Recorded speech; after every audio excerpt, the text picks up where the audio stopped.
akan kehilangan ingatannya. Masih inget ini, Pak?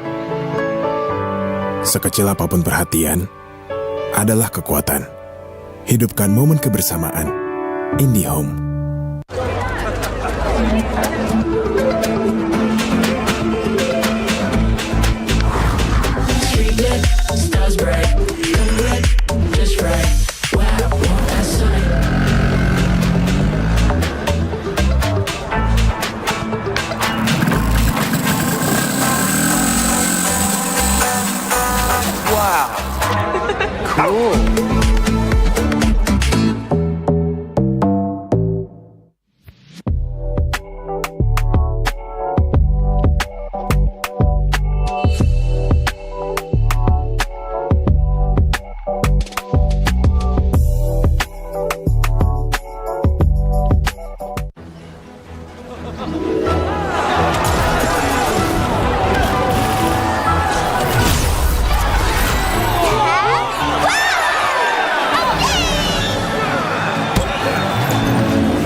Konsisten, kasih yang pasti murah. Bayar tagihan murah di aplikasi GoPay. Gratis transfer 100 kali per bulan. Download aplikasi GoPay baru, nggak pakai lama. Dompet andalan gamers banyak damage-nya.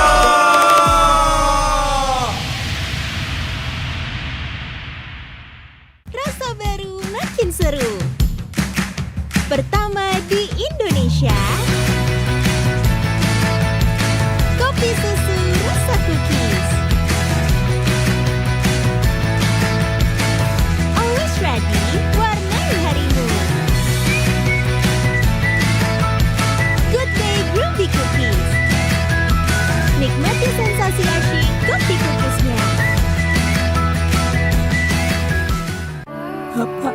kehilangan ingatannya. Masih inget ini, Pak? Sekecil apapun perhatian adalah kekuatan. Hidupkan momen kebersamaan. Indie Home.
Berisik ganggu ya. Kalau bisa jangan ada dulu.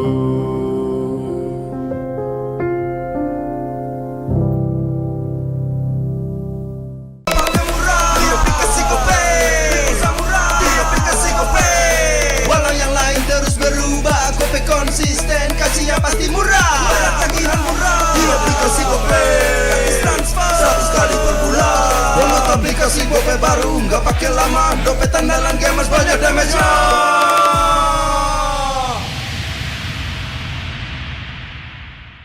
Rasa baru makin seru. Pertama di Indonesia, kopi susu rasa cookies. Always ready, warnai harimu. Good day beauty cookies.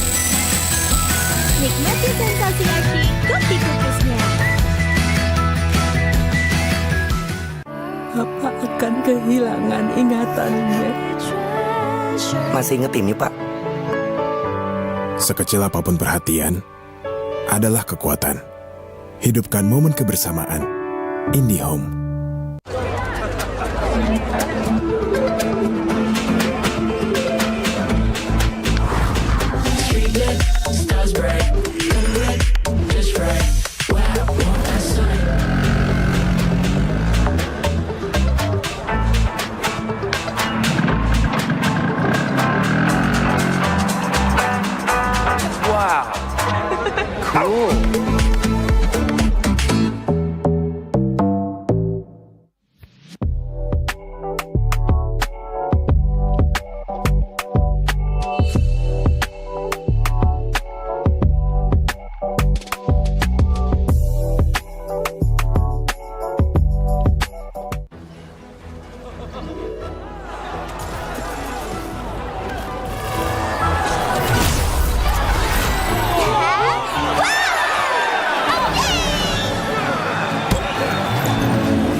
Berisik ganggu ya. Kalau bisa jangan ada dulu.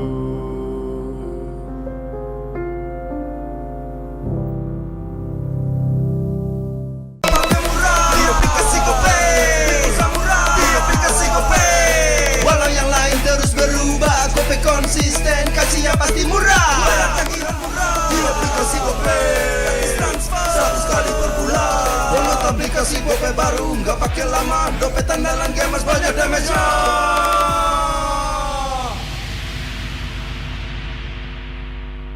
Rasa baru makin seru. Pertama di Indonesia. Kopi susu rasa cookies. Always ready, warnai harimu. Good day groovy cookies.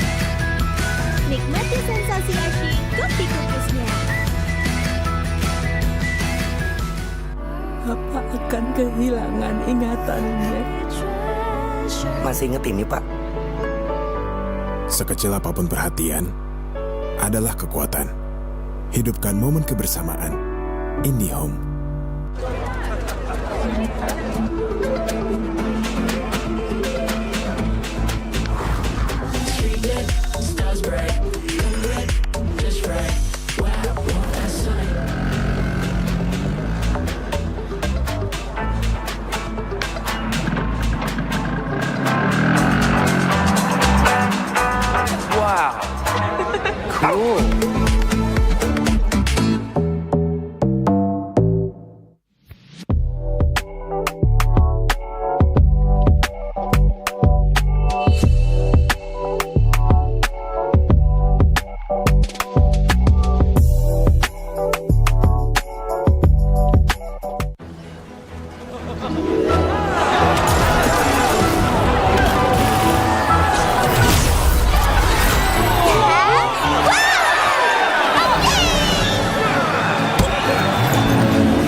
Berisik ganggu ya.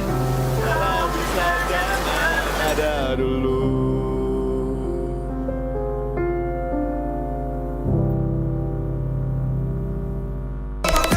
Di aplikasi GoPay, di aplikasi GoPay. Walau yang lain terus berubah, GoPay konsisten, kasih yang pasti murah. Bayar tagihan murah di aplikasi GoPay. Transfer 100 kali per bulan. Download aplikasi GoPay baru, nggak pakai lama. Dompet andalan gamers banyak damage-nya.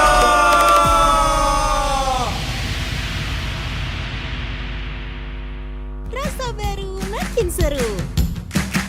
Pertama di Indonesia,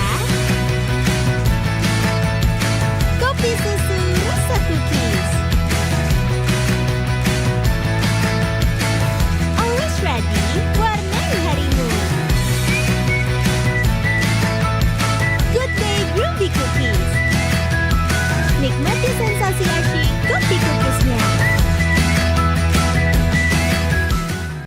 Bapak akan kehilangan ingatannya. Masih inget ini, Pak? Sekecil apapun perhatian adalah kekuatan. Hidupkan momen kebersamaan. IndiHome.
dan terus berlari, terus ke arah puncak tertinggi. Ku takkan berhenti, hanya sampai di sini. Kemenangan abadi menanti. You know we won't miss if we unite our focus. And if you haven't noticed,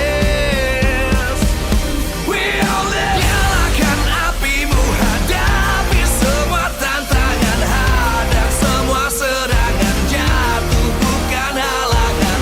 Bakar semangatmu, janganlah engkau menyerah. Kita akan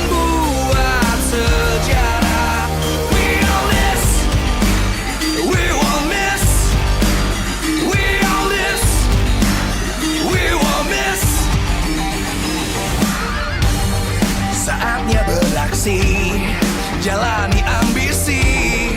Aku kan menyawakan hari ini. You know we won't miss if we unite our focus. And if you haven't noticed, we'll live. Nyalakan apimu, hadapi semua tantangan, hadang semua serangan, jatuh bukan halangan. Bakar semangatmu, janganlah engkau menyerah. Kita akan buat sejarah. We all this, we won't miss. We all this, we won't miss. We all this.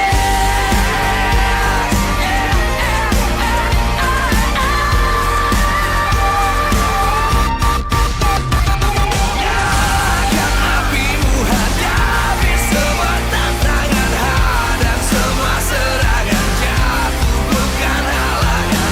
Bakar semangatmu, janganlah engkau menyerah. Kita akan buat sejarah. We all this.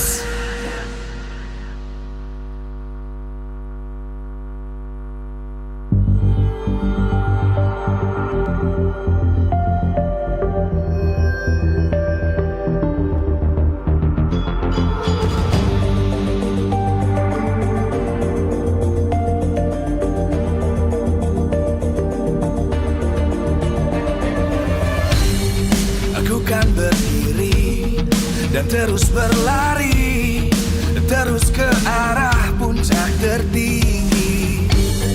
Ku takkan berhenti, hanya sampai di sini. Kemenangan abadi menanti. You know we won't miss if we unite our focus. And if you haven't noticed, we all live. Nyalakan apimu, hadapi semua tantangan, hadang semua serangan, jatuh bukan halangan. Bakar semangatmu, janganlah engkau menyerah. Kita akan buat sejarah.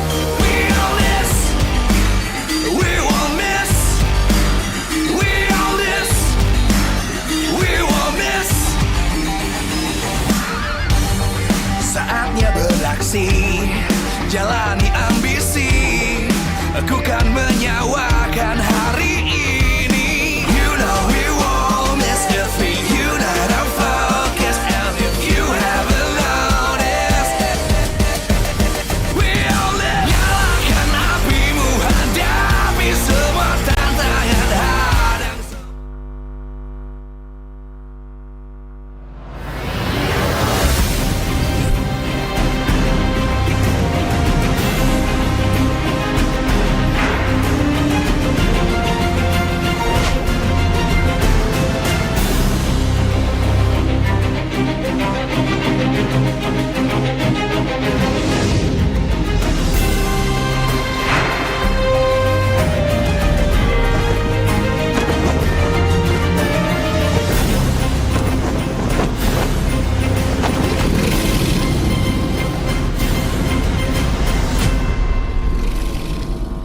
selalu bilang kita ingin kembali menulis sejarah. Tapi seperti lupa bahwa sejarah ditulis oleh pemenang, bukan kita yang kalah. Memiliki kisah di Excel Aksiata, kita kira kemarin di M-Series kita akan gagah, tapi justru kita gagal. Kita berbenah hanya untuk lagi-lagi melihat piala region lain bertambah. Apakah ini tanda MPL Indonesia telah berakhir? Tentu tidak. Kalah adalah langkah. Selama kita tidak menyerah, sejarah masih bisa berubah. Dan MPL Indonesia belum berakhir. Justru era baru akan terlahir.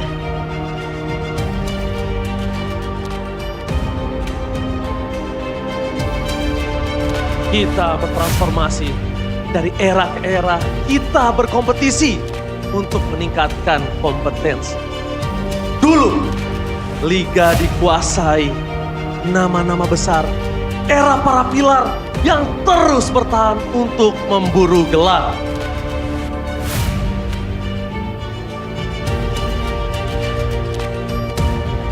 Tidak ada kemenangan yang tidak bisa mereka dapatkan.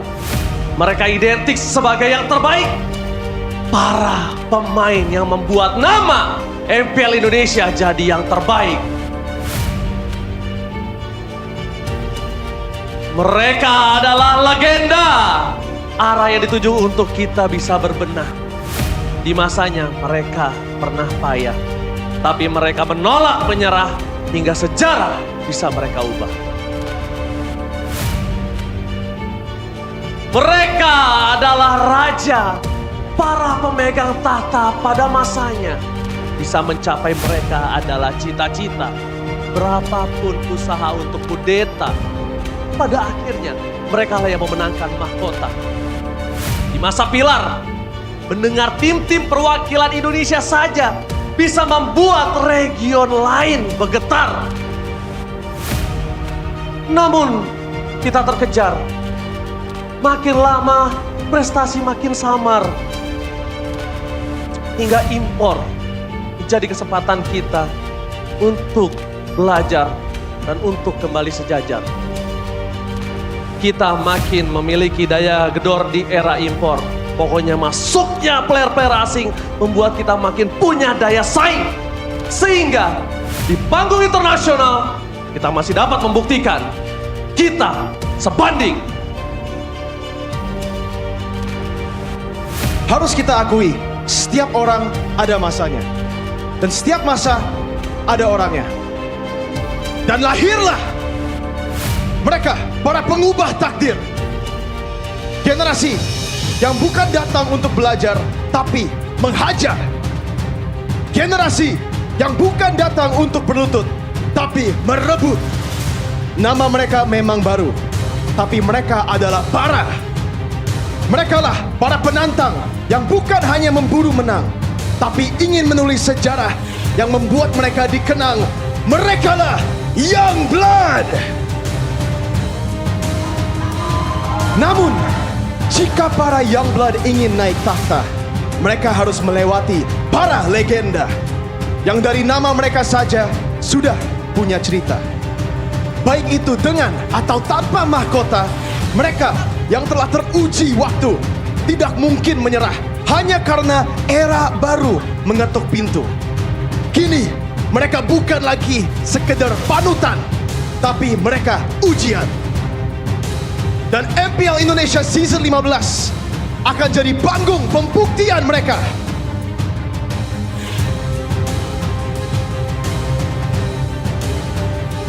Pada akhirnya, sang pejuang, sang petarung, mereka telah berkumpul. Mereka memang memiliki banyak nama, namun kita tidak boleh peduli nama baru yang akan tumbuh atau nama lama yang menolak runtuh. Tidak peduli siapa yang berlari memburu mimpi ataupun yang berdiri menolak terganti. Tidak peduli siapa yang datang bawa harapan ataupun siapa yang bertahan demi kehormatan.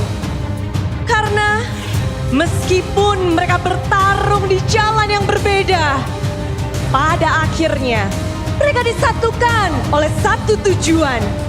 Tujuan yang masih kita kejar, yaitu membawa nama Indonesia menjadi yang terbaik di dunia melalui MPL Indonesia Season 15. We own this!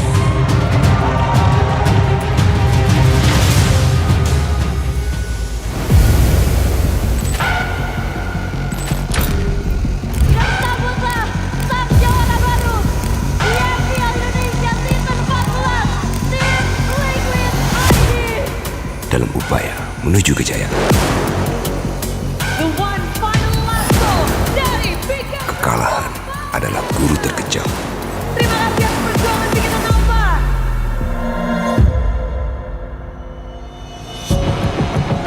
Setiap kekalahan adalah luka yang tak pernah sembuh. Di hari pertama, tanpa balas alter ego, mereka harus takut, mereka harus pulang. Sorry kok, Gue ngecewain lo lagi. Seperti yang kita ketahui juga bahwa EVOS Glory tidak akan berlanjut ke babak playoff.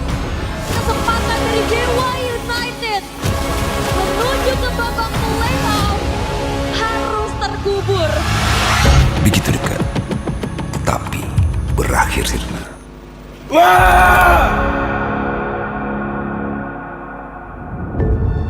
Namun, dalam setiap kekalahan terdapat tantangan baru. Generasi baru tak kenal rasa takut ataupun lelah.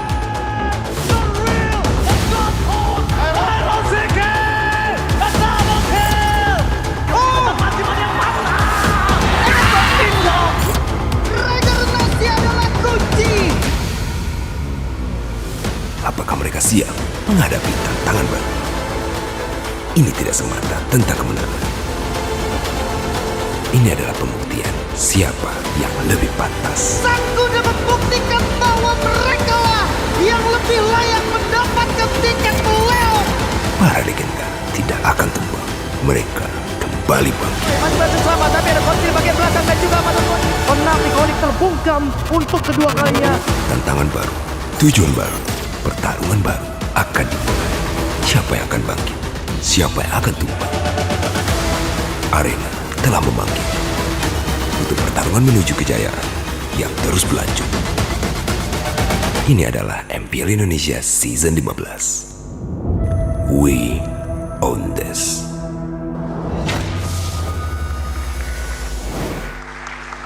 Meta after meta, era after era. Once again, a new season beckons, ladies and gentlemen, that ultimately may lead to perhaps a new hope. Welcome back, ladies and gentlemen, to a new season, season 15 of MPL Indonesia. My name is Eterna, once again, gonna be with you throughout the entirety of the two next matches. And with me, we have Mirko as well as Arashi. So, to kick things off, Mirko, how are we feeling? Hey, feeling great, you know. Got the pleasure to do the opening earlier with Ranger Amas and Budi Clara Mongstar. It's a good way to start the show, you know. Already getting warmed up with the vocals. I mean, you can see that the energy is definitely there in the audience. And man, I think the opening always sets the tone for a great experience overall. And that's the thing, right? Because right now, right here, we're going to be kicking things off with something new. Navi, a team that we have not seen in MPL ID ever in our history, but it's a big name already coming into MPL ID, and they're going against the Kings of Kings. Number 2, last season, the runner-ups of last season in RRQ Hoshi. Yeah, RRQ Hoshi have shown so much through their run last season, but unfortunately, we have some bad news, I guess, to show you guys. I mean, depends, you know. Could be good news if you don't like RRQ. Skylar, no longer in the lineup. I mean, Arashi's in disbelief. He doesn't. I mean, that's definitely. What do you mean, don't like RRQ? Exactly. Who doesn't like? Well, anyway, Skylar has always been a massive presence in the team. So even me personally, hearing that he won't be on stage is a bit of a tough blow. But I think we all have great expectations for the team still, regardless. I mean, talking about expectations, there's a lot of expectations now in the newcomer that has to fill in the shoes of Skylar in the gold lane. So we want to know what you guys think, right? You guys can actually vote over what you guys think. Can Toy make the same or even better impact than Skylar in MPL ID Season 15? Because, you know, we have a little bit of a split opinion on the desk, even not only on the English desk, but also on the Indonesian desk. So let's start with you, Mirko. What do you think about this question? Can Toy make the same or even better impact than Skylar in Season 15? No, I don't think so. In Season 15, right? If we're talking maybe Season 16, 17, maybe. But for now, I don't think you can match Skylar. Skylar in the gold lane. What about you? I mean, he's such a massive presence. I don't think anyone can just step in and immediately show results. By all means, he might surprise us, but you know, he might go through our expectations, but replacing Skylar, you know, I think that's a bit of a tall order. I mean, it's not easy. You know, looking at the poster right now, he has to be able to step in the shoes of Skylar, who has been with RRQ since Season 7. I wouldn't say that he was a pillar for RRQ in Season 7, but everyone starts somewhere. So I think that's what I do want to highlight. I understand that it will take some time to adapt into this, but I mean, Skylar didn't start off that way either, right? how do we put this in a good way? I mean, there's no way to put it.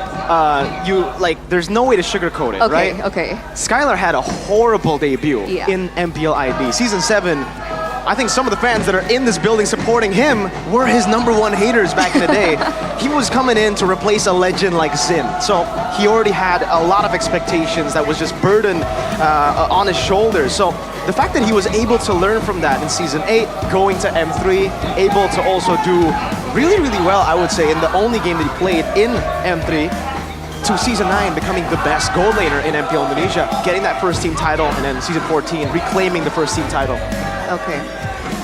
So well to see, man. Can Toy, at the very least, outdo the speed of improvement and become a big presence? Because right now, for RRQ, it's a whole different situation. I mean, back then when they were rebuilding, Skylar was the only one left. They kind of, they have to change 4 members. Now this is a solid team that Toy can be kind of injected into. So maybe he can have a bit more of a presence, of an impact, because the team overall can work together to try and maybe compensate.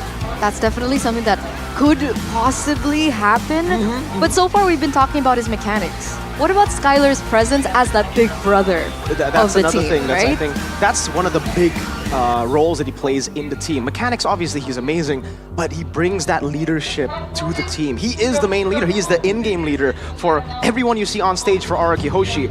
I don't know if they're going to be swapping things out with Hazel too, possibly joining to combo him together with Toy.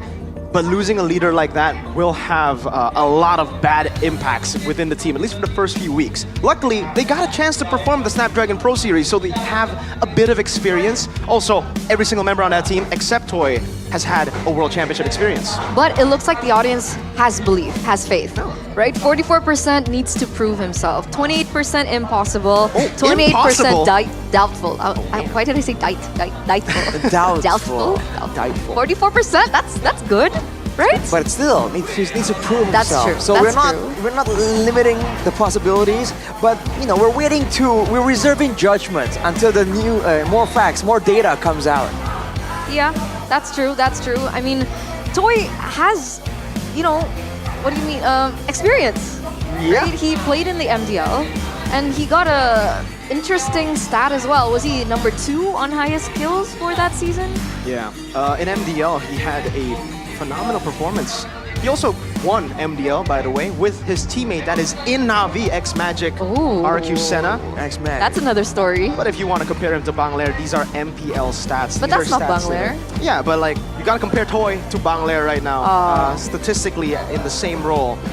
Again, if he is able to match up the stats, he won't be able to match up being the IGL at the start. So he's gonna have to rely on the other players, on his teammates, to make the calls. So I'm wondering who's going to be making the calls for RQ now that there's no Skylar. Edok? I believe it. High chance would be Edok. I guess we'll see. But of course, we've been talking about the newcomer in RRQ, but you mentioned earlier on that there are also newcomers on the side of Navi. We have Washipal as a comparison towards Toy. Exactly, and he actually has the highest kills in MPL ID Season 10. So technically, there's some real competition right here. But we have to see. Again, it's not about the individual only, but also about the team. Especially now that maybe RQ can kind of take away some of the mental burden that that Toy might be having to deal with, making decisions and all that. We'll have to see, man. We will. You saw X-Magic there? Yeah. There's so many like unfamiliar faces. It'll take me some time to actually memorize who is who. There's so many players. There are a lot of new players, man. Again, from Navi alone, I think all of them are rookies. The car is obviously not Shive, has already played in MPL. Season 12 it was for the playoffs for Bigatron Alpha, XBTR, by the way. They also have Washipal. Aether's been here. Aether's actually an RQ player. Was an RQ player. Yeah. Played one game.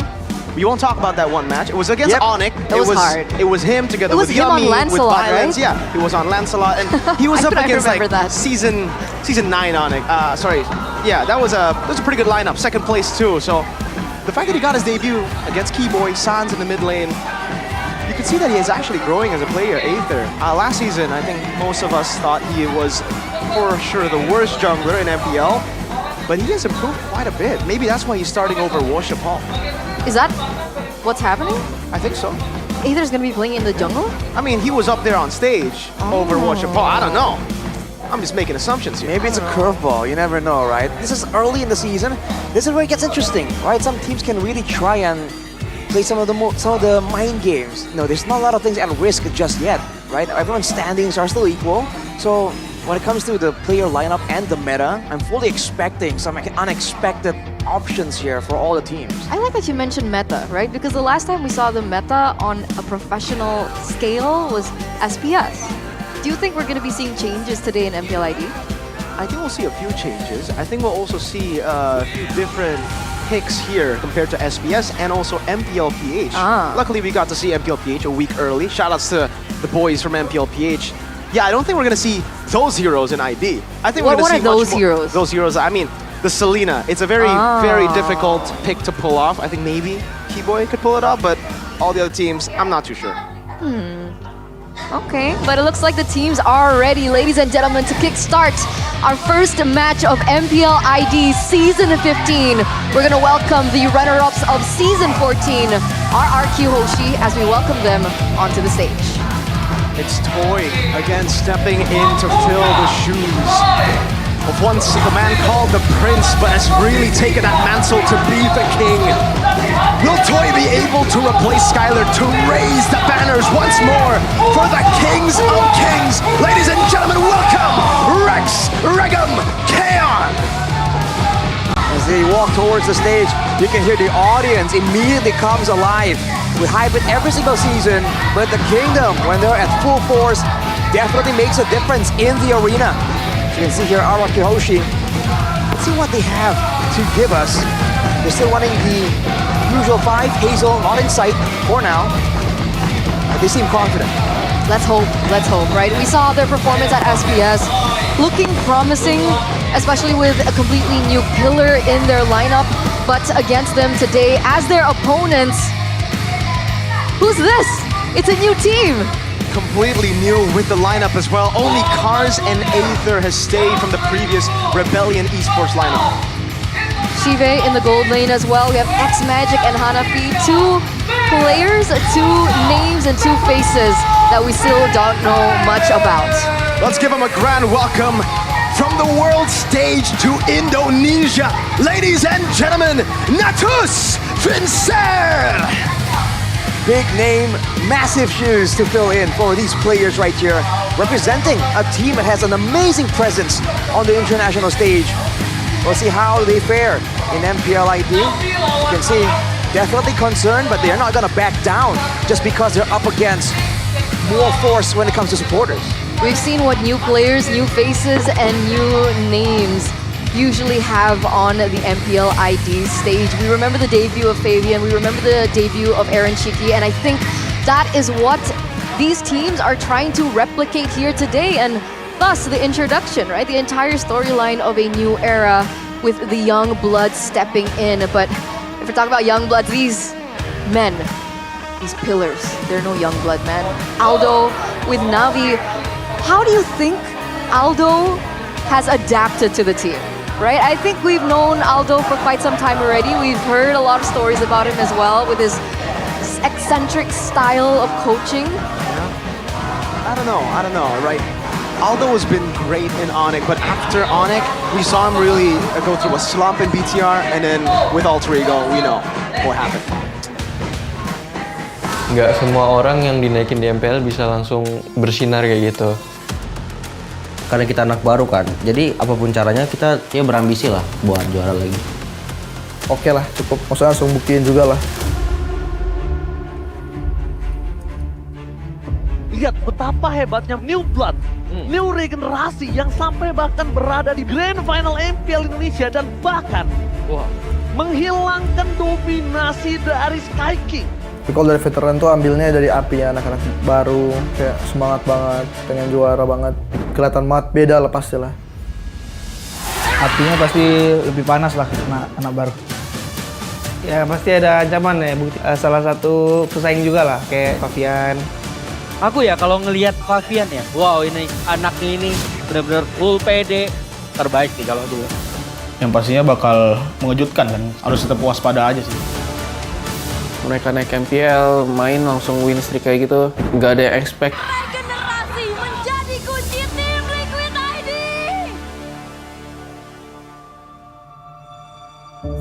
Bagi EVOS Holy itu sendiri nih ya, melihat masuknya Kini semakin menambah daya gedor untuk EVOS Holy.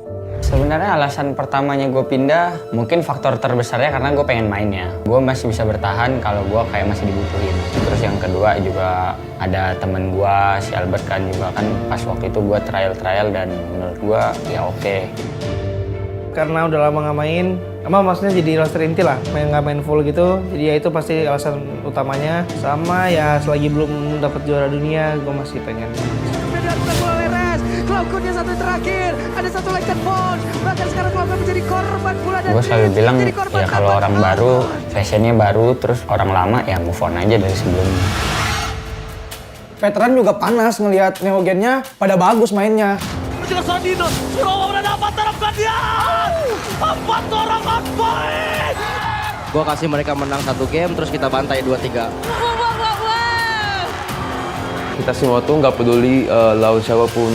Soalnya kalau kita mau juara kan kita harus bantai semua, harus ngalahin semua.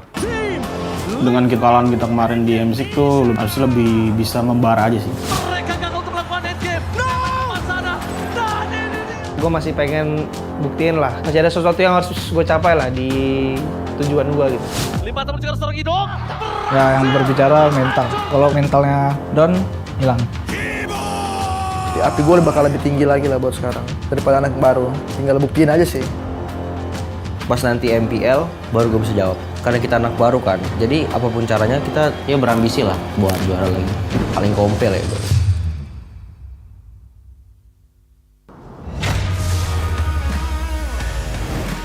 I have to say, this season is a season that keeps on giving goosebumps. I don't know why. I think it's because season 15 has always been full of surprises, man. This was, well, the odd number season at least have been very surprising. From EVOS making it to the playoffs, a miracle run, to MSC just in season 13, to, I mean, a lot of the RRQ winning in season 9. There's been a lot of surprises in the odd numbered seasons as we lead up to MSC, especially with these kind of changes with Skylar. A guy like Skylar leaving the team, technically leaving the team to a bunch of young guns, man. Okay, can we serious talk though? Serious talk, Do you all right, think serious Skylar talk. will come back? Because Have you seen his streams? No, he's never coming back. I mean, I He hope might he say he's does. coming back, but that's what R7 said too. But then, you know, hey. It's You just said business. serious talk. It's just business. Serious It's talk. business. Serious It's talk. business. It is what it is. I mean, you can understand. I hope he does come back. I would love to see him perform still on the MPL level stage, you know. I think he still has so much left in the tank to really show us. But for now, we have to see what the team can do without him, right? And I think this season also gets a bit more interesting because of the shakeups. A new team, coaches moving around, players changing up, old names leaving the old guard, taking a step back for the new players, right? I think that's exactly why the season just seems a little more interesting, a little more exciting. we don't really know what to expect. We don't really know what to expect, right? And that's why this opening match is going to be interesting too. I mean, I've heard some rumors that Kars is doing well in Navi. So maybe will that be the edge that they need to get this point off from the Kings of Kings, RRQ? I really hope so, right? For Navi entering, debuting to beat the runners-up of the previous season, to beat Kescute in the draft. Aldo's gonna have to pull off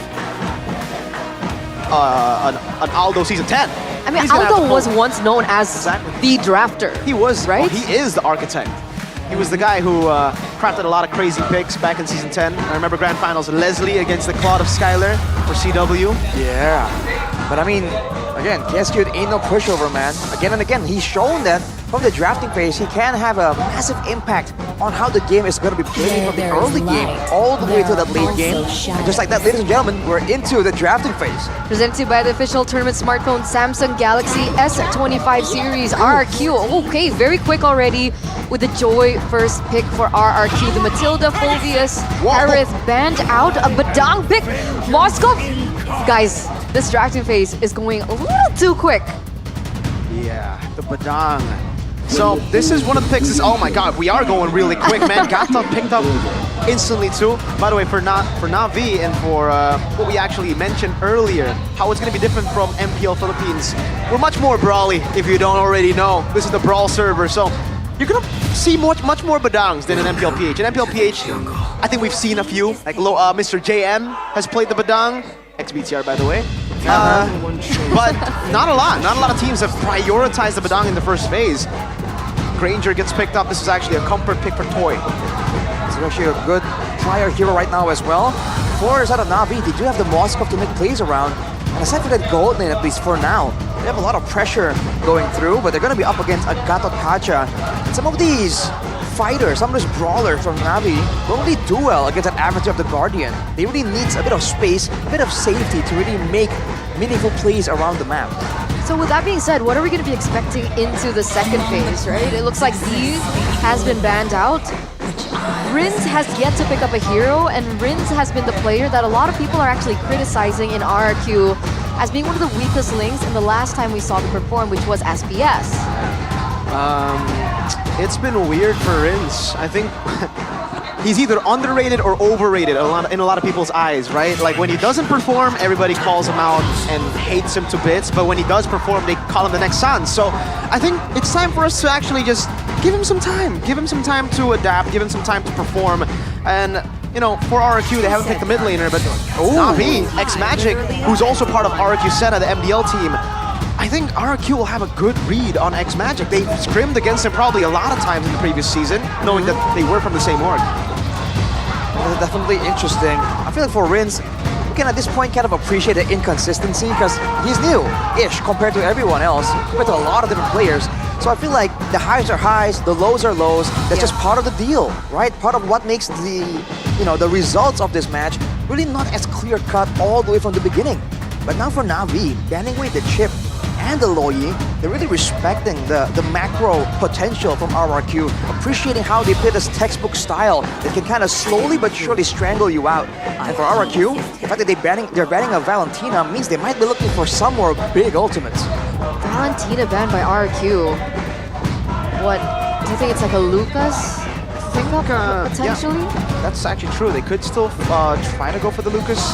The Badang is most likely going to be an XP. So if it is a Badang XP, then you can obviously go for the Lucas, maybe XP too. We'll see here the Vexana gets picked up, a safe choice. But I think for the mid lane, they are setting up for something like a Farsa. This is a pick that we've seen many times before from Rins to in SPS. Farsa Granger combo with Gatot and Joya's dive.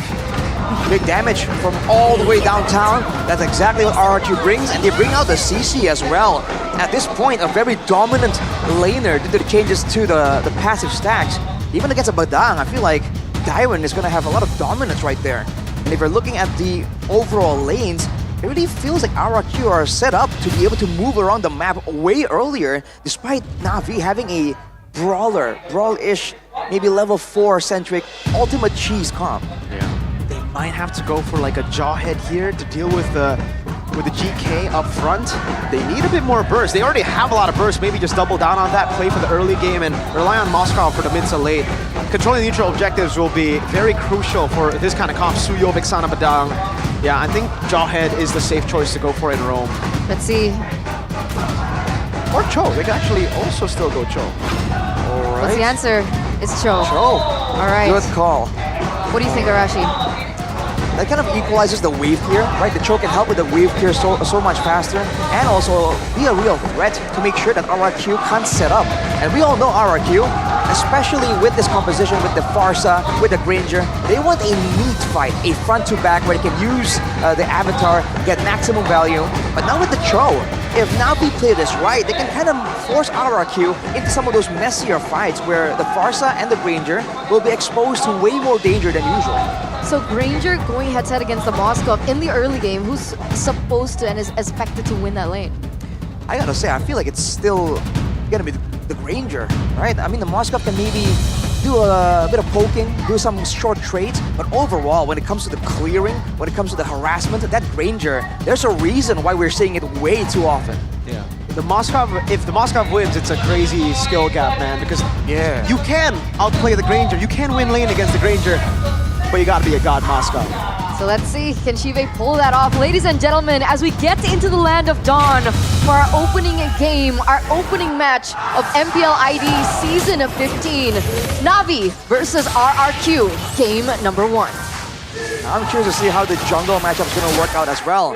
You know, Aether, you mentioned it earlier, Mirko, has a bit of history, but now he's running that Suyo against the Joy. This is a matchup we've seen again and again. But right now for Navi, they don't really have a lot of options to deal with the Joy, unless they really want to set this this Cho and the Badang to just look out for that moment where Susujin actually goes in. Oh, great terrify. Hanafi walks up first blood.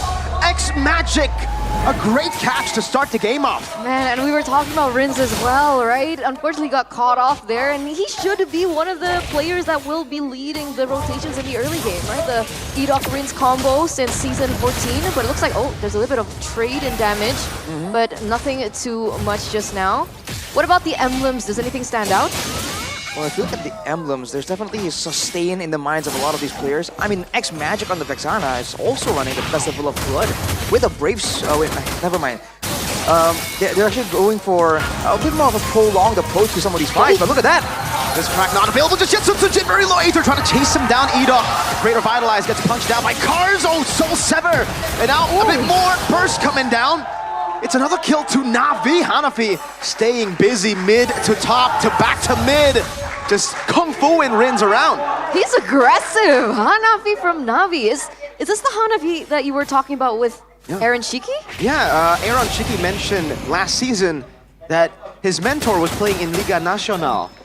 This is the man that was Aaron Shiki's mentor, the guy who taught him about how to play the gold lane. It's definitely a great statement to have at this point. For Navi, they've been able to actually be the aggressors, and each time you can see RRQ trying to rotate, trying to actually have control, but again, the possibility of all the burst damage, all the crowd control is making it difficult. Look at this though. Shive, this might be a solo kill, flicker forward! Shive, one more Spirit of Misery! The SOD not available, almost a statement from Shive. And again, we were talking about this particular lane, right? The Moskov and the Granger. It doesn't look like Granger is having too much of a great time. Of course, Toy needs a little bit more time to kind of adapt to there. But again, going into the turtle looks like, oh wait! Another airstrike with the flicker out. Cars dashing away as well. Aether quelling Susujin, get a bit of HP. Turtle in control of RQ. Dyrant walks up current call together with AOG. Aether knocked top together with Cars. Two-man taunt into the electrifying beats. Now the fist cracked up from Cars. Able to flicker out. Terrified to peel off as well. Aether walks away, but Susujin claims the turtle. That was really well played by RRQ. Earlier on, Susujin was actually a level below of Aether, so if they went in for a 50-50 in terms of that retribution, Susujin may not have had a good time. I feel like this is where the experience is starting to show coming in from RRQ with the way that they played the team fight. When RRQ did great in that team fight, but at the same time, the underdogs are Navi. The fact that RRQ had a great moment there, a great combo, and it seems like they were going to take full control, and that Navi were able to escape with no members taken out. That in itself was quite a statement, man. Navi bringing the fight to RRQ. As we look at some of the items right here, no real big differences just yet, but the Dreaded Armor in the hands of Edok is going to allow him to actually wither some of the damage from Aether, Cars, and Hanafi. The physical damage reduction there if he gets targeted as the front line. Aether's doing pretty good as well, catching up in terms of the jungle rotations. I don't know, overall, it feels like Navi are playing a solid game. They are, and they can continue to scale too. Good open from Edok there. Gets chunked a bit. But yeah, speaking of the mid game, Badang has already secured the Thunderbelt, so he's going to be constantly stacking that up on Dyrant. It's very... I don't even think it's possible to stop the Thunderbelt stacks on Badang. It's inevitable. It's only a matter of time at this point, and even earlier you saw that Cars on the Badang was able to actually find a bit of a moment, kind of knock Susujin, slow down his initial blitz in. And if RRQ wants to really get a decisive win, they have to try and find a way around that, right? This crowd control is limited, but Navi are using it very efficiently. Not to mention, they still have a lot of damage in the hands of X Magic. So far, RRQ are itemizing for physical. X Magic has a lot of damage possibility on that Vexana. Look at Hanafi. Uh-oh. Could be a good position. Gets... Oh, they don't check the push. Susujin dashes forward. Hanafi gets away from the taunt. Alright, another setup. Oh, what? What? Tori Story, and that solo kill onto Shive. Solo kill, Shive up top. Maybe a bit too much.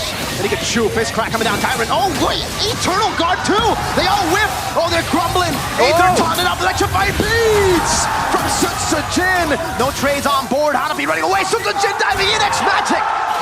Taken as the second from Sutsujin. SOD Shibe with the Spear of Misery too. Sutsujin, can he run away? Hanabi walking up. Jikudo dodged away from Sutsujin. Jumps back again. Shibe will claim the kill. And it will be an equalizer on the board, but take a look at Toy staying busy on the orange buff. 1-for-2 trade in terms of the kill count. RRQ really coming back with that entire team fight going. What happened there, Rashi? Break it down for us. It's RRQ once again getting a great engage using the Avatar of the Guardian. They initially spotted out Hanafi, pushes him away, and then once it's in a front-to-back situation, RRQ have all the cards available. They go for the engage, they allow Sutsujin to get in as Hanafi and Cars are kind of stunned up, and the backline just can't bear the aggression. But take a look at the talent prediction here by the new application, GoPay. Bit of a interesting It's unanimous results for RRQ. The only thing that was different was Owl going for 2-1, but again, RRQ already centering around the next neutral objective. They should be able to take this without any contest. And there it is. Objective secured by Rex, Reg, and Kaon. After that initial solo kill in the top lane, it kind of really sets up the pace. RRQ immediately just get all the control. It's almost like a mental blow to Navi, having one of their members out of nowhere taken out. And now they're definitely on the back foot and have to try and maybe go for pickoffs at this point, because in a prolonged team fight, for now at least, RRQ just seems to have so many more tools, right? They have someone that can dive into the backline, they have a range to play around with, a decent amount of burst, and sustained damage even from the roamer, right? The God of Catcher has a surprising amount of damage built into the kit. You definitely don't want to go up against a snowballing RRQ with this kind of composition. The whole deal for Na'Vi was, we take the early game, maybe you can turn it around in mid to late, right? With the Granger and Farsa. But also, man, that solo kill, on top of it being immense value for gold and XP for the gold laner, it's also a crazy morale boost, you know? When your gold laner gets a solo kill, the entire team feels it. And we see the instant just translation into their gameplay, right? Na'Vi, good start, but I don't know. I think they need to figure something out right now. They've been doing really well with Hanafi being very active. Wait a second, Dyron. A lot of damage. All good, purple buff stolen with the red tree. Sutsujin claiming it clean, and it's a 2-level lead now for Sutsujin. That's not good. Not good for Na'Vi at all, but man, Dyron on that CC is playing absolutely aggressive. He only has the War Axe and the Brute Force Breastplate, so he doesn't have a lot of like solid tank items to really withstand all that damage, but he has no issue just standing in the front line, allowing Edok to stay a bit more elusive, either punishing Hanafi with the taunts, or just setting up for a massive Avatar of the Guardian. This is the game plan that they've been running so far, and Na'Vi hasn't really been able to find a solution just yet. All right. So what do we need to wait for, right? I mean, I talked about Hanafi earlier on. I mean, he needs to stay active the way that he has. He's been doing great so far with opening the map and giving information to his team. Is Shive one of the answers for Na'Vi? Do we need to wait on that Holy Trinity from the Moscow? He's one item away from the Holy Trinity, and if he does get it, I think it's going to be a bit more relevant. With more items, he's also going to be able to actually have more pressure on the opposite side of the map. Because so far, the Spear of Destruction is literally a non-factor. RRQ has been able to get a solo kill, has been able to push the wave out. So every single time there's a big engagement, Shive is kind of out of the equation completely. That's unfortunate. And now RRQ have the Lord. They have the first Lord of the game. Do you think they can take down most of the outer turrets, even maybe go in for an inner? Especially with this composition, man. We talked about the range already. There's going to be so many ways for them to, first of all, do damage from far away, and also pressure the members of Na'Vi away using their Avatar of the Guardian. It can be used as a zoning tool, you must remember. Yeah, 2-level lead continues to be a problem for Na'Vi in the jungle. Hanafi just trying to lead down these positions. But yeah, I agree with what Arashi said. This is a great siege composition. With the Lord up there, you have another frontliner for then the Granger and for Farsa to just throw down, gun Na'Vi down, and maybe just, you know, I think they might actually be able to, if they get a kill, this is a base turret. Absolutely. And Toy, by the way, is already standing on a Malefic Roar. So any kind of defensive items, the premature defensive items of Na'Vi really won't be relevant right now. Calm before the storm. There you go. The AOG locking either down, but there is strike and the shot from Toy. Now, Hanafi goes in way the Dragon Wrong member. It's only Edok. Sutsujin walks up, playing the sounds of victory, but they will not be able to end the game just yet. It is a base turret though, something we were expecting. RRQ with the siege comp continuously putting pressure down on Cars and Toy. Efficient on the Death Sonata. That was the first Lord. Exactly. First Lord getting a base turret? Like, that shouldn't be possible. An 8k gold lead now for RRQ. Na'Vi, they're losing control completely of this game. They just don't have the frontliners to really withstand the initial approach from RRQ. And even if they do, then they're going to be forced to use so many resources, like the Face Crack, like the Way of the Dragon, before Sutsujin comes in. So for RRQ, it's just a waiting game. And they're allowing Na'Vi to pick their poison. Do you want to get poked down? Oh, as I say that, that's some damage. Yep. A stun. Oh, what happens? There's HP bar! Sutsujin just takes it away. Electrifying beats. Together with what, Toy? Was that Toy Sky Piercer they got him? He definitely has a Sky Piercer and a BOD at this point. That is so much damage, dude. Toy showing us some magic tricks. And RRQ, they can just keep doing this, right? Take out one guy, rinse and repeat. Go for the objectives. 12 seconds left for Apex to spawn in, and look, gets another ult being opened up here. Look at the poke inside of the base. Another base turret almost taken down. Just so much artillery for RRQ to work with. And for Na'Vi, even defending is a tough job. You have wave clear, but what are you going to do if you use your abilities on wave clear and you get feathered airstrike? I guess that, right? All they can do is just sit in their base right now. But we do see Na'Vi already rotating around the map a little bit. I think they are gaining and looking for some information to strike back, but Gatok's making me nervous. Edok is making me nervous. Shive, are you going to be okay there? Ooh. Oh no! Edok spots him, goes in for the taunt. Shiva's still able to kite away now. It's a 1v1. Edok wants it! He likes those odds, an MM against a tank. Got the catch up, baby. Feather airstrike, flicker bonus! And the cut down from Edok! Edok once more walks forward. Iron in the back, getting the curtain call. The spear of... No, it was just a knockback there. Toy gets another, and it is an all-out RRQ victory. That's GG, right? 2 members taken down from Na'Vi. A Lord on the way, marching up in the top lane. 16 seconds. Can they hold? And look at Dyron. He's just walking forward, zoning the whole team. Another turret down in the mid lane. The end looks inevitable. That's a taunt. Oh, Gars goes for it. Fist crack.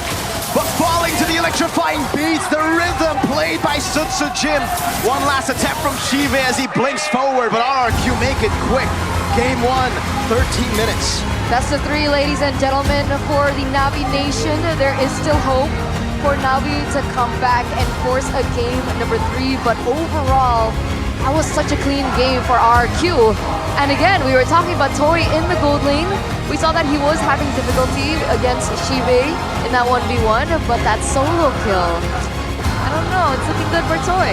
I mean, initially, it seemed like Toy was almost solo killed, and we were like, oh no, is this the sign that we're looking for to see, to gauge the skills of Toy? And just like that, he silences the doubters, shows them how it's done. And this composition just worked so well. At that point, Na'Vi do not have the burst damage, they don't have the front line, and even the utility, the pickoff, was completely neutralized. Where was the Cho flank? Every single time it was denied. I mean, that's the power of the Gatot Kacha, I feel, you know? You try to look for a flank, you get taunted up. Your whole team gets AOG'd perhaps, or even the follow-up gets taunted. Also, the Revitalize really helps RRQ to get away from a lot of the dive, a lot of the pickoff potential from Na'Vi. We saw a lot of moments that they were looking for that. Yeah. And then the Revitalize, poof. And then the Eternal Guard as well. A couple of times it was just RRQ dodging away from these big abilities that could have ended up being a pickoff for Na'Vi. But if I'm not mistaken, X-Magic actually held one of the highest damage dealt in that game. At some point, overall, who was it? Overall it was gotta be Toy. Okay, but at some point it was X-Magic. I think earlier on, the Vexana is just way too dangerous. It's no surprise that the Vexana has one of the highest damage in the early to mid game, but afterwards, right, when you're up against an avatar of the Guardian, right? Forcing you to reposition and then the Joy coming for you. It's gonna be so hard to have any relevance in a fight like that unless you have some escorting from your roamer, from your EXP lane, but Na'Vi just didn't have it. So what needs to be changed? I think securing these prio heroes would be number one. I don't know why they picked Suyo right off. I mean, they went Badang Moskov. I don't know why they went for the Moskov initially, actually. Then later on, obviously Suyo was because they saw the Gatakacha and Granger, they wanted the jungle. But I think there are many ways to deal with that comp initially. You know, the Joy, you might want to go for Gatot early. Badang, at least from MPL Peach, we don't see it too much in the first phase, so that could have been kind of like a flex pick that Cars could utilize later on in the draft after the Gatot was picked. Because we know Cars can play Gatot too in XP. It just feels like they were tunnel vision on comfort picks. They wanted their comfort picks. They said, you know, Shive, you like Moskov, play Moskov. Badang, you like Badang, play Badang. I feel like initially the game plan looked quite solid, right? The early roam from Rins in the mid lane was neutralized and he was picked off multiple times. But afterwards, right, I think they allowed RRQ a bit too much time to take it chill and fight during those big neutral objectives. That's possible. But we do have the crucial moment, ladies and gentlemen, of game number 1, and it was at minute number 5 here, around the turtle. Just look at how tanky Doc was. Yikes. So this was the first turtle, right? Yeah, it was one of the first, if not the first turtle, and it's right first. after that initial solo kill. That was the big fight we talked about. The morale boost was there. The 5v5 that RRQ were waiting on was there as well. There was no pick-off chance at all. And that's partially due to Edok here as well, the MVP, the player of the game. Hey, I'm a big fan of Edok, man. I like how this guy plays. I like the vision, huh? How big? How big of a fan? How big of a fan? On a scale of 1 to BTR, kind of like RRQ levels of, you know, yeah. Cool. This was the MVP Respect. presented to you by the official tournament smartphone Samsung Galaxy S25 series, by the way. As we take a look at what exactly he did to make Miracle such a big fan on a scale from 0 to Bigatron. This is the solo kill. He just took it. Ah, interesting. No respect from Shive. And afterwards, immediately look at this. Ether, out of all people, gets left out right in the front line. That's exactly what RRQ identified, jumping on him immediately. And the revitalize and the difference in sustain and damage allowed them to get so much value. Sutsujin falls here, but at that point the damage is done. Toy is farming up a storm, stealing camps, pushing the waves, and from there, once the momentum is on the side of RRQ with a comp like this, man, you just do not win at distance, man. Lord, is that damage? This is it. Yeah, it was Toy with the Sky Piercer. This was a bait, by the way. Shiva got baited by Edok, and then he gets cut off by Edok too. That's the Gatakacha power we're talking about. 1v1 against a marksman, he can take that, right? Due to the passive, the physical damage reduction, and the extra healing you get as well. The Granger Farsa combination is just, it's ridiculous. Ridiculous. It's ridiculous. What is that damage? It's no. And that was Granger with a fighter emblem, by the way. Like, a lot of Grangers go for assassin emblem for more damage, more penetration. That was a sustain, well, at least sustain-ish build with the fighter emblem. Why did he go for the fighter emblem in I this? think he was just trying to survive, man. He thought, you know, early game would probably go to Na'Vi. He went and snowballed, so it didn't really matter in the end. And in the mid to late game, if RRQ do recover, having that extra sustain allows the Granger to just stand there out in the open in the Land of Dawn without any real requirement to go back to base. But yes, looking at the emblems here, both Tyron and Toy running the Festival of Blood, and they have the Gatakacha as well with the Revitalize. We talked about how teams are preferring this longer duration fight. When you have a Revitalize, when you have 2 extra emblems for sustain, you know, especially the emblems, it's not a massive game-changing thing, but overall, throughout the course of a 13-minute game, it does add up. 13 minutes and 13 seconds. 13-13. Season 13. It's I'm not trying to find like the connection. We're in season 15, but I'm trying to, you know, trying to follow up. Okay, let's take a look at the post-game stats. Rich Guy, the carry, Sandra, best all for RRQ. Yeah, everything is just completely monopolized, and there's zero damage taken. Na'Vi damage taken. Where? Damage taken. Na'Vi 1 damage taken. Oh yeah, but we were talking about the photo. That's a weird flex though. That is a weird flex. I got the most damage taken, y'all. I'm tough. You know, in a street fight, when the commentators start saying, "Yo, that guy's so tough," you know he's struggling, man. That is true. Wait, are you saying E-Dog was struggling? He took a lot of damage, man. I mean, that is not what I'm saying. But yeah, 0 damage to Tarbot from Na'Vi, man. Despite having a Moskov. Which is why I was saying, despite having derailing the initial. Wait, that's not possible. Oh What? wait, it is. It is. If you don't get, No, early game 'cause I turret. thought- yeah. Damage to turret gold doesn't count as damage to turret, okay. to the turret itself. It's just the shield. What's damage by minions? We have to get back to you guys. I don't think so. asking No, I the don't right think so. I think question. like it counts. It counts. So the minions just did not touch the turrets. At all. That's crazy. The real Absolutely turrets, not. the turret shield probably. The real turrets. Don't touch turrets, guys. Well, That's the no, moral of the you- story. You want to touch turrets in it. No. You want to wanna- attack it. That's how you win. You don't want to touch it. Why would you? Oh. Right? You gotta touch it to attack it. No. No. No. Okay. I mean, it all depends, right? I What's mean, the definition of touching? Like Badang cannot shoot the turret. He has the touch. He punches it. Yeah, but that's a touch. Is that a touch? Yes. I mean, Would you say that you touched Miracle by punching him? Would you be like, Yeah, that's a weird way of phrasing Right? it. But I What do do you guys think think? that technically it does apply. okay? Sense. On a serious note, I think Navi did well when it was still according to the game plan that they wanted. But it feels like as rebellion soon, exactly. But like as soon as things don't really go the way that they planned it, especially after the moments in the early game, it doesn't seem like they know how to adjust from that. You know what this reminds me of? This reminds me of the debut of Rebellion in Season 8. Winning in the early game, doing really well, and then falling out completely. At least the Rebellion last season, we saw some pretty good developments, I would say. Like, they were able to control in the mid-game with Matt, King, MATT, XPTR, You know what by the way. reminds me of What? last season? Bimo. Bimo? He's This- back this guy's in the Bimo? Galaxy Zone, bro. This guy? No, the next That guy. Oh, there that's you go. Bimo! That's Bimo. Hi, Bimo. And you guys can actually sit with Bimo in the front seat, front row, if you guys have a Galaxy device, a Samsung device. Hey, you man. can go sit in the Team Galaxy Zone with Bimo. I don't want to flex. I just got myself an A55. Really? Did you bring it? I didn't bring it. It's a Oh. phone that I have an S25 that I Oh. could, use here on flex. kilometer. I bet it was expensive. It actually, my script was on there during the opening. So I just, because the screen's just so good, I could hold it. Was no it expensive problems. though? Of course, it's expensive, but there are promo codes later that you can find out if you guys keep watching. Yeah, there are affordable payment plans. For sure, if you want to get yourself a quality device like the Samsungs, man. S25, by the way, got rid of the previous. I'm not gonna mention the brand, but you know what it is. This is the better one. So ergonomic. What happened to your S24? Oh no, that one's still at home. So you're just collecting Samsungs now? Of course. Why would you not? Richest You caster. not upgrade your phone every time they Richest have a new caster. one? Richest I caster. do not. I You don't? I don't. You're still stuck with your dude. S22? Huh?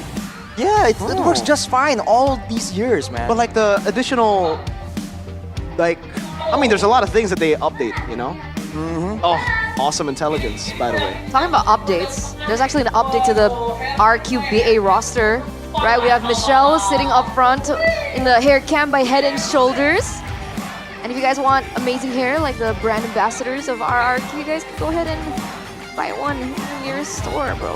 Why did you get really sad towards the end there? Nah. I think she misses It's like, the I'm old. sad. she misses- I miss Eudora. Where's Eudora? Exactly. I miss the It's- Gatakacha, dude. Right? It's When yeah, he's that's- meta, Who's they that? decide to take him out. Exactly. Wait, and that's Zilong. that's a weird decision. Hey, But I know Oh, I exactly can what double Moontar are combo trying to do this. here. what? Double I mean, combo Mia stuff. is the MLBB mascot. So you gotta go Mia. Double combo. No, listen, that is you not here, you know? This is an important device, This is- Chana. yeah. We do not pour. That's put it why on you my put your pool on hand this. out. Don't put it on my Samsung S25. That's why I put your hand out. It's cheaper. It smells really good, guys. I Okay, know it does. I'll give it to you guys. All right, there you All go. right. Take this out of your hands. The Mia one is my favorite. This one, this is the lemon. Okay, so they updated the pictures, the But graphics, but it's still the fresh lemon. The fresh lemon. Yeah. Chef doesn't like this one. I like that one. The flavor, not the Head and Shoulders. Yeah. This is like the Mia. that particular one's kind of overrated. He said lemon is overrated. Yeah. Yeah. He prefers mint. He prefers the mint one and all the other great Head and Shoulder versions. For What sure. happened to Lemon? What happened to Chefin? Good question. Where is he? Good question. That's a good question, guys. Figure out. You can figure that out Better look it on up. your own. Clip that. You want to do a ping test? Yeah? Yeah? All right. With the Wait, I don't have Samsung Samsung phone. You can take it for What now. are you gonna use? Don't worry. Don't He's worry gonna about connect wirelessly to his phone backstage. Wait, I'm connected to the players. What? Wait, what? What did you say? I'm connected to the players in the ping test. Wait, can why hear am I him? here? Wait, I can hear him too. Wait, let me get out of this room. I don't think I should be here. I don't want to lose my job. Look at this. X Magic. The magician from MDL. That's a cool name, dude. Unfortunately, his team was the one that, you know, was magic tricked earlier. Oh, man. But maybe in game 2, he can That's a low find a blow. moment of his own here. Because again, looking at the achievements of this man, definitely not a pushover, right? A lot of people might think like, oh, dude, the guy ain't that good. Compared to who, right? He's still a pro-level player. And, you know, sometimes they need time. What did you guys think about Rin's performance earlier on the Farsa? Because we're talking about X Magic, and we were talking about Rin's earlier on. Do you think it was a good performance? I think when it comes to the aggression, Rins has always had a great aggressive mindset. So when it comes to flickering forward with the Farsa, right, moving forward right in the face of danger, Rins was doing pretty good. But when it comes to getting caught mid-rotation, right, avoiding flank attempts, I do feel like there were some holes there that Navi definitely were trying to take advantage of to try and ruin the whole setup, the whole formation of RRQ. What about Toy? I think Toy played it really solid. Again, this is the classic Toy. When you give him Granger, he just farms up. He plays very safe, and then once he sees an opening, he goes for it. If he doesn't see an opening, he won't try to create that opening. He's just a safe player, and that's what we saw earlier. He played, followed up, Edok a couple of times, followed up Rins a couple of times. Those are the risk takers. All he needs to do is chillax. So that makes him different to Skylar. Yeah. Yes, but Skylar was in his early seasons. He was also like that. He was also safe. Very safe player. I think later on, Skylar becomes someone who can do both, right? I think for Toy, we haven't really seen the other side so far, which is why the Granger pick was just so valuable, right? It allows you to just stick in the back, chill out, and still be relevant, still do damage. That's why I was questioning why Moskov over Granger. Yeah. Right? Ask It's like, Coach Aldo. Coach. Oh, it's Coach Do now. Oh, Coach sorry. Aldo, Sorry, right? sorry. Say goodbye to Get the with the AL. program, He's Eterna. removed the L so that he could get a dub now. New era, guys. New era. It's Coach Do. Coach Do. No L's in his name. No L's in his game. Well, actually, now one L, but he can try to reverse sweep and get 2 wins to overwrite the L. Yeah. But that's not all, though. That was really good, Arashi. That was actually really good. We have to wait and see if there's more for now. But he is the drafter, right? Yeah, I mean, he should be, unless Coach Far, analyst. Is it Far or Raiden? Well, he was Far, now he's Raiden. So it's just a name change. He should have changed his name to Close. It would have been better. Like, he was Far, now he's Close. Maybe his Raiden up close and personal, like raid-in, you know, like going on a raid. The first one was great, Arashi. I think we should stick to just Like, that I first think- one. Too far? Yeah. Like, it was good, and then you took it too far. Although was good. Oh! Wait a minute. Is this? Yes. Oh, it is! It's Mr. Danny Engels!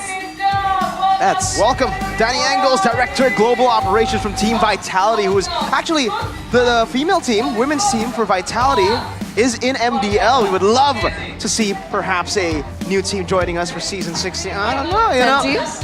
Make it happen, Mr. Danny. Make it happen. Wow. I think OG is asking for a jersey. I would love a jersey too. My idol is Zaiwu. He's screaming XL. He can hear us. That's so unfair, dude. He's hearing OG loud and clear. Hey, no! Hey, he's getting the jersey before us! We gotta get a Vitality jersey. We gotta get a Na'Vi jersey, to be fair. Dude. So we have Team Liquid, Na'Vi, maybe Vitality next. Again, technically they're in the region already, just not in the MPL just yet. That can change, you know. Yeah, technically they already have an Indonesian team. That's true. It's only one more step to actually show up in the MPL. How many yellow teams are we gonna have if Vitality joins in? We already have Na'Vi and Onyx. RQ. RQ is orange, fine. but that's three yellow But teams. it's a similar, it's like a different shade. So it's like on the same spectrum. That you gonna categorize the yellows now? Yellow teams? I mean, that's how I highlight them on my notes. Okay. Yellow. You wrote that they're on the spectrum? Yeah. I see, the spectrum of yellow. Yeah, of the yellow spectrum. That's cool. That's actually true, I right? didn't know you were into I color don't think theory you like call- that. Is it okay. Orange is a spectrum of yellow, right? Yeah. Speaking of though, he's here now. Look at him. He looks Oh. fine. Strategizing. He feels maybe game one. Guys, it's Maybe game one. no Moskov in the first phase. I agree. Maybe prioritize something different. Let's see, ladies and gentlemen, the changes, the adaptations from both of the coaches as we head into the drafting phase for game number 2, presented to you by the official tournament smartphone Samsung Galaxy S25 series. It looks like both teams have actually opted to stay on the same side. Phobia's once again banned out alongside with the Matilda and Harris, so still the exact same Jushin Fanny. Oh, but this is the difference. Luo Yi is left open for grabs now for RQ to pick up if they want, with the Joy being banned out. Are they baiting it, right? Letting RQ take it in exchange for something of even greater value? That's quite concerning, man. Considering that Na'Vi banned both the Luo Yi and the chip, I feel like that just shows how dangerous that macro gameplay is. So, if Na'Vi wants to go for the Granger, let's say, by letting RQ get one of those tools, but then RQ can just play the flanking game and still neutralize that amazing front to back that the Granger provides for the team. I think Suyo would be a good option to go for, and they do decide to go for the Suyo. Now that the Joy isn't up for grabs, I really wonder what Na'Vi have planned here. I think picking up the Granger will be good, but then you're going to have to be careful of the Aerothel pickup that will surely come through with Toy there. I think safe choice for GS would just be to go for the Gata Kacha. That's what I think. Gata Kacha. So no Luo Yi? What? So don't pick up the Luo Yi? Luo Yi... yeah, I don't. If they're confident in X Magic, I think Gatot Luo Yi could come through, but I think the safe one would be Gatot Granger. Okay. Gatot Granger, I like that idea as well. Again, because we've seen the Gatot alone being a great counter to the Granger, but Na'Vi, they make the first move, they get the Granger and the Luo Yi. Right, so no real flank potential just yet, but again, we just mentioned the Gatot Kacha can fill in that role. The chip, I wonder, is that on the table? Right, it was banned, so it's definitely relevant to the discussion for now. So you think Irithel maybe the chip? What's the next pick? CC. Why CC? CC is like the only laner that cannot lose right now. Like CC is him. Well, CC is her technically in the XP lane. There's no way to beat the CC in lane. You got a ganker. It's really good. Dyron also a comfort pick. Irithel, good counter to the Granger. It's a counter matchup, really good against the Granger. So that's why we see the Irithel. I think this is a great start for RQ's draft. I think they were also expecting the Gatot Kacha to come through for Na'Vi. That's why they ended up going CC. And by all means, the CC can be a great tool to dive backwards.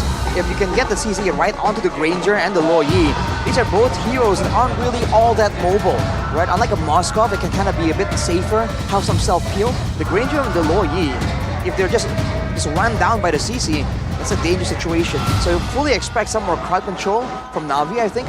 They have the Badang right now, but I feel like after game number 1, where they were kind of comboed, they would want to find some more. I mean, they're going Badang again, but I didn't really feel Kars' presence on the Badang in that first game. I personally think the Badang is good, especially on Kars. I saw a lot of the things that he wanted to do in game 1, but unfortunately the enemy team just snowballed out of control for him to actually be impactful. The rest of the team weren't able to follow up completely. So with the Luo Yi, they should be expecting to win out early game. Hopefully a bit more with the mid-prio, but yeah, Hanzo does get banned. Hanzo, first appearance is a ban in the second phase for RQ. Well, the Farsa banned out by Na'Vi themselves. I wonder if they're intending on going for something like a Yeve. When they're talking about distance, that usually comes to mind. But for RQ, there's a bit more options they can try and go for right here. All 3 heroes so far are pretty mobile. They can kite back, they can kind of chase forward as well as go for dives. I think they really want to round this out. They can either go for a full dive with some more combo, or they can just go for a full mobility type of move. But also remember that Na'Vi haven't yet to pick up a jungler. Yeah, exactly. Right? So do you think Nolan? Alpha? What's the answer? I'm thinking either the Alpha or, well, the Hayabusa is also up for grabs technically. True. But Julian was a pick that Aether was able to utilize quite a bit in the previous season. I don't know if he wants to go back to the Julian here, because Julian Florin has been terrorizing ranked games in Indonesia. I don't know about you guys in other regions. So Badang Granger plus Julian, Florin.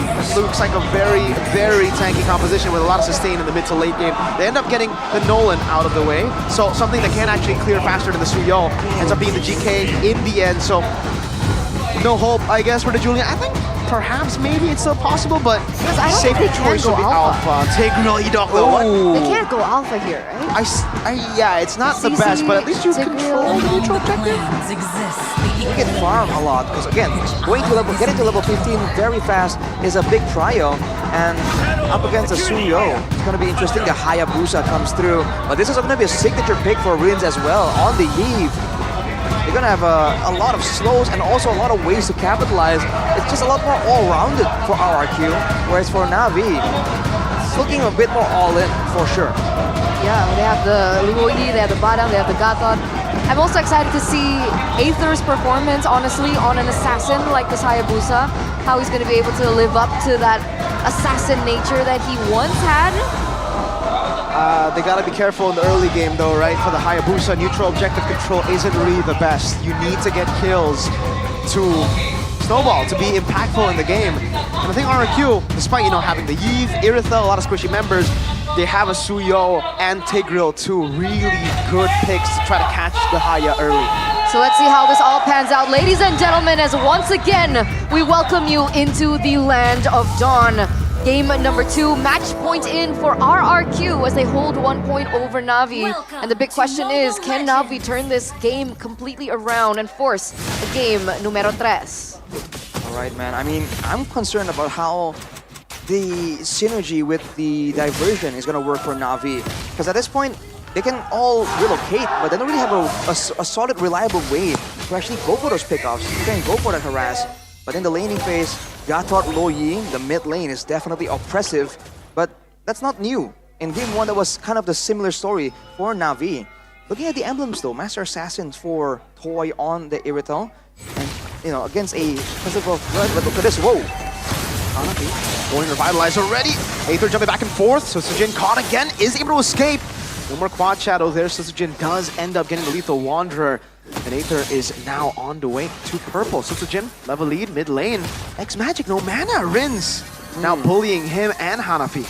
So this is a little bit of a similar story as we saw in game number 1, right? It was Na'Vi putting the pressure in the early game. Oh, wait a second, 1v1? Yeah, not too sure about that. Oh, Soul Sever does the same damage there. Sutsujin can blink out of the Shadow Kill. That's a concern for the Hayabusa. That was close. But again, like you mentioned, right? Aether needs to pick up the pace, right? He needs to utilize the kill pressure that the Hayabusa can have in the early game because of the lack of control over the neutral objectives. We also saw earlier on, audience prediction, not surprised, 88% RQ.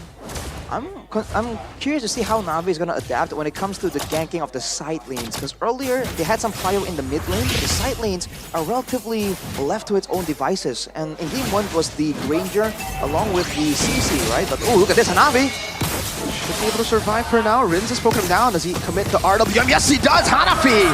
First blood to Rins with the real world manipulation, and that means it's a free turtle to RRQ. Yeah, really, really, really good timing. I mean, you wouldn't go full in with the real world manipulation had it not been for that neutral objective, but RQ's timing was impeccable. No Hanafi, and Na'Vi once again loses out on the neutral objectives. But what's the answer now from Na'Vi, okay? Because we also mentioned that they shouldn't have a say in the neutral objectives, but where's the kill pressure from this Hayabusa? You have to wait and see where it comes from the mid lane, because right now Hanafi is still level 3, right? There are gank potentials, but it has to start with that diversion play, because otherwise, then this Loi just isn't being used to its full potential at all. You can see the invade already happening here. Aether have to back away from... He uses Retribution on the green camp. That means RRQ could actually try to go for purple? I don't think they're going to risk it. Okay, they end up not going for it, but they will try to control top side of the map now. Oh no, I'm worried about Shive. There's a chance he can get ganked right here. It's a Yve, after all. Just poke, man. And Yve, always great at poking. But look at RRQ here, already setting up, sending Edok, looking for a chance. And Aether has to be careful here. Flicker. And that is a... Oh! No, Aether gets away. Edok tried. Aether responds over, burning the flicker and the implosion for just a quad shadow. Oh, wait a second. Mid lane, RWM, Purify out, X-Magic gets away from the immobility field too, so able to escape from some of the threats. But they are buying time, right? That's the thing, right? Even if you don't take down the members of Na'Vi, forcing a recall also gives you a little bit more time to move around the map and to set up earlier. And we can see RRQ using that sort of in holding that 1-3K gold lead. What about the items? Do you see the differences? Wait a second though. Stars going to be forced to flicker out there. He has the Thunderbelt completed already, so he's trying to stack up, but you have to wonder if it's a bit too late. He's not really being part of all these fights, but Edok forced to dash out away. I think Na'Vi has a good chance of trying to force RRQ's hand. Let's see how they play around this. If they're going to use the diversion at all to maybe send someone towards the back line. No flicker from Hanafi. Cars, gonna the CC down. AOG and a fist crack Rins! Cut down. Oh! Still able to escape with a flicker! Now Shibe trying to cut them down. Edok very low, and Hanafi won't be able to get the kill! Oh man, miscoordination in the back! It's a flight from Toy! Sutsujin deals with the Gatot Kacha. Toy gets a double. That's a 3-4-1 trade. That's it. RQ. They get her hand in the neutral objective in the team fight as well. Only losing Dyron. RQ once again back in control. Oh man, nothing is going well for Na'Vi right now. They went for the straightforward approach in that fight, and it almost paid off, right? They identified overextending members. They tried to go for wins there, used two ultimates. It just wasn't enough. RRQ, you can say they got lucky there, man. 2 members surviving on a sliver of HP. But at this level, I mean, luck can be considered some part of skill as well. How did Rin survive? I have no idea. He should have been taken down earlier there. Just figured out very much last second there. Ooh, look at this though, Dyron. Yeah, a forced shadow kill. Aether can go back here. Oh. Dyron is just having fun. He knows he has the War Axe, and the Brave Smite help him with the sustain, and he actually gets away against the hot assassin. What I don't understand is Na'Vi committed to that neutral objective, even though Aether was 1-2 levels below Sutsujin. What do you think was the idea? I think they wanted to go for the kills first, right? The whole fight started not with a 50-50 on a turtle. It started with the pick-off attempt onto Rins. Unfortunately, it did not work out, but will this work out? Actually...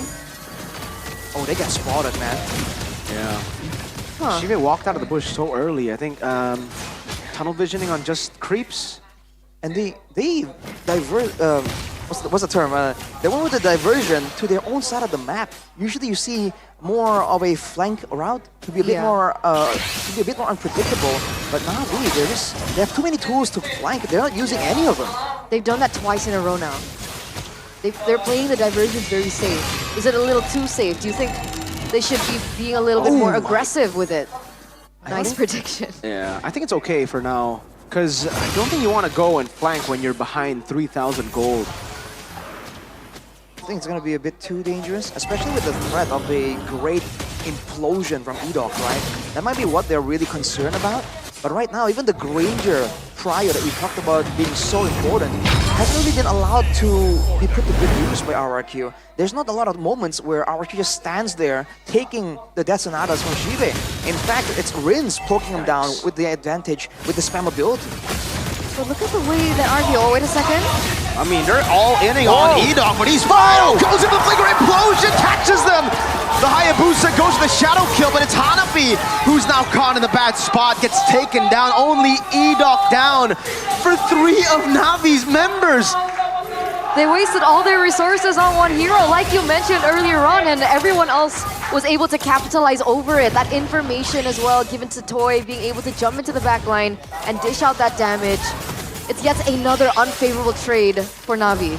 That's how RRQ is forcing Na'Vi to react to literally everything. If Dyron walks up too far, Na'Vi has to retaliate. If Edok walks up too far, they have to do the same thing as well. They just could not have any... They were concerned about the counter-engage from the Tigreal, so usually it makes sense. Jump on the Tigreal, there's no chance for Edok to go for the counter-engage, but they were unable to secure the kill there, and it allows RRQ to get a massive fight. Oh, shadow kill, doing a bit of damage. Oh, Aether. Dyron, curtain call, plays on him, no quad shadow, they're going in, the fist crack, forced out of it, Dyron! Playing the yo-yos in the vicinity of the base turret, does not matter. Toy gets a turret downtown, and it is all RRQ this game. He tossed the coin. Aether tossed the coin 50-50, and unfortunately it landed on the one that he did not predict. Losing that out, trying to make a Hail Mary play onto Rins didn't quite fit the bill. Let's take a look at the items now. Yeah, just not enough damage there for Aether. Only on 2 items right now. Whereas for Rins, despite not having any defensive items, he was able to survive quite handily there. That's because RRQ just walks around together, right? Partially in order to actually deny any kind of pick-up potential using the diversion. But Na'Vi, again, just are out of position, man. They just have no idea what to do, how they want to play these fights. RRQ are the ones calling the shots again and again. Wait, was that Chide with the Sky Piercer? Yeah. Oh. 9-minute Sky Piercer in a game where they're I 6k gold behind. Did Sky Piercer, he picked up the Sky Piercer early. Did he sell it and buy it again, that means? Oh, diversion play. Let's Oh. see. Oh, here we go. Wait a minute. Rins is there. Do they Does he realize know? though? The Lord just gets taken for free. Rins catches them, knows they are behind, and now they are caught in enemy territory. That's a stun over Aether, trying to go for the shadow kill. He goes in for Rins in the end, and his 2 members actually taken down. Hanafi walks up, but Dyron comes in to clean them up. Hanafi? The vengeance. Toy with a double, and Dyron 2. That is 2 doubles, a complete wipe out, and a disaster for Na'Vi. Oh man! Oh man! They were trying to use that diversion play to turn things around. But I guess they were banking on the fact that they were not seen. Well, feels bad. You gotta be more proactive than that. They were sitting in that bush for a bit Quite a too long time, yeah. And at that point, the fight got started with all of them getting spotted by Rins with a great Void Blast. That's the other advantage of having a Yeve, the spammability. Spams it out in the bush, catches them, and at that point, they're just stuck, man. It's checkmate, literally on the chessboard of Rins on the Yeve. They can't get anywhere, but Lidok! Another implosion, and Aether! Again it has happened, Dyron against 4, and the baggy does not care! Continues to dish out damage, gets pulled back, and finally, Dyron pays the price of overextending. Still a 1-for-1 trade though, right? Aether goes down, 1 member down to try and invade onto the inner turrets, and it looks like it could be defended. Wait, they're defending it. They are defending it with Dyron down. Gonna be a bit too risky for RRQ to just go for a fight with only Edok as the sole frontline. Their whole playstyle hinges on Dyron and Edok coordinating on who's the frontline, who's the counter engage. Of course. Look at this, whoa! No follow-up just yet. AOG comes down, Toy's gonna be very low, taunted up as well. Hanafi gets a shutdown, revitalized as well. Jin trying to dish out some damage, will be able to back away. Toy down, now diversion. Where are they gonna be sent? Right there, quad shadow over. Aether follows through with the shadow kill and now goes in. Jin very low. Oh my god, 1 HP gets away. Lanes with the real world manipulation catches everyone. And now it is X-Magic left to go up against Dyron. 1v1, it's me and you, a mage against a fighter with a vengeance. That's Dyron with a kill. That is RRQ sealing the deal for a clean sweep. No one up. They will wait for the mini wave. 6 seconds for Hanafi. The wave cleared too fast for Hanafi to respawn. That is a 2-0 clean sweep for RRQ. Welcome to the Brawl server, ladies and gentlemen. A Hail Mary play coming out from Na'Vi with very aggressive maneuvers. That first flicker from Cars followed in with the AOG. They were able to take 1 man down from RRQ, but the diversion play after, unfortunately, did not work out for them once again. Clean, best of 3 by RRQ going to 0. It's unfortunate, man. We were waiting for the moment that Na'Vi will finally have that big moment, the do or die moment. Unfortunately for them, it did not work out. RRQ way too clean with it. Noticing, finding them every single time when they're hiding away in the bushes. Wow. Man, I mean, it's a harsh welcoming for Na'Vi to Indonesia. For MPL ID, RRQ, the runners-up, showing just how difficult it is to make it up top, to go up and debut here in MPL. Na'Vi unable to create the chances that they needed to create with ke Loyi. And you know, they prove, RQ prove. No Skylar, no problem. Well, I mean, this is just the first day, granted. But it looks like Toy is very reliable in that gold lane in the first game of the series. So with that, ladies and gentlemen, we're going to throw it over to the host interview with the winners, RRQ host. Dan RRQ mendapatkan kemenangan pertama mereka dengan 2-0. Season 15 yang sepertinya lancar-lancar dan sangat apik nih. Gimana season 15 untuk tim RRQ? Gimana yo, Jin? Ya, season ini ya kita dari awal lagi lah sama ada yang baru Toy. Ada yang baru, jadi menurut kalian ini udah reset? Ya Toy doang yang baru, jadi kita ngasih ilmu-ilmu juga ke Toy, jadi nggak riset dari nol lagi. Gak riset, menambah 1.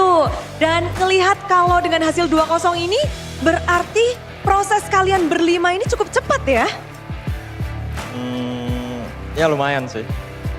Apa nih yang mungkin khusus kalian lakukan di season ini berlima untuk menghadapi semua lawan kalian di season 15 ini? Ada yang spesial, ada yang berbeda nggak? Nggak ada sih kayaknya. Kita latihan kayak biasa aja. Paling cuman nobar-nobar bareng. Biar makin erat? Iya. Oke, nobar-nobar. Dan ngomong-ngomong tentang lawan kalian. Lawan pertama kalian adalah tim internasional yang hadir baru di MPL Indonesia season 15. Menjadi pertanyaan tentunya, Lek Diren gimana menghadapi mereka? Tadi ngospeknya sangat kerat nih kayaknya ya. Menghadapi mereka ya kita kasih yang terbaik aja sih. Karena kan kita dari awal lagi kan. Kayak kita harus respect pada siapapun. Respect pada siapapun. Dan kalau ngelihat dengan tadi nih kan bisa dibilang sebelumnya kamu dan Skylar adalah pilar-pilar yang kayaknya yang menghidupkan suasana, yang menjadi lemnya dari tim RRQ. Dan sekarang udah gak ada nih Skylarnya. Untuk Darren sendiri, apakah sekarang kamu jadi kaptennya? Atau siapa nih kapten dari RRQ? Rin. Rins menjadi kapten sekarang? Kaptennya berlima. Kaptennya berlima? Ya. Gimana tuh caranya kalau kaptennya berlima? Kapten... Kasih tahu dong. Gak boleh bohong, bos. Ayo. Jadi, iya kapten saya. Mengemban tugas baru berarti ya untuk Rins ini? Ya lumayan. Lumayan. Bagaimana dengan menghadapi season 15 dengan tugas baru pula? Ada nggak sih mungkin sesuatu yang khusus Rins harus fokuskan untuk season 15 ini? Ya mungkin kita lebih komit aja sih di season 15 ini berlima gitu. Sama coach sama... Berlima, spesial talknya. Dan kalau ngomong tentang RRQ, tentunya kita tahu keluarga besar RRQ itu banyak banget. Nggak cuma Kingdom yang ada di sini, namun juga ada keluarga-keluarga wajah-wajah yang terus terpampang. Ada yang spesial sesepuh yang akan terhubung langsung bersama kita di MPL Arena. Ada siapa nih? Halo. Wah. Gede pisan. Assalamualaikum. Waalaikumsalam. Emang udah gede, Bude.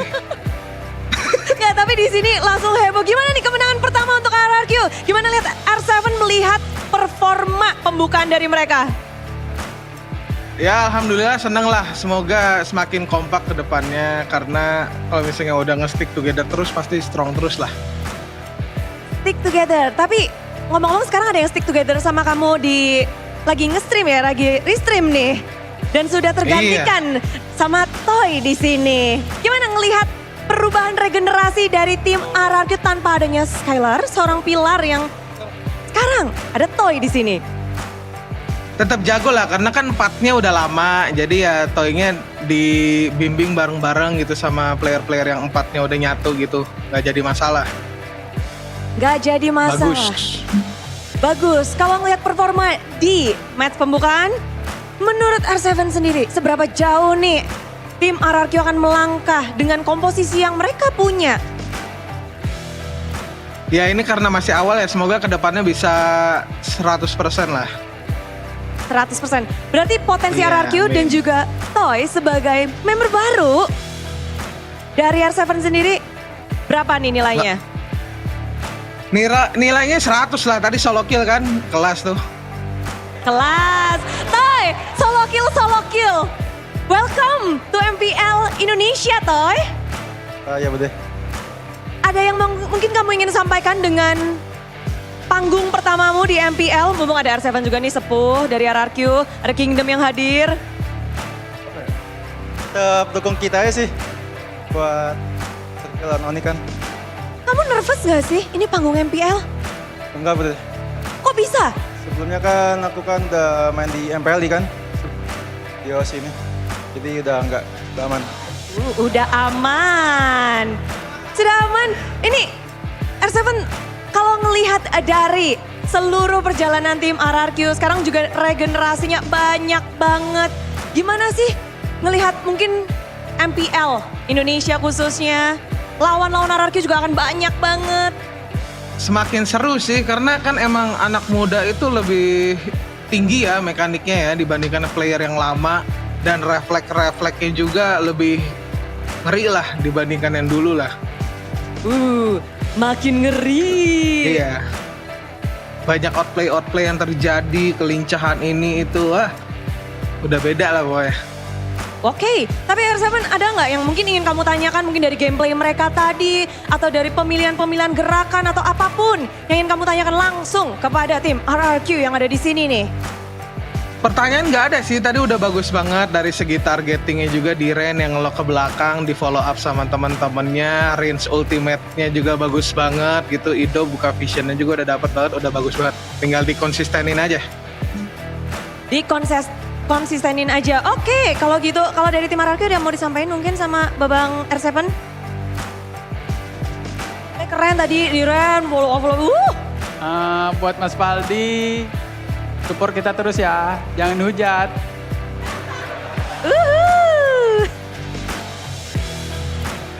Oke, ayo.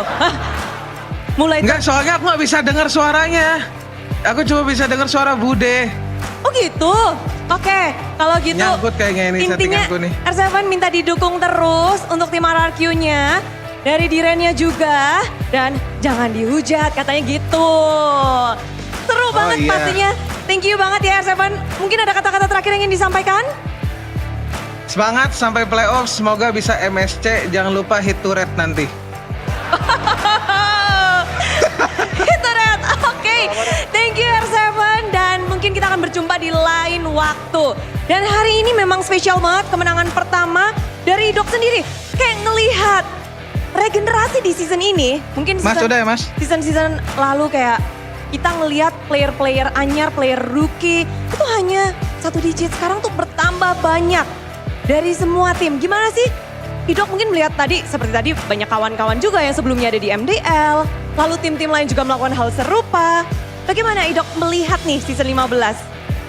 Ya lebih seru lah, ya pemain-pemain yang muda-muda juga, ya pasti lebih panas. Lebih panas, kalau dari Idok lebih panas? Kalau dari itu yang ujung, Toy? Kasih dong kata-kata untuk kemenangan pertama dan match pertamamu hari ini. Dari Toy. Kata-kata untuk kemenangan ini. Dia tanya. Emang nih ya, abang-abangannya yang bisik-bisik, satu kata untuk match ini, boleh? Mantap. Mantap. Oke, kalau gitu, terima kasih kemantapan kalian luar biasa. Thank you semuanya, thank you Kingdom yang ada dimanapun yang ada di MPL Arena. Dan terima kasih untuk tim RRQ. Inilah dia kemenangan pertama untuk Raja dari segala Raja.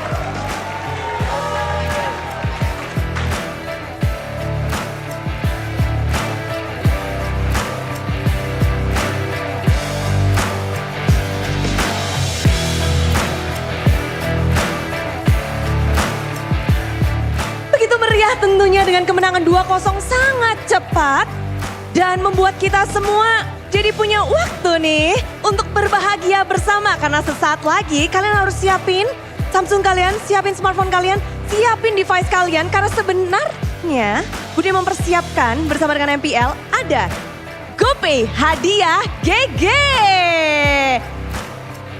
Hey, ini kita dapat banyak nih ya.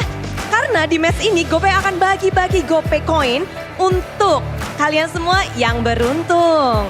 Makanya sekarang buat kalian yang ada di sini download GoPay sekarang juga. Karena kalian bisa meredeem GoPay coin secara gratis dan cepat.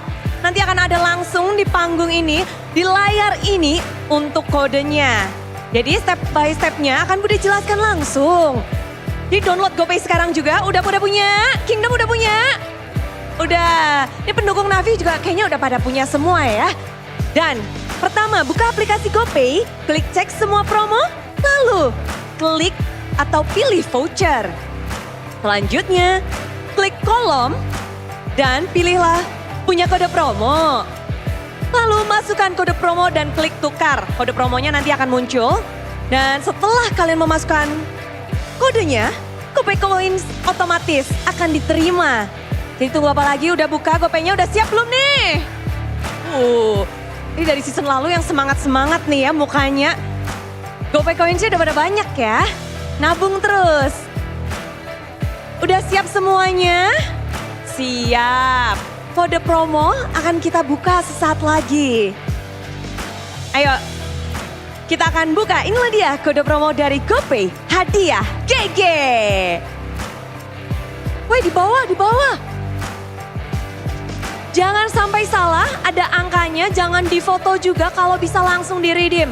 Karena ini siapa cepat dia dapat, siapa cepat dia beruntung, siapa dia tepat, dia pasti ngedapetin hadiahnya. Oh, berhasil. Wow. Udah pada seneng di sini. Gimana dengan halnya kalian semua? Udah ada yang teriak-teriak? Baru 1, 2, 3, Oh, dapat banyak, dapat untung, dapat GoPay. Seru banget ya, udah menyaksikan match yang begitu memukau. Dapat GoPay coin secara gratis juga. Waduh. Semuanya udah pada happy, udah pada dapat. Jangan sampai salah ya, ada angka 4-nya tuh. Ini tricky lumayan.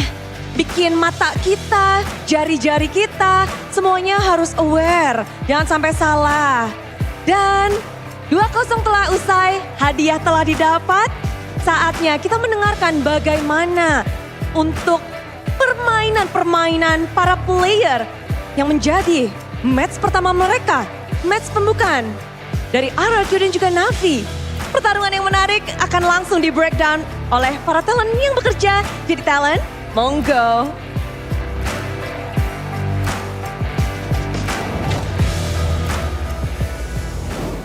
Thank you so much, Bude, Clara, Momstar, for the bagi-bagi GoPay. What's the English of bagi-bagi GoPay? Giving away GoPay. Giving away GoPay. Give it away. Well, we don't have like a double word. Share GoPay. Share GoPay. I like that. Yeah, I mean. GoPay share. GoPay share. GoPay share. But congratulations to RQ as well for winning their first match of the season. It's looking good. They're starting on the right foot for RQ. Do you think they can go all the way to grand finals again? Ooh, I don't want to get too, too So ahead far. of myself. Let the Arashi This early. Hoshi. Sorry. Let the Arashi Hoshi come out, man. Sorry. Too aggressive. Too aggressive. Do you think TLID after match 2? We'll put her on the spot after match 2. Gotcha. Deal. But my answers are always so neutral. When TLID won, I don't think you were very neutral. Yeah, you were pretty outspoken. What? Did you say crucial? Yeah, neutral, I said crucial. Crucial moment. I said neutral, but sure. Crucial moment, ladies and gentlemen. This was the moment, 4 minutes in. Arashi, Hoshi, break it down. Yeah, it's Rin's escaping. Like we said, how the heck did it even happen? Edok as well getting out, and that was one of the deciding. Up to that moment, the fights were somewhat close, but after that fight, I think it's only a matter of time. And Edok gets the recognition he deserves. MVP presented to you by the official tournament smartphone Samsung Galaxy S25 series. I don't like him on Beleric, and I think now we understand why I don't like him on Beleric. He was playing on Beleric too many times at the M6 World Championship, dude. when he plays something like the Tigreal, the Franco, we see him just do wonders. But I think this game, player of the game for me was Rins. He played such a phenomenal game. How did he survive this? Yeah, it's unreal, man. I thought that was a done deal for him right there. And he gets out. He still has the ultimate. Didn't pop it in the middle of that fight. But afterwards, it's just all E-Dog, man. The fact that he is just able to stay in the front line, right? And right here, tank all this damage and have the presence of mind to just go, hang on a second. We are the aggressors. Look, it's more like a Na'Vi did that to themselves kind of thing, right? E-Dog was just like, oh, okay. Wait a minute. Yeah, exactly. Just makes the plays happen after that. And again, it's not just the engages, because, you know, with these mechanics, you can engage pretty easily, but it's also where he's able to actually find some of these members, right? Kind of stop Hanafi when he's trying to go for the sneakier moves around the map. And after this fight, that really seemed kind of close. Dairon just locked out the show, man, with a CC. I think he deserves a bit of a shout out there too. These two games, his CC is absolutely menacing. Like, I would say most of them performed. Like, Rins did amazing. I think Toy was very good as well. Like, he didn't make crazy plays, but he was reliable. He didn't have to make crazy plays, Exactly. right? Just too much damage right there, though. I mean, just playing it safe, right? This is why people say RRQ plays it in a more textbook fashion. Because they get these compositions where it's all about not messing up. You don't have to do anything too crazy, right? 1v5s and all that. But when you don't make any mistakes and you just have bit by bit, again and again, more of an advantage, eventually just take over the game. And looking at the post-game stats right here, looking at the items, Rins, by the way, goes for this build here where you go with the Demon Shoes and then skip the Enchanted Talisman altogether. Yi's spells are already on a relatively short cooldown, so I actually like this this path even more. Going for faster damage immediately, and afterwards skips any kind of utility, any kind of safety, just go straight for the Wishing Lantern as well after Divine Glaive. That way he gets both squishy damage with the Divine Glaive, but also damage towards these frontliners. So he has this Eve just becomes a best of both worlds type of deal. And in the sense where Araki Hoshi relies on him to try and trade back some of the damage before the all-in happens, I feel like it's a great itemization choice for Rins in this game. Is that a usual emblem choice for Luo Yi? The Brave Smite, you mean? Yeah. I feel like it's we've seen it before because Like, you're I've always seen it on Valentina. For Luo Yi? Luo Yi. Yeah, you do see it. Super Prince likes to go for that too. Interesting. Just additional sustain on top of the damage you deal. Because you're up close and personal and you have a low amount of mobility, which is why we saw earlier. He survived quite long enough when Dairon was just shredding him down, but you know, eventually, it's only a matter of time. It really is. I mean, I don't know. It feels like Na'Vi were just out of sync. Their targeting was off a few times. When Rins was so low, I thought for sure they would have gotten him, but Shive did not decide to continue, and then he walked back, tried to kite back. XBTR, by the way. Yeah, ex-BTR, by the way. Washer Paul, who's also ex-BTR, by the way, didn't play, so maybe next time we can get Washer Paul in there. I think Chorizo is also ex-BTR. You know who else? By the way. You know who else is ex-BTR? Who? Aldo. Oh! What are you trying to say, Come Mirko? away. What are you trying to say? They're my goats. They're your goats? Well, as you can see, again, the damage to turret. Wait, hang on a second. There was a turret taken by Na'Vi in this game, and there's 0 damage dealt. Okay, so I think this is from the heroes only then. Yeah, so minions don't count, Minions brother. don't count, bro. So you're telling me in 2 games they weren't able to touch a turret? Yikes. No touching. No, not a single turret. Because technically, never mind. We're not going there. Dude, Yeah. 2 games, 2 games. no turrets. No turrets. Not That's even like, rough. at least maybe you don't get the turret, but you can hit it once. Just once. But shout out to Kars' dad for buying us food again. Hey, Mr. Wijaya, W. shout out to Mr. Wijaya, always love you all. amazing. Just get a random shout out. Yeah. Shout outs to Na'Vi as well, man. Because that was their debut. They can obviously improve, they can progress a lot. We saw Team Liquid last season do the same thing, but that was with like swaps. Maybe Na'Vi could swap. But to be fair, Paul? Ex-BTR, by the way. See, but to be fair, again, it wasn't an absolute stomp. There were some fights that were seemingly quite close. I mean, that fight in the crucial moment, right? If Rins gets taken out right there, right, they get some more momentum, you know? There were some moments there that really hinges on 1 or 2 moments happening for RRQ. So, all things considered, right, it's not a bad debut for Na'Vi, technically. Not awful. Not great, not awful. Not awful. I don't know. I just keep on thinking the What's zero the damage to turrets. definition of awful? Because 12 minutes and 13 minutes. And 0 damage to turrets. And almost 10k goal lead in both games. It was a harsh welcome to Indonesia. To MPL Indonesia for sure. Not too great. It's okay. They were up against the runners-up as well, RQ. True. Would you rate RQ in top 2 this season? Because I wouldn't. Based on their lineup. Not off the bat, I think. Not off the bat. I think from day one, top 2, I feel that's a bit too ambitious. I feel they're gonna do okay. They'll be, They'll make it to playoffs. I think so. Who's your top 2? Ooh. Don't say Bigatron. Okay, you're gonna say Bigatron. MPL ID. And Onyx. Wow! Yeah, I feel okay. so... Betrayed. I feel so betrayed. No, but on a real note, Onyx? I think so. I think Bigatron and Onyx. Hey, I said this last season in the playoffs. They both didn't make it to M6. So I think if you're a TLID fan, you'll be happy that I didn't choose TLID. All right, what's yours? A-Rod and Aran are probably happy too right now. Top 2. Top 2? Oh man. So one is RQ. Yes. Okay. What's the second? Maybe it's Onyx, huh? Oh, see? Onyx, bro. Onyx good. Loser interview, by the way, ladies and gentlemen. Yap, ini adalah panggung pertama bagi tim Navi.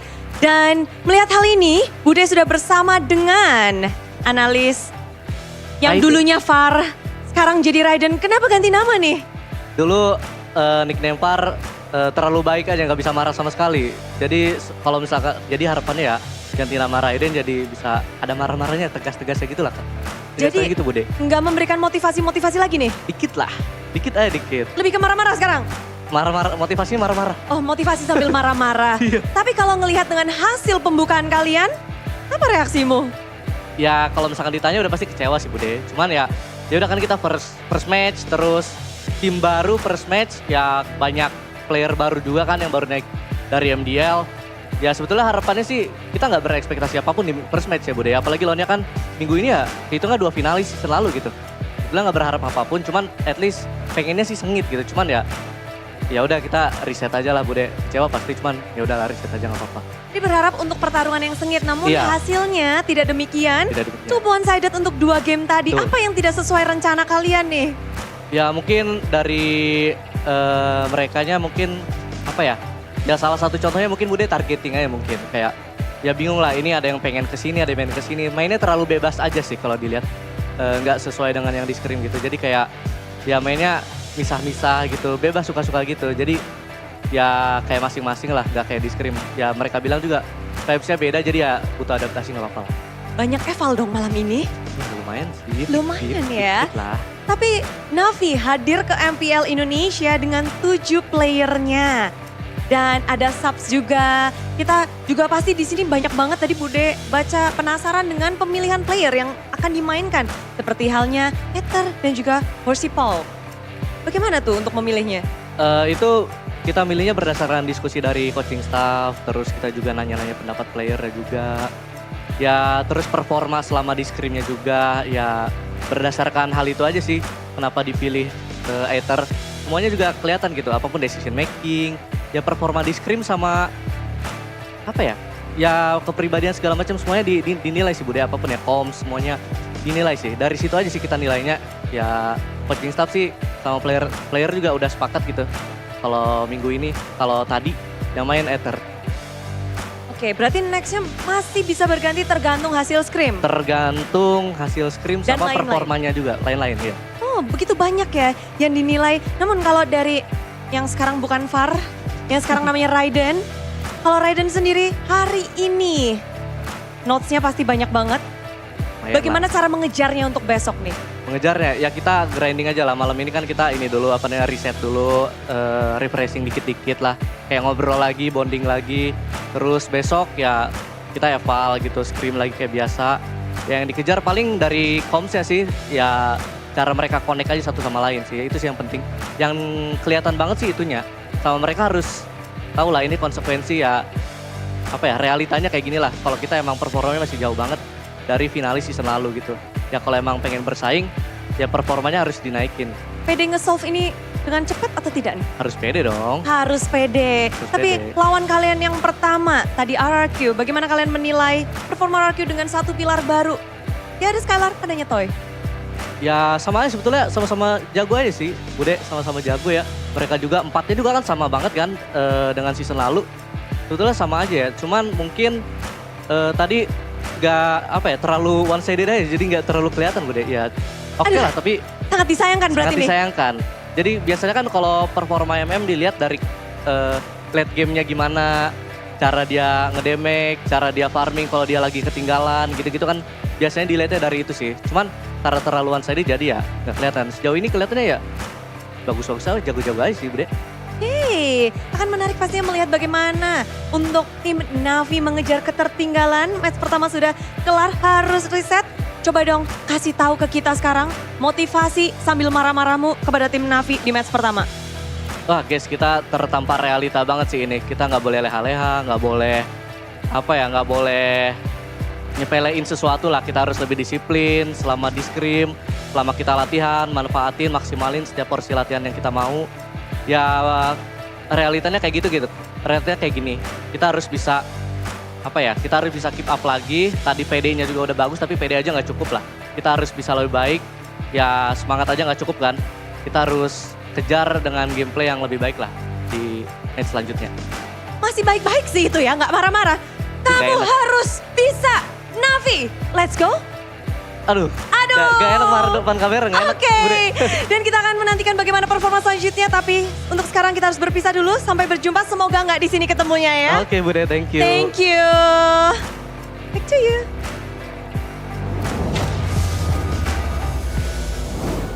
And that was the loser interview. So I guess he did touch a little bit about what you were talking about targeting. So even he mentioned Ryzen. His name is Ryzen, right? Raiden. It's so weird because his name was Far and now it's Raiden and Ryzen. Oh, okay. Maybe he's a big fan of Raiden. that game with the swordman guy. Maybe, Raiden. Cyborg sword guy. But even Raiden mentioned that he felt like there were things that it felt like both of that they were not connected as one team. Like comms, targeting, they were still playing as individuals and it was very different to how the scrims were. Yeah, scrims are always different, you know? Like teams perform really well in scrims and then on stage it's completely different. They have to deal with the crowd, obviously, that it is very, very tough, especially in Indo, especially when you're up against RQ. You know, those fans are loud, man. Loud. Like the They're Kingdom. right behind us. They are. I forgot how loud they were. We all do, and then we get reminded very quickly as we get into the game. But I don't need to remind you guys about the best device, the best smartphone in the business. Because you guys know already, right? Guys? Hello? Hello, are they there? I think you have to talk to them I don't through think the I phone. can. Oh, really? Yeah. Okay. Is it? It's them. It's the viewers right there. Oh, I mean, is it working? I think it is. Wait, it's It is. ringing. It's ringing. Hello? Ah, finally, yeah. There you go. It's Joseph. Joseph. Hi, Joseph. Rezabek? Yeah. JC? It's JC. It's JC. Joseph Charles Rezabek? Yeah. Oh my god. Yeah, okay. Joseph, I just want to remind you, because I keep getting questions personally about what's the best smartphone for gaming. And of course, the answer will always be the Samsung Galaxy S25 series that Mirko got to. He actually leveled up his S24 to the S25, but he still has the S24 at home. But he wants the S25 because, the latest release of the Samsung will make you an MVP because of the specs. It's top tier. It's powered by the Snapdragon 8 Elite 4 Galaxy processor.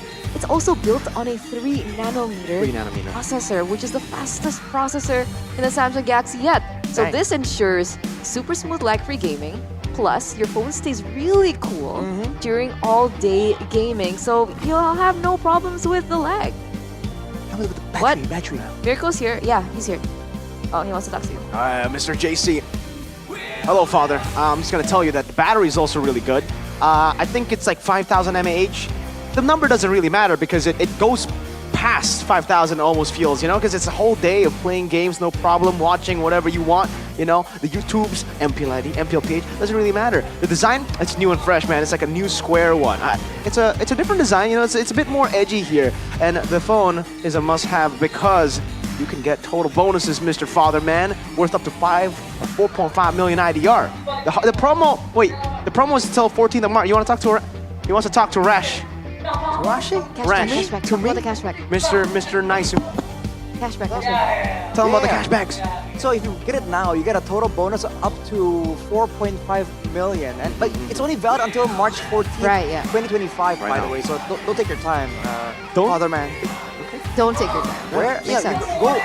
go to the website samsung.com/ID, or you can just go on the broadcast and scan the barcode, right? Yeah. Okay, I'm gonna hand you over to Eternal. That's JC. Miss you, father. See you soon. Oh, tell him to download the GoPay app when he buys the phone. Oh, don't forget the GoPay app, by the way. What else? What else do I need to tell him? I think you can get like 3 diamonds 3 for diamonds? each token. You guys, Joseph, you can get 3 diamonds for 1 token. GoPay.co.id/games. GoPay.co.id/games. Yeah, on that website. Okay. You can get spin for You can also prizes, spin gift for arena. prizes. In the gift arena. And Spin in in the real gift life. arena. Where you can win GoPay coins, MLBB skins, There's a lot. smartphones, and an electric motorbike. Electric motorbike. I'm just gonna assume that you heard that. Okay. I think I heard it. Bye, father. Catches that far? That's Bye. Yeah, see you soon. Now that she's done talking to JC, now we're going to talk to you again. If you want to Hi, top guys. up diamonds on GoPay games for the best prices, guaranteed security, it's only around, I think, like 26,000 IDR, plus tons of extra promos. That's amazing. GoPay. I was in shock. It is a shocker. I Need to want get this the phone GoPay back. app. This is my... I'm going to play MLBB while you do ad-libs. Well, I mean, of course Miracle likes playing MLBB. He has all the new heroes and skins, right? Because he takes advantage of every single GoPay promo. What do you think he has all of those skins you see on his stream, dude? That's all GoPay. That's true, that's true. So, what are you waiting for? Exposing him right now. Hurry up and top up now to unlock new heroes and skins to be like Miracle. Okay, he's locked in now. I'm queuing for rank. What do you want to talk about now? I want to talk a bit more about the next game, but Next I mean, game? thinking about it We have just a next gets game? gets me confused, man. There's just so much things to talk about. What are We you have saying, a Arashi? next game? What did I Arashi thought you say? were queuing. It took too long. It took too long. So if you're wondering who goes AFK in your games, it's Miracle. I wasn't in the game. It took too long. Sure. Cancel the queue. Liar. You might just be impatient because you're dealing with... I am a Head and Shoulder user. I do not Are lie. you itchy? What? You're itchy. No, if you use I Head thought and he was Shoulders... impatient because he was itchy. No, Yeah, that's where I was getting at. No, listen. If you use Head and Shoulders, Oh, you're itchy. you're an honest man.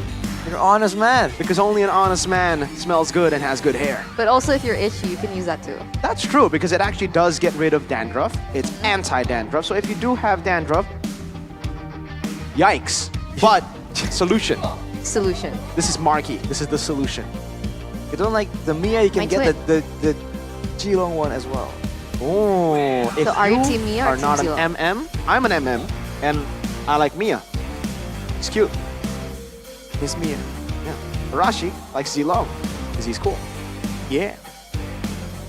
You I like Gatot Kacha or You Tigreal. can. Well, you because can. he's big. But he's no longer part of Head and Shoulders. Well, you know, Maybe he is sometimes actually. the past is okay to ponder on, reminisce. you know? You can reminisce. Wow, that's you know, really some deep. things are better before, Whoa. all right?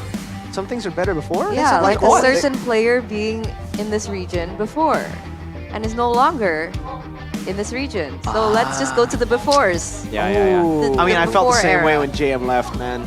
Yeah. Like, JM is JM, bro. XP tier. Yeah, he took it really hard. Poor Miracle. I think Yaoi also left, but who cares? Certainly not us. No one here really, that big of a Yaoi fan. I mean, he's Absolutely cool and all. None of us on the desk, Maybe in an Indo desk. It's not like I cry over I heard like him KB every is night a big fan of him. or dream It's like about he him. actually really likes Yaoi. He was Yeah. like screaming Yaoi every single day when Yeah? he was here. Yeah. Wow. I don't KB. pretend to talk to him over the phone. I heard or already. anything. Yeah. I've never heard that before in my life. Never. At all. It's part of TNC now. Bro, fun facts. So no longer do we get care packages. It's pretty unfortunate. Care package. Did we get like a gift pack? Yeah, we did, right? Not us, like the Indo casters, right? Like that one fangirl on the other Yeah, desk. yeah, but what is theirs is ours, right? Oh, We're the caster family. So sharing is caring. Share, go pay. And now share, Share, give go pay. packs. There you go, guys. But we do still have one more match ahead of us. It's Big so one. weird being on Friday. Because there's only 2 matches. Yeah, because I'm That's true. used to 3. Hey, but this next match will feel like a 3 match day because we have Three-match day. Pros versus TLID. Dude, we got the reigning champions against Natco. My God. Just him. I mean, yeah, there's Key and Albert. Sure. Just Erlan, Natco. my goat. Oh my God, I cannot wait to see Erlan on stage. The way you said it made it seem like it was Natco solo 1v5. I'm like, it's still ID Natco. But I have to say, Key and Albert being in blue is so weird. Seeing Erlan in blue is weird. Oh wait. See who? Never mind. Wait, really? What? Because I wanted him to be red. Unfortunate. But we got him To on. We replace got him Ahmad? on. That's why. I'm No, like, no, no, what? no. Why? Back in the day, back in the day, we didn't really have. Anyways, Anyways, Anyhow. we're going to throw over to a break before we get into our second match of the day. So with that, ladies and gentlemen, stay tuned. Don't go anywhere. We'll be right back. You're watching MPL ID Season 15.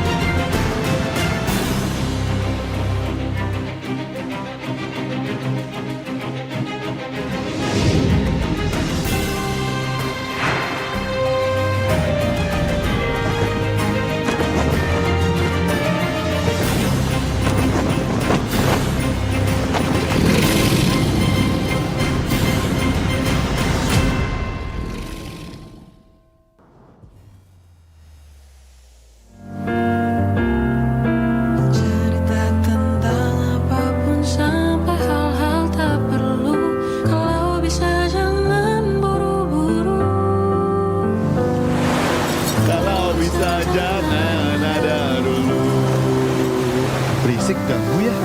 Kalau bisa jangan ada dulu.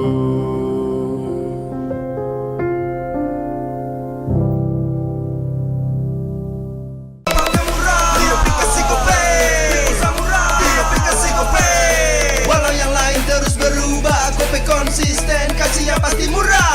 Tagihan murah, di aplikasi Gope, transfer 100 kali per bulan. Download aplikasi Gope baru, nggak pakai lama. Dompet andalan gamers banyak damage-nya.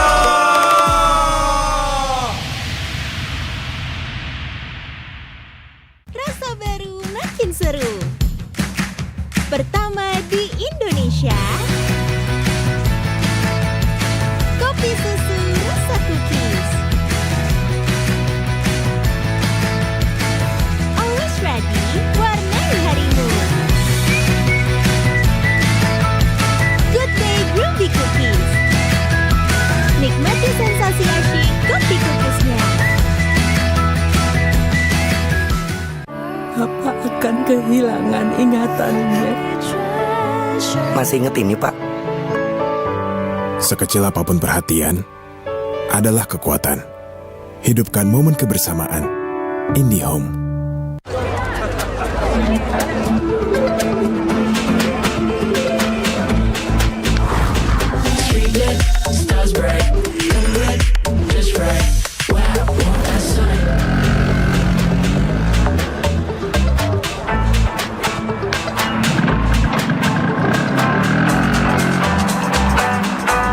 Wow. Cool.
ganggu ya? Kalau bisa jangan ada dulu.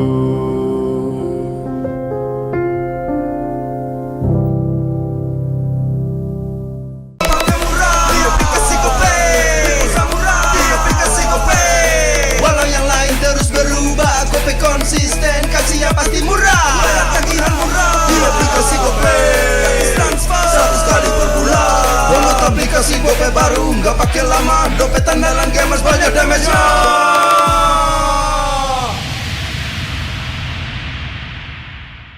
Rasa baru makin seru. Pertama di Indonesia. Kopi susu rasa cookies. Always ready, warnai harimu. Good day Groovy Cookies. Nikmati sensasi asyik kopi cookiesnya.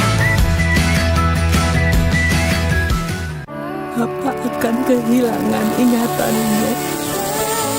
Masih ingat ini, Pak? Sekecil apapun perhatian adalah kekuatan. Hidupkan momen kebersamaan. IndiHome.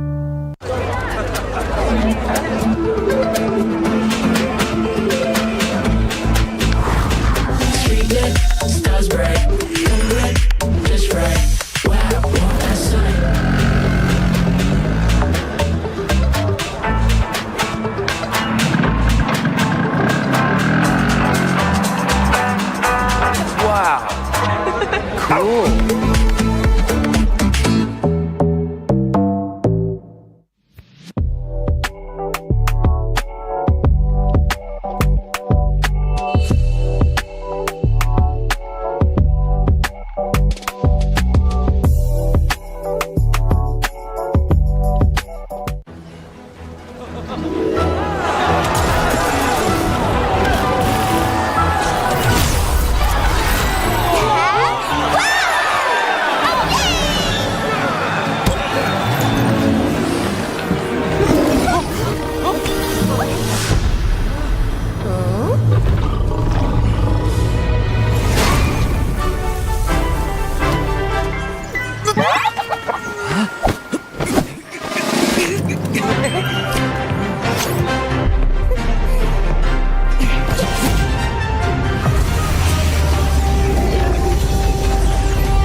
seru.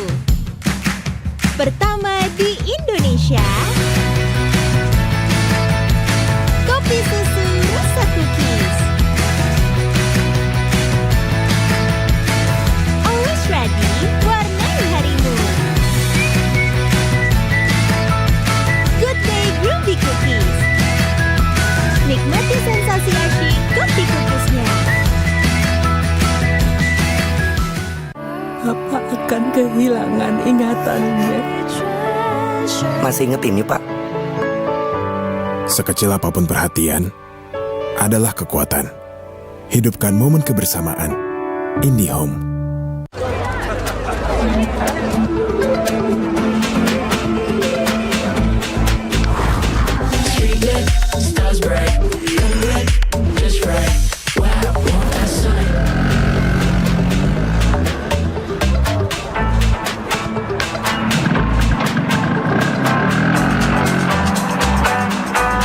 Wow. Cool.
kasih gope baru, nggak pakai lama. Dompet andalan gamers banyak damage-nya.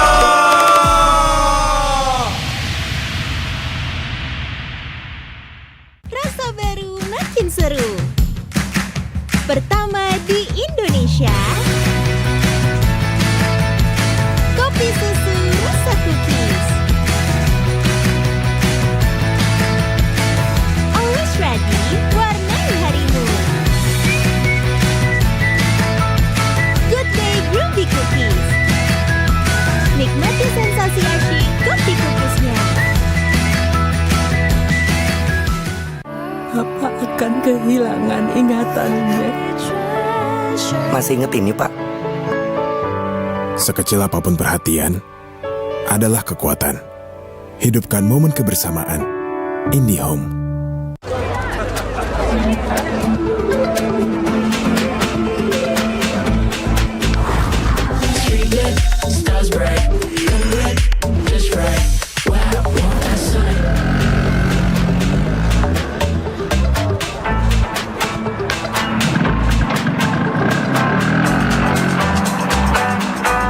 Wow.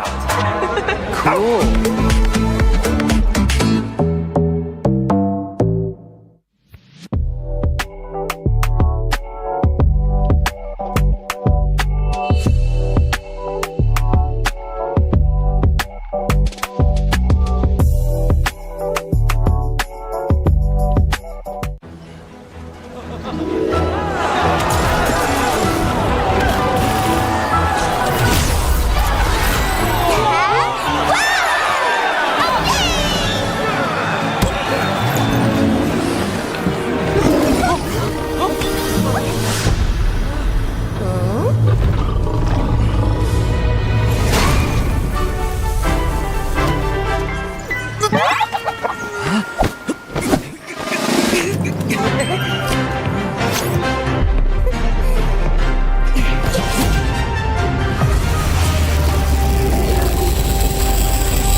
konsisten, kasih yang pasti murah. Bayar tagihan murah, di aplikasi GoPay.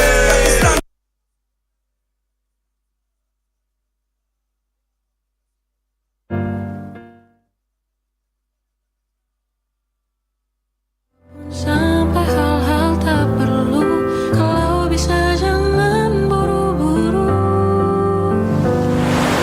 Kalau bisa jangan ada dulu. Berisik ganggu ya. Kalau bisa jangan ada dulu.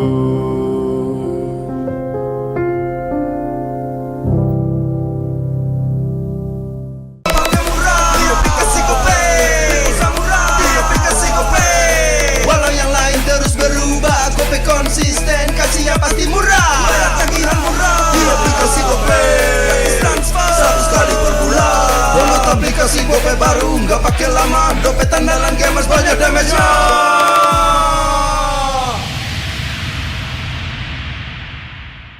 Rasa baru makin seru.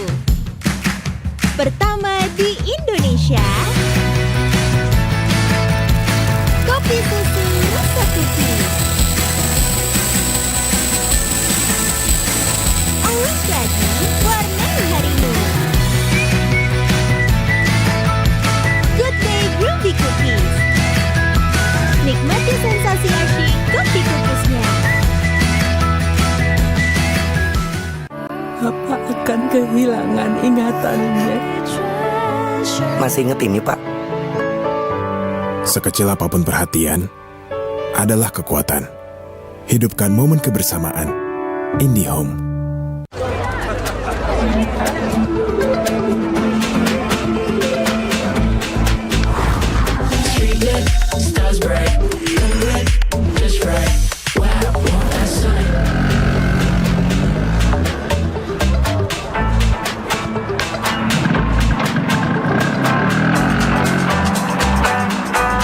Wow. Cool.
aplikasi gope baru, nggak pakai lama. Dompet andalan gamers banyak damage-nya.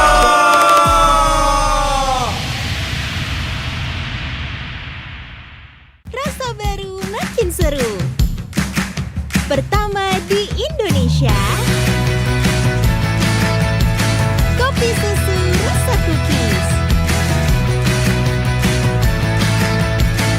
Always ready, warnai harimu. Good day groovy cookies. Nikmati sensasi asyik kopi cookiesnya. Apa akan kehilangan ingatannya? Masih inget ini, Pak? Sekecil apapun perhatian adalah kekuatan. Hidupkan momen kebersamaan. IndiHome.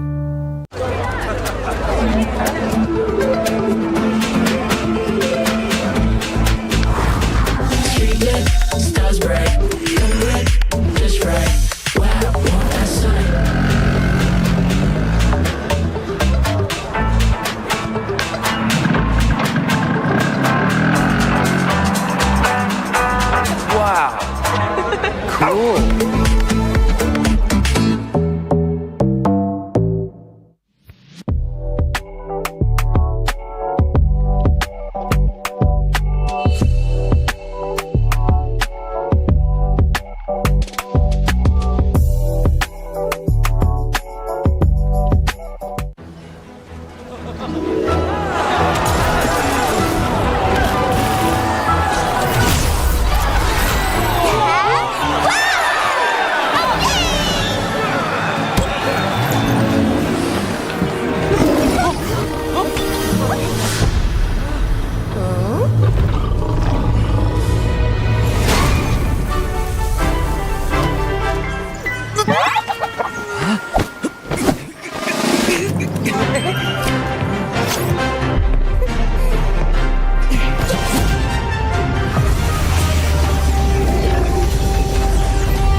semakin lama dompet andalan gamers banyak damage-nya.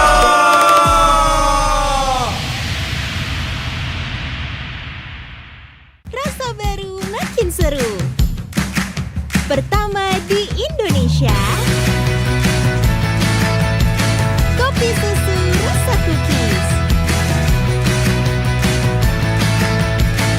Always ready, warnai harimu. Good day Groovy Cookies. Nikmati sensasi asyik kopi cookiesnya. Apa akan kehilangan ingatannya? Masih inget ini, Pak? Sekecil apapun perhatian adalah kekuatan. Hidupkan momen kebersamaan. IndiHome.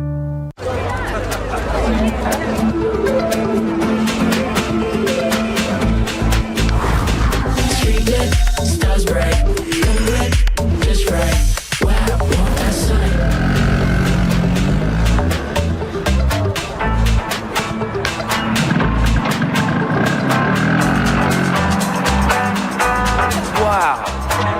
Cool.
skill lama, dompet andalan gamers banyak damage-nya.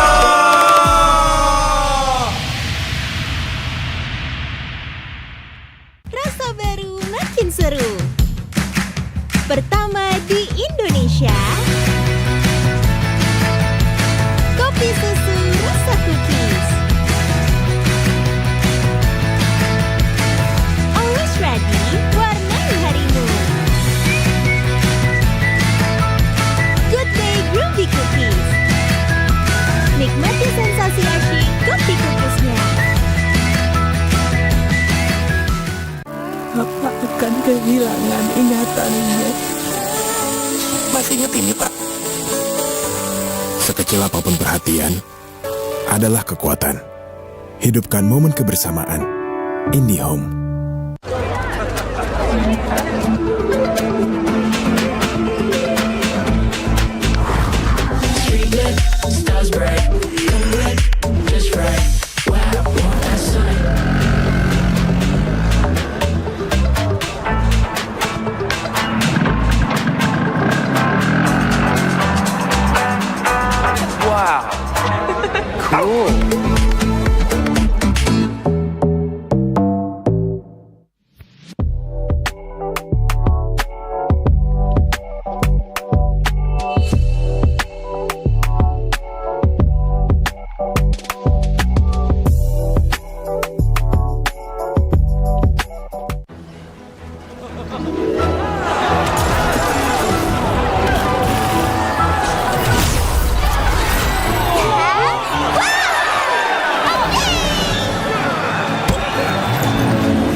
semakin lama dompet andalan gamers banyak damage-nya.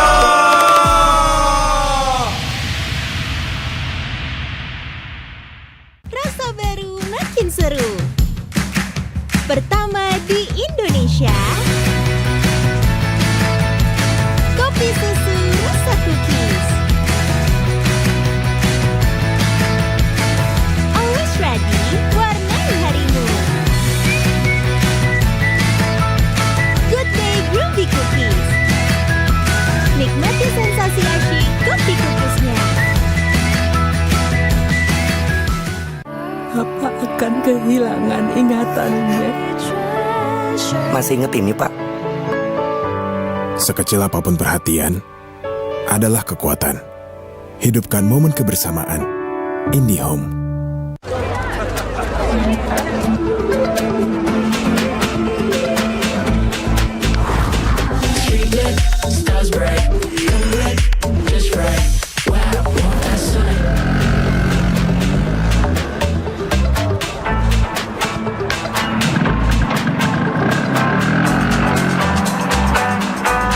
Wow. Cool.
gope baru, nggak pakai lama. Dompet andalan gamers banyak damage-nya.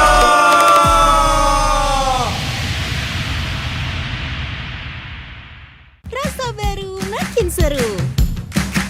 Pertama di Indonesia, kopi susu rasa cookies. Always ready, warnai harimu. Good day groovy cookies. Nikmati sensasi asyik kopi cookiesnya. Apa akan kehilangan ingatannya? Masih inget ini, Pak? Sekecil apapun perhatian adalah kekuatan. Hidupkan momen kebersamaan. IndiHome.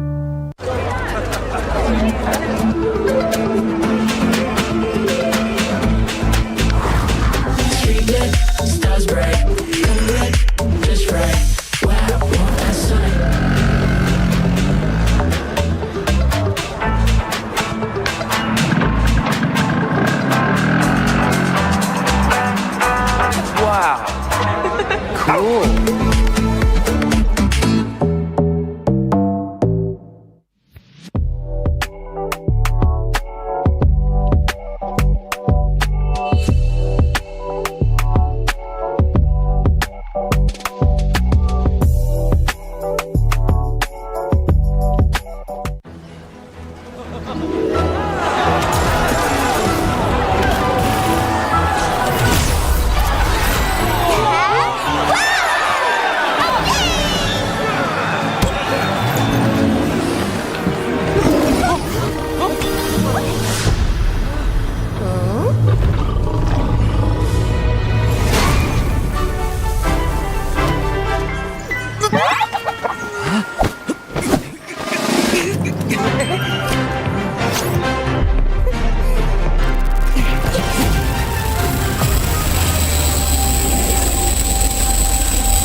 Walau yang lain terus berubah, kopi konsisten.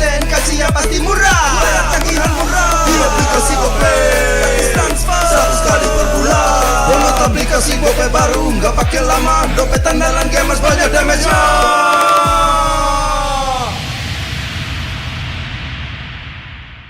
Rasa baru makin seru. Pertama di Indonesia,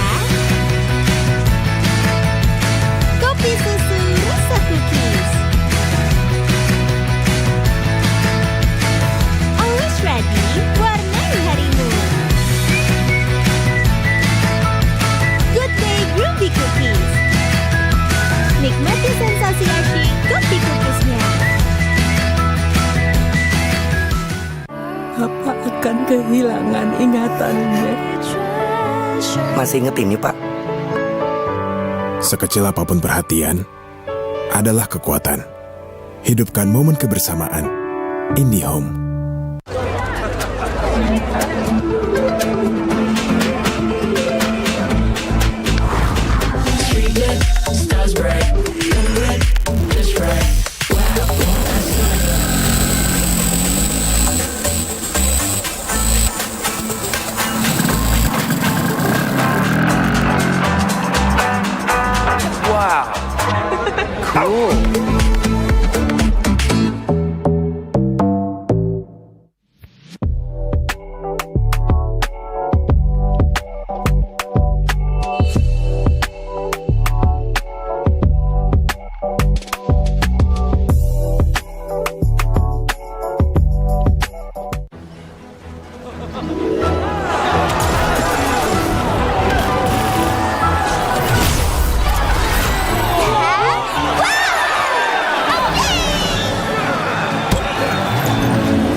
Konsisten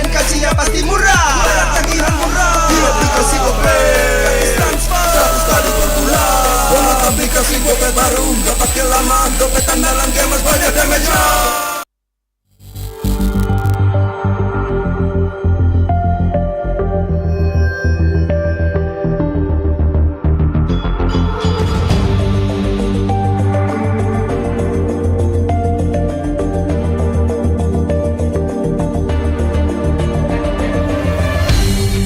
Aku kan berdiri dan terus berlari, terus ke arah puncak tertinggi. Ku takkan berhenti, hanya sampai di sini.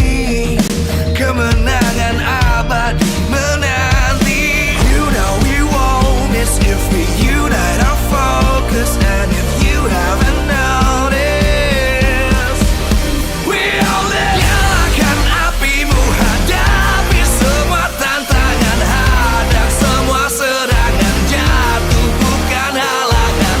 Bakar semangatmu, janganlah engkau menyerah. Kita akan buat sejarah. We all this, we won't miss. We all this, we won't miss. Saatnya beraksi, jalani ambisi.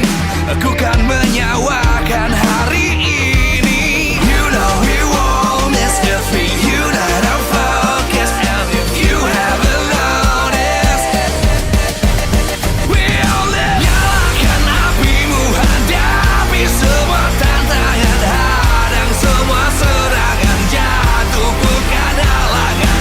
Bakar semangatmu, janganlah engkau menyerah. Kita akan buat sejarah. We all this, we won't miss. We all this, we won't miss. We all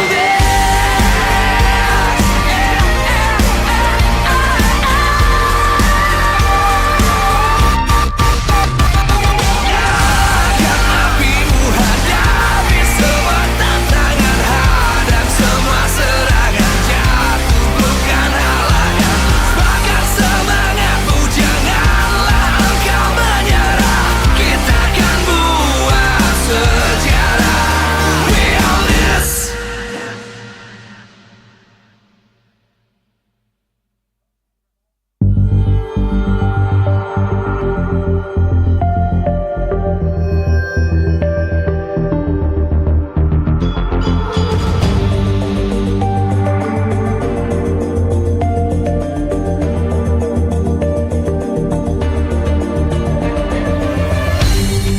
Aku kan berdiri dan terus berlari, terus ke arah puncak tertinggi.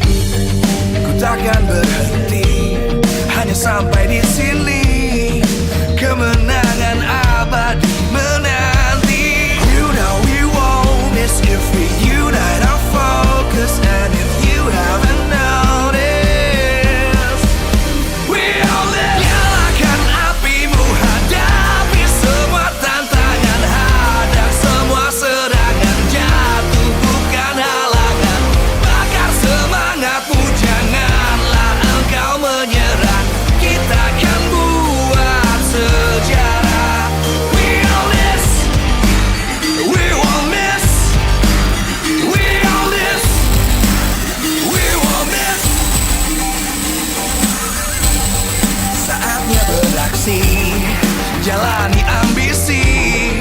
Aku kan menyawakan hari ini. You know we won't miss if we unite our focus. And if you haven't noticed, we all live. Nyalakan apimu, hadapi semua tantangan, hadang semua serangan, jatuh bukan halangan.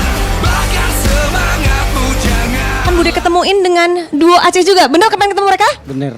Namanya siapa nih? Sini dulu, sini deketan, jangan jauh-jauh. Mustafa. Mustafa. Kenapa nih ngefans sama Rins dan Idok? Ya karena sama-sama berasal dari Aceh. Coba ngomong pakai bahasa Aceh sedikit. Kuhaba. Habaget. I'm fine. Artinya apa kabar? Baik, I'm fine. Oh, oke. Gimana? Ada yang ingin kamu sampaikan nggak sih? Akhirnya ketemu sama mereka secara langsung nih. Nggak ada sih, cuma beruntung aja bisa bertemu mereka. Gitu. Bisa beruntung. Tapi gimana kamu kayaknya udah jadi di Aceh tuh famous banget nih kalian berdua. Melihat banyak orang-orang Aceh yang hadir ke sini, lalu yang nonton juga. Apa yang ingin kalian sampaikan kepada ini para Kingdom yang ada di Aceh? Ya dukung RRQ terus dan kita. Gimana terus? Kalau ini buat Razor Boy, Apa? buat dia ada yang mau kamu sampaikan nggak? Terima kasih udah datang ke sini support kita dari Aceh jauh-jauh kan. Terima kasih. Terima kasih. Tapi kamu kepengen apa nggak? Kepengen foto bareng atau kepengen apa? Peluk atau apa? Jangan peluk dong ya, foto bareng aja. Foto bareng boleh silahkan ya. Tapi kamu kesini dari jam berapa tadi? Dari jam 2. Dari jam 2 itulah dia ya. Silahkan kalau mau foto-foto. Tapi memang sembari dia foto-foto. Ada kasih hadiah. Ada kasih hadiah guys. Silakan. Lihat, coba. Apa ini? Jersey buat jauh-jauh dari Aceh fans. Jersey jauh-jauh dari fans. Oke, sudah sesuai size belum nih? Kayaknya udah keren nih. Tanda tangan udah belum nih? Udah semua. Apa nih? Responnya apa nih? Ya, terima kasih Pak. Coba boleh dibuka nih. Bentar, kayaknya kok pernah lihat ya bajunya ya? Sama yang dipakai. Tapi bedanya? Ada tanda tangannya nih. Oh beda. Ini beda. Beda banget. Satu-satunya di dunia nih ya? Ya, satu-satunya di dunia. Oh, ada tanda tangan, ada tanda tangan semua. Pokoknya memang di sini lucky fans yang beruntung silakan boleh foto-foto, nikmati harimu karena ini adalah memang khusus untuk lucky fans yang datang duluan dan mereka beruntung bisa langsung ketemu dengan tim pemenang plus dapat merchandise. Apakah kamu selanjutnya? Jadi saksikan nanti dan juga jangan lupa buat kalian untuk terus mendukung tim favorit kalian. Match kedua sebentar lagi akan dimulai. Let's go!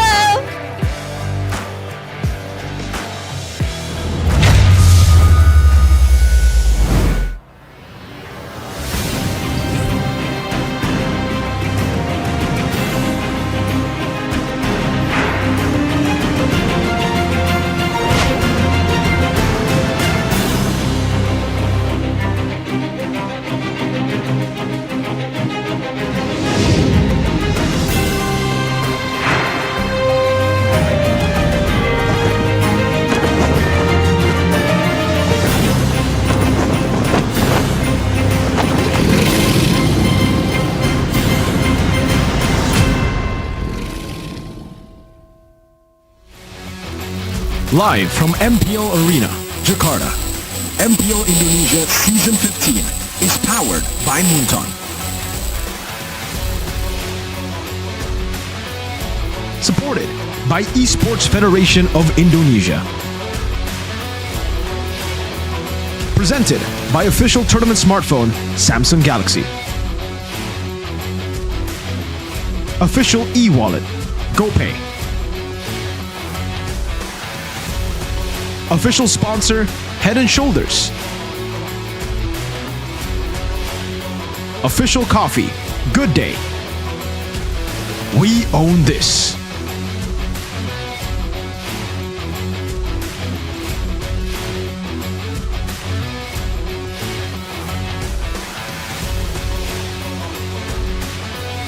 Match penutup hari yang pertama di MPL Indonesia Season 15 siap memanas.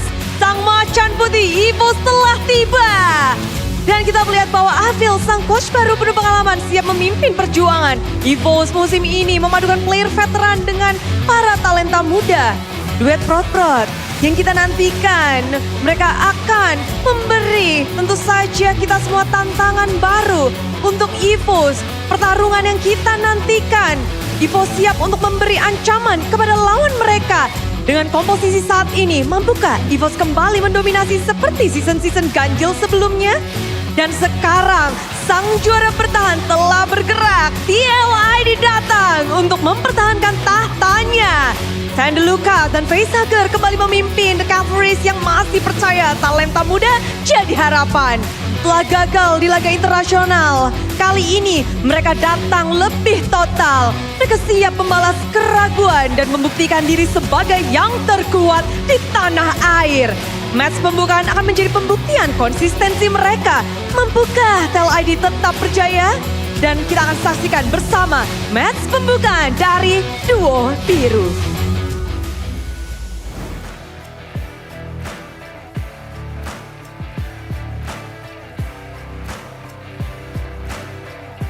Antusiasme dari MPL Arena dan juga yang ada di rumah tentu saja menyingsing jalannya pertarungan kedua di hari yang pertama di MPL Indonesia Season 15. Begitu meriah karena duo biru akan dipertemukan. Begitu gasik, begitu awal. Di mana tim EVOS Glory dan juga tim MPL ID. Duo biru yang punya histori berbeda di season sebelumnya. Satu berada di pucuk, satu berada di posisi ke-8. Kali ini mereka harus berhadapan satu sama lain. Dan tentu saja di sini Bude Clara ingin benar-benar menyaksikan bagaimana perkembangan dari tim Liquid ID dan juga bagaimana komposisi baru dari EVOS Glory yang akan mengguncang panggung MPL Indonesia. Kalau melihat bagaimana performa dari tim Liquid ID, kita nggak bisa menyangkal bahwa chemistry dari para player talenta muda yang benar-benar bisa membakar line of down. Namun kalau ngomong-ngomong tentang chemistry di EVOS Glory, sekarang mereka punya jawabannya. Ada dua sahabat yang masuk memperkuat pasukan Macan. Siapa lagi kalau bukan dua prot-prot. Ada Albert dan Ki yang kali ini hadir berdarah biru. Mari kita sambut bersama-sama tanpa berlama-lama. Dan kita lihat bagaimana chemistry dari kedua tim ini. Inilah dia, Fabian, Aaron, lalu Ki, dan juga ada Albert. Yeay, halo. Halo. Aduh, seneng banget ya di sini kita ngelihat bahwa ada langsung dua tim dengan dua orang dengan chemistry yang tak perlu diragukan lagi. Kalau dari EVOS Glory sendiri, season 15 nih, kata-katanya untuk EVOS sendiri, di baju baru untuk kalian berdua gimana? Semoga lancar season ini. Semoga lancar, oke. Kalau dari Albert? Sama, semoga lancar di sini. Emang kembar ya, dua prot-prot gak usah diragukan ya. Emang bener-bener dah, tapi kalau dari Fabian dan juga Aaron, bajunya doang yang baru buat tim Liquid ID. Tes. Aaron ngomong, Aaron. Oke, Aaron, season 15. Semangat apa yang dibawa oleh tim Liquid ID nih?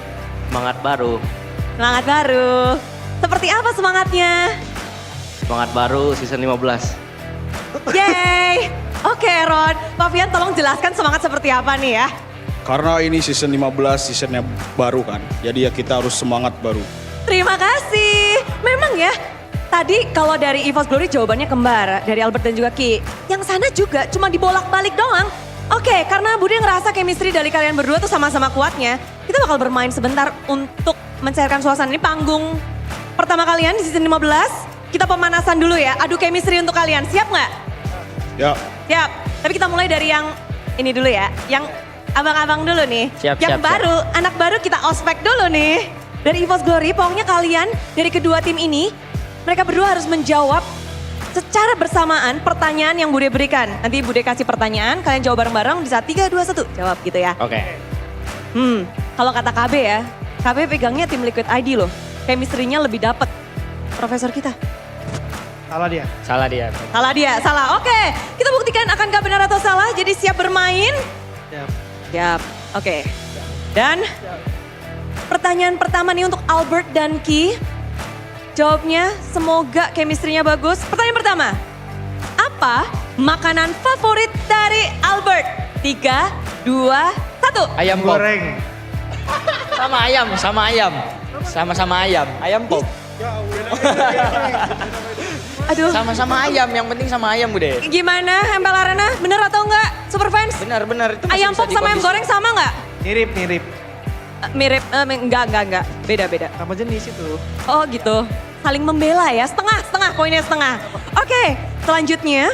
Apa hero paling favorit dari Ki? 3, 2, 1. Atlas. Nilainya cuma setengah nih, belum naik yang satu jawab Atlas, yang satu jawab Franco. Mirip juga. Sama-sama punya rantai. Oh iya. Belain terus, belain. Tapi Satu tipe. aduh, mengecewakan ini ya. Gimana dua prot-prot. Selanjutnya pertanyaan terakhir untuk kalian. dari banyak role yang dimainkan oleh Albert, apa role favorit Albert? 3, 2, 1. Tank. Ah, benar kan? Wah, Benar. Tanpa di ini benar. Dia suka main tank, benar. oh bener, iya bener. Keren banget. 1 poinnya berarti dari kalian. Total 3 ya berarti poinnya. Enggak ada. Tadi setengahnya. Tadi setengahnya bonus ya bonus. Oke. Ya, 2 prot. Tolong ya chemistry-nya lebih di ini. Penantangnya nih, tim Liquid ID. Jangan Siap. mengecewakan KB ya kalian ya. Siap. Oh, siap. Peraturannya masih sama. Jadi sudah siap dua-duanya. Pertanyaan pertama. Terus. Jika tidak bermain jungler, Pavian akan bermain 3, 2, 1. Robert. Nenot. Dito. Main Roma. Itu ginjalnya dicubit dari itu kayaknya ya. Oke, masih 0. Chemistry-nya meragukan nih ya berdua. Fokus ya? Fokus. Oke, selanjutnya. Tanggal berapa ulang tahun Aaron Ziggy? 3, 2, 1. 13 Juli. Gak tahu. Jadi nggak jawab. Sorry. Kamu kecewa gak sih Aaron? Mic lu pakai. Enggak. Kenapa gak kecewa? Enggak berharap apa-apa. Oh, sekarang inget-inget ya. Siap. Oke. Apa tadi? Suka gitu. Pertanyaan terakhir nih, kesempatan untuk mengejar. Apa warna favorit dari Pavian? 3, 2, 1. Hitam. Apa lu? Coklat. Hitam. Coklat. Dia tuh, aduh ya ampun, 0 poin mereka. 0, 1-0. Wah, Pavian kok kayaknya kecewa ya? Kecewa. Padahal dari celana, baju, udah hitam semua. Makanya. Lihat mata lu. Ya. Iya, tapi cara kalian membangun chemistry gimana sih? Saling tanya jawab atau saling bermain bersama atau gimana kalau untuk dari tim Tel ID? Season 15 makin erat atau tidak nih? Makin erat. Makin erat. Ya. Apa nih, semakin erat kayak season lalu kan udah erat banget. Season ini tuh kena gimana? Apa yang kalian bawa? Bawa Reza Palevi kali. Ya. Oke. Makanya kita jadi erat banget sih season ini. Dia banyak memotivasi kita. Tapi kalian merasa gak sih? Kalian kan berlima, player yang masih sama, berbeda dengan tim-tim lainnya yang banyak perubahan, AIUEO dan ABCDXYZ. Menurut kalian itu sebuah keunggulan atau malah bisa menjadi sebuah hal yang bisa dibaca oleh lawan? Cul, jawab. Ya keunggulan. Keunggulan? Ya. Lebih seneng udah bisa start awal gitu berarti atau apa? Sama aja. Yang penting kita bareng. Yang penting bareng. Tapi ada sesuatu yang spesial sebelum kita ke EVOS. Akan ada yang ditampilkan di layar kita. Ada apa nih? Bude juga penasaran nih, apa nih?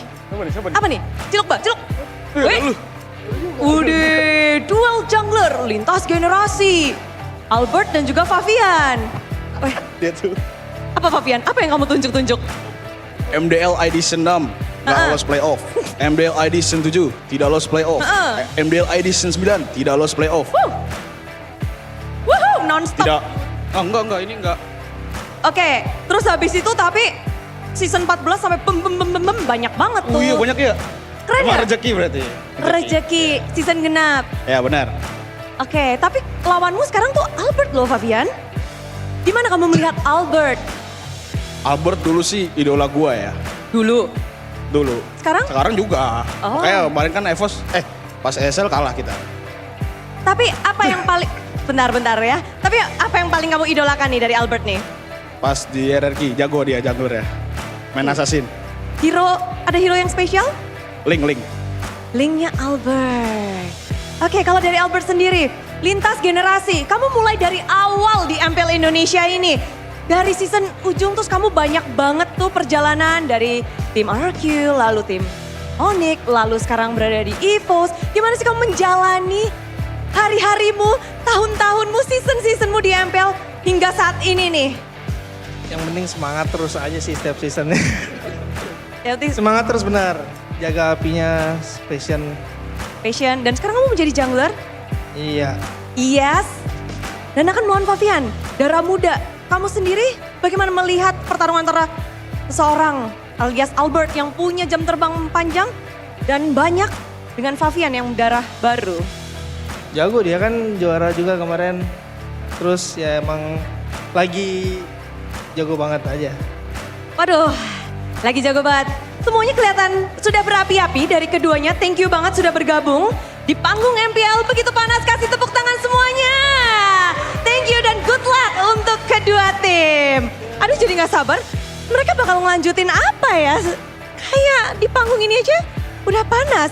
Tapi kalau dari MPL sendiri, kita melihat bahwa MPL semakin ramai, MPL semakin seru. Banyak sekali aktivitas, banyak sekali pertarungan. Namun kalau kita melihat keramaian ini tentu tidak lepas dari dukungan kalian semua superfans dan juga semua partner dan sponsor. Karena MPL Indonesia Season 14 powered by Munton. Supported by PBSI, presented by Official Tournament Smartphone, Samsung Galaxy, Official e-wallet GoPay, Official Sponsor Head and Shoulder, Official Coffee Partner Good Day, dan tak lupa juga kita punya partner ini Sports, ada Telkomsel, Dunia Games, IndiHome, bersama dengan advertiser kita Kacang Sukro dan juga suppliers kita RSV Helmet. Terima kasih kepada semua yang terus bersuara untuk mendukung MPL Indonesia, khususnya season 15. Di mana season ganjil, season yang mendebarkan pula banyak sekali perubahan dari tim-tim yang hadir.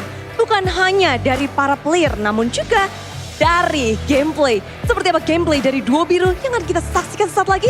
Mari kita cek bersama-sama. Inilah dia match penutupan di hari pertama MPL Indonesia season 15. Monggo, caster!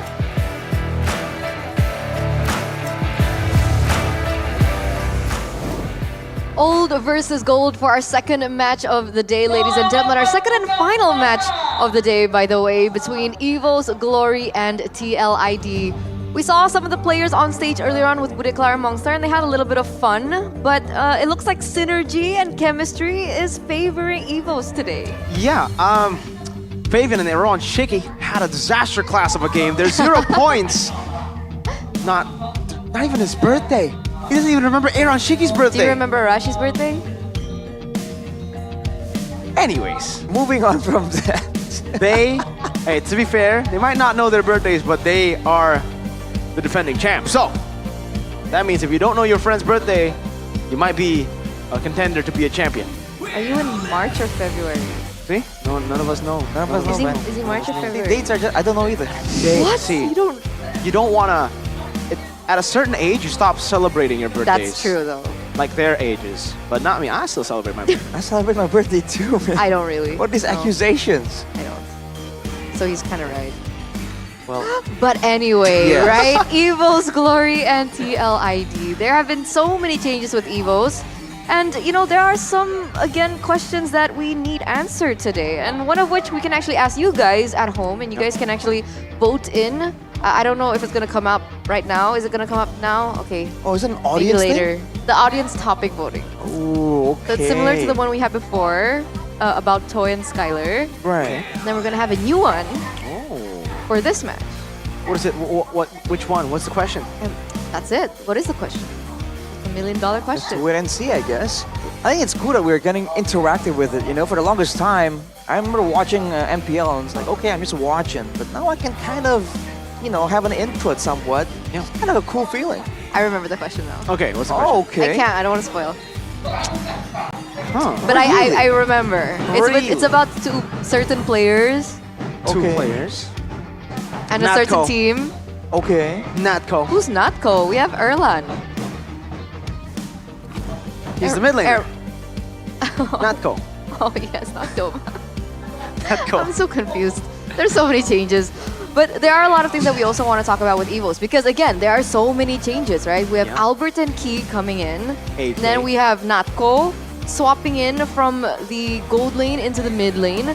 But going back to this, Prot duo being summoned. Yeah. I mean, you want to give some more context on why they're called the Prod So they're duo? besties basically. Yeah, so it was the Prot trio back in the day. It was Yeah. Key, Albert, and Pi. They screamed together. They were very funny together, and they called themselves the Prot Trio. But now Mr. Pi is no longer with us. That sounds He's weird. alive. He's alive, but he's just not in MPL. Okay. Yeah. Thank you for clarifying. Yes. Well, Albert definitely is. Looking very happy as well. The baby alien, who has been a baby for quite a while. These aliens, they mature so slowly, man. Yeah, they do, I guess. But, you know, going back to the poster earlier on, we did see something kind of weird when it comes down to EVO's history.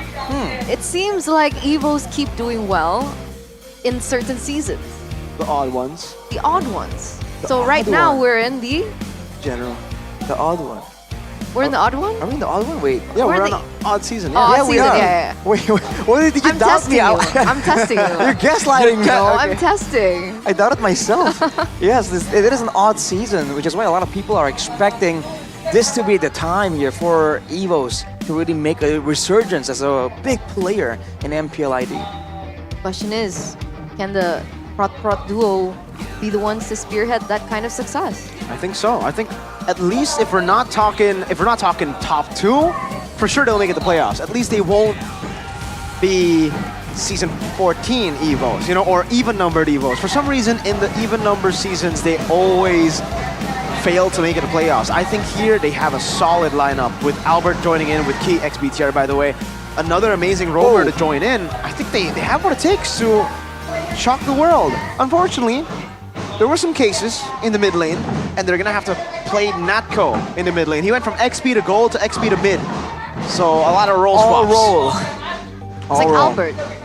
Albert went from Kind jungle of. gold jungle, yeah. But he said on stage that he wants to be a tank. He wants to be a tank, but Key's right there. What do you mean? Maybe they're gonna swap. Key's right there. He's the tank. Oh. Key's the roam. Like, I don't think you want to kick Key and then Key like jungle get him- confirmed. Key. Oh. Interesting. No, don't. The secret weapon. I remember in MSC 2021, Key played as mid lane, Renbo played as jungle. They had a whole role swap because Brands wasn't in MSC 2021. How'd that go? That was not. They lost to RSGMY. You know, medium region. Pretty good. Medium region. I didn't say anything, guys. I didn't say anything. Let's Arashi go back said to it. the story. I'm just quoting. I'm just quoting. Let's go back to the storyline, right? Old Yes. versus gold. We saw Fabian and his stats earlier on. Crazy. And we did see a little bit of like a poster that went on stage regarding the, you know, the differences or comparison of journeys between both Albert and Fabian, who will be facing off against one another in the jungler position. I want the results. It came out and then it came back down. I want to see what you guys think. What did you guys think? Did you guys say We never asked the definitely, question. doubtful, or impossible? I think impossible has got to be the lowest, right? Because never there's no asked way the you said impossible. At least there's no way for them to be worse than last season, right? EVOs did not make it to playoffs last season. All right, here we go. Okay, so this is the question, guys. Can Albert and Key, the Prot duo, be the answer Wow. for EVOs to reach the What? playoffs? 24% impossible? You guys voted for definitely. Oh wow, man. I mean, They're confidence. trolls. They're trolls. There's no way they said 24% said impossible. It's reach the playoffs, not reach MSC. You know, if it's reach MSC, then maybe. But I mean, they weren't able to get playoffs last season. Well, But I that guess wasn't without Albert. That was yeah. Oh, damn. I didn't expect 24% of you guys to Key. I don't know.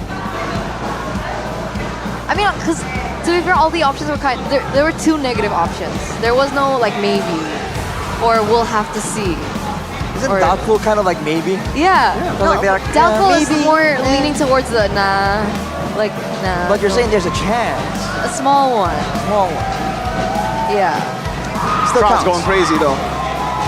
We got Yeah, 'cause- Evos and Liquid. Because the here players are building. in the middle, so the crowd is just Oh. going wild, dude. What do you guys think? What was your answer? Yes, I think Yes, they'll definitely make it definitely. to playoffs with Key and Albert. I think Okay. these two, even though they haven't played in the same team before, have the synergy. We saw it earlier. They guessed right on one answer. The synergy's there. What about you? I feel the synergy is definitely there because these aren't strangers, right? It's a bit of a weird situation where they haven't been on the same team, but they've played with each other a lot. You know, they are old acquaintances technically. So I feel like the synergy wouldn't be that big of a problem. There's going to be a learning curve for sure, I think. But overall, I think they're going to do surprisingly well. Let's hope, let's hope. I mean, all the fans are in the building right now. We have Evo's Yupi as well. Oh, who's that? Angelica? Yeah. That's her name, right? Yeah. Angelica. They're all there. They're all there. It's the gang. Oh, seems like we got a few messages here too. They're riding their. We got the Liquid fans as well in the building. We got a Liquid fan here on the desk. I think she comes from more than one. She's not a Liquid fan. She's like... She is Liquid. There's multiple people's worth of like support. Does he... Is that a nice way of saying that I have like... It's like a nice way of saying you're fan. Because you're like multiple people. That's kind of rude, actually. You're just bigger than life. I don't call you old. Bigger than life? Or a weeaboo. Oh. Honestly, what's bigger than life is this matchup though. I agree. I think EVOS has a shot. They were able to beat Liquid 2-1 in the Snapdragon Pro Series Challenge Season Qualifiers to Challenge Finals.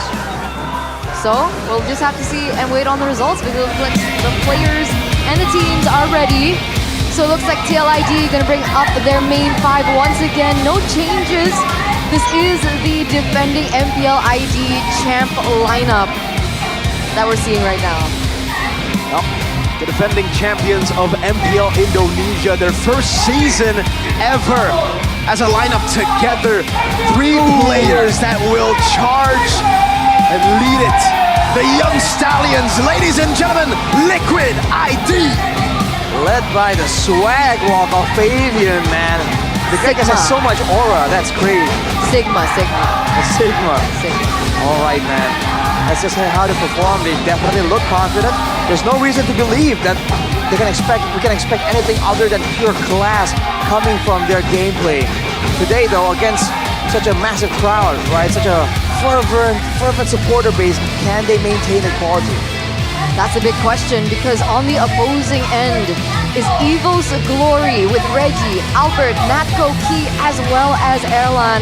A new lineup. A lot of people are putting all their hopes in these main 5 with 2 veterans leading the charge as well. Let's welcome them onto the stage.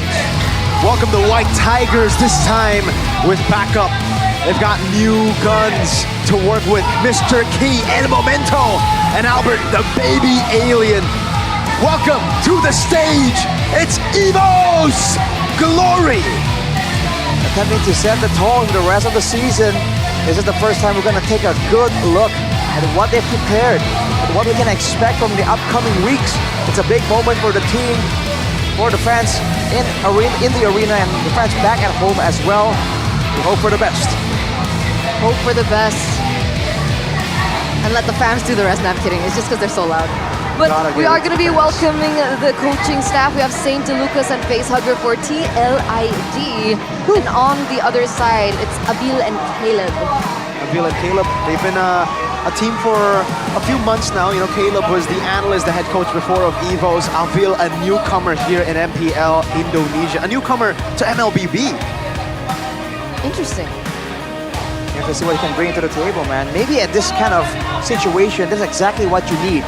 A look from outside the usual perspectives, right? Something outside of the box.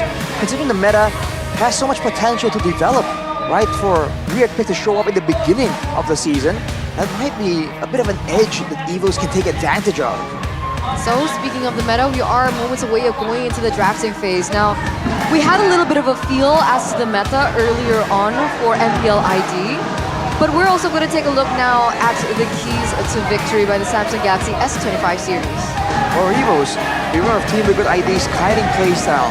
Make sure they get the best of El Momento to make sure that whenever they go for engagements, they can get exactly what they're looking for. And along with that, prioritize the power heroes for Albert and Key, the Puck duo. This is what they have to try and use here. The wide hero pool, the reputation of Key as an engager, of Albert as the highly mechanical jungler. They can use that right now to their advantage, and if they want to play mind games with it, they can, but if they want to go and get the trial picks, they can do that as well. Whereas for the side of Team Liquid ID, here's a victory by the Samsung Galaxy S25 series. Says limit Albert's farming pattern. Make sure that Fabian is the one getting that level advantage, getting all the resources, and if Aaron Shiki dominates that laning phase against Erlan, Man, that's a great foundation to set up for that mid to late game that Team Liquid ID is just notorious for.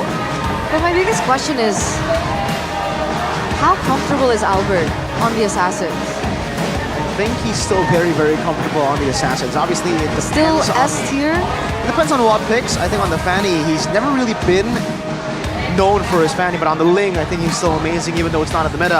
On the Hayabusa, he's great. The Joy, I think, is his specialty right now.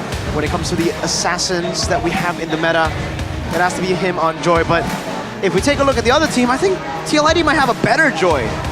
In Fabian, this guy has been such a menace on many different Assassins, even the Nolan that it was his signature when he debuted in MPL ID. There's so much more heroes in his hero pool, unless of course Albert has been secretly training, right? Having a training arc, coming back full force. We'll have to wait and see, man, because for the longest time, Albert, it's just Assassins, right? When the meta shifted towards fighters, we saw that reputation dipped just a little bit. My concern isn't really for Albert, Key, these veterans. My concern is mainly, how's Natko going to do in the mid lane? This guy was a gold laner for like 2 seasons for MPL Indonesia, and he wasn't even the main gold lane. It was him and Brands constantly swapping back and forth. Brands obviously being the starter, so he's been a substitute. This season he was announced as an XP laner. Then after the departure of the previous mid lane, Natko filled in that mid lane spot. So he's gone from XP to gold to XP to mid. How's that gonna play out? Because we've seen mostly transitions from jungle to mid. Yeah. Right? Sally Boy, Sans as well. Exactly. But from gold lane to mid, do you think it's going to be a high ceiling to adapt to, or? I feel like it's going to be a bit more difficult for sure, because the idea is already way different, right? From a laner in one lane, focusing on the 1v1s, focusing on controlling the lane, focusing on scaling even. Now that if you're put in the mid lane, it's a whole different look, right? It's a whole different set of tasks you have to complete in the middle of the game.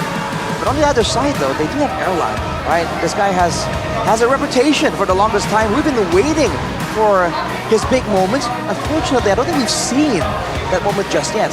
Will this be it, Mirko? We've been waiting for quite some time, by the way. How many seasons has it been? Yeah, for so long. 2-3 seasons? It's been so long. I think because we saw him debut in Snapdragon. We did. We saw him debut a long time ago. It was for Evo's Icon, right? He was the gold lane for Evo's Icon when they won MDL that season. And he was phenomenal. After that, qualifying for the main event of Snapdragon against MPL teams. They were the only MDL team to make it to the Snapdragon Challenge Finals. I think it was season 3, right? That was when Onyx BTR, by the way, made it to the finals. Just put it out there. Erlan is Doma. If you guys don't know, you guys are like, what the heck? I've never heard Mirko or anyone say Erlan was the GOAT or was a crazy prodigy. No, it was Doma before, so that's why you don't know. But you should remember Doma, Doma's domain and all that. But Erlan's domain doesn't really hit the same way. Erlan's domain. It's okay. You should have kept we'll Doma. figure something. We'll figure something out. We'll figure it out. The ER land. But remember, Erlan, Doma, whoever you guys want to address him as, the main thing that we want to see him address is his mental blockage. Right? I feel like that has been one of the main conditions to why he hasn't been able to perform so well on the MPL ID stage. So this is yet another chance given over to him back in the main lineup for Evil's Glory for him to prove his skills and his worth as well as a gold laner. So we're going straight into the drafting phase once again, ladies and gentlemen, for game number 1 presented to you by the official tournament smartphone Samsung Galaxy. We have the Suyo, we have the Granger being picked up, TLID with a very early CC and a Gatot pick as well.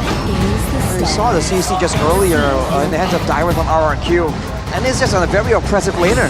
And even later on, with the right circumstances, it's just way stronger in the team fights. But look at this, man, the Selena. Wow. Here we go. Selena on the hands of the Ghost of Jakarta, Yehezkiel. Okay, well, this should be a mid lane, right? It should be. Yeah, because Rome is already filled in by the Gatot Kacha for Witty, and this is a combination that we actually saw at the Snapdragon Pro Series 2. The Gatot Kacha with the Selena. So when the Selena shoots the Abyssal Arrow, say it hits, you get followed up by an AOG, so no one can really cover you up once you get hit by the Abyssal Arrow, especially in mid to late.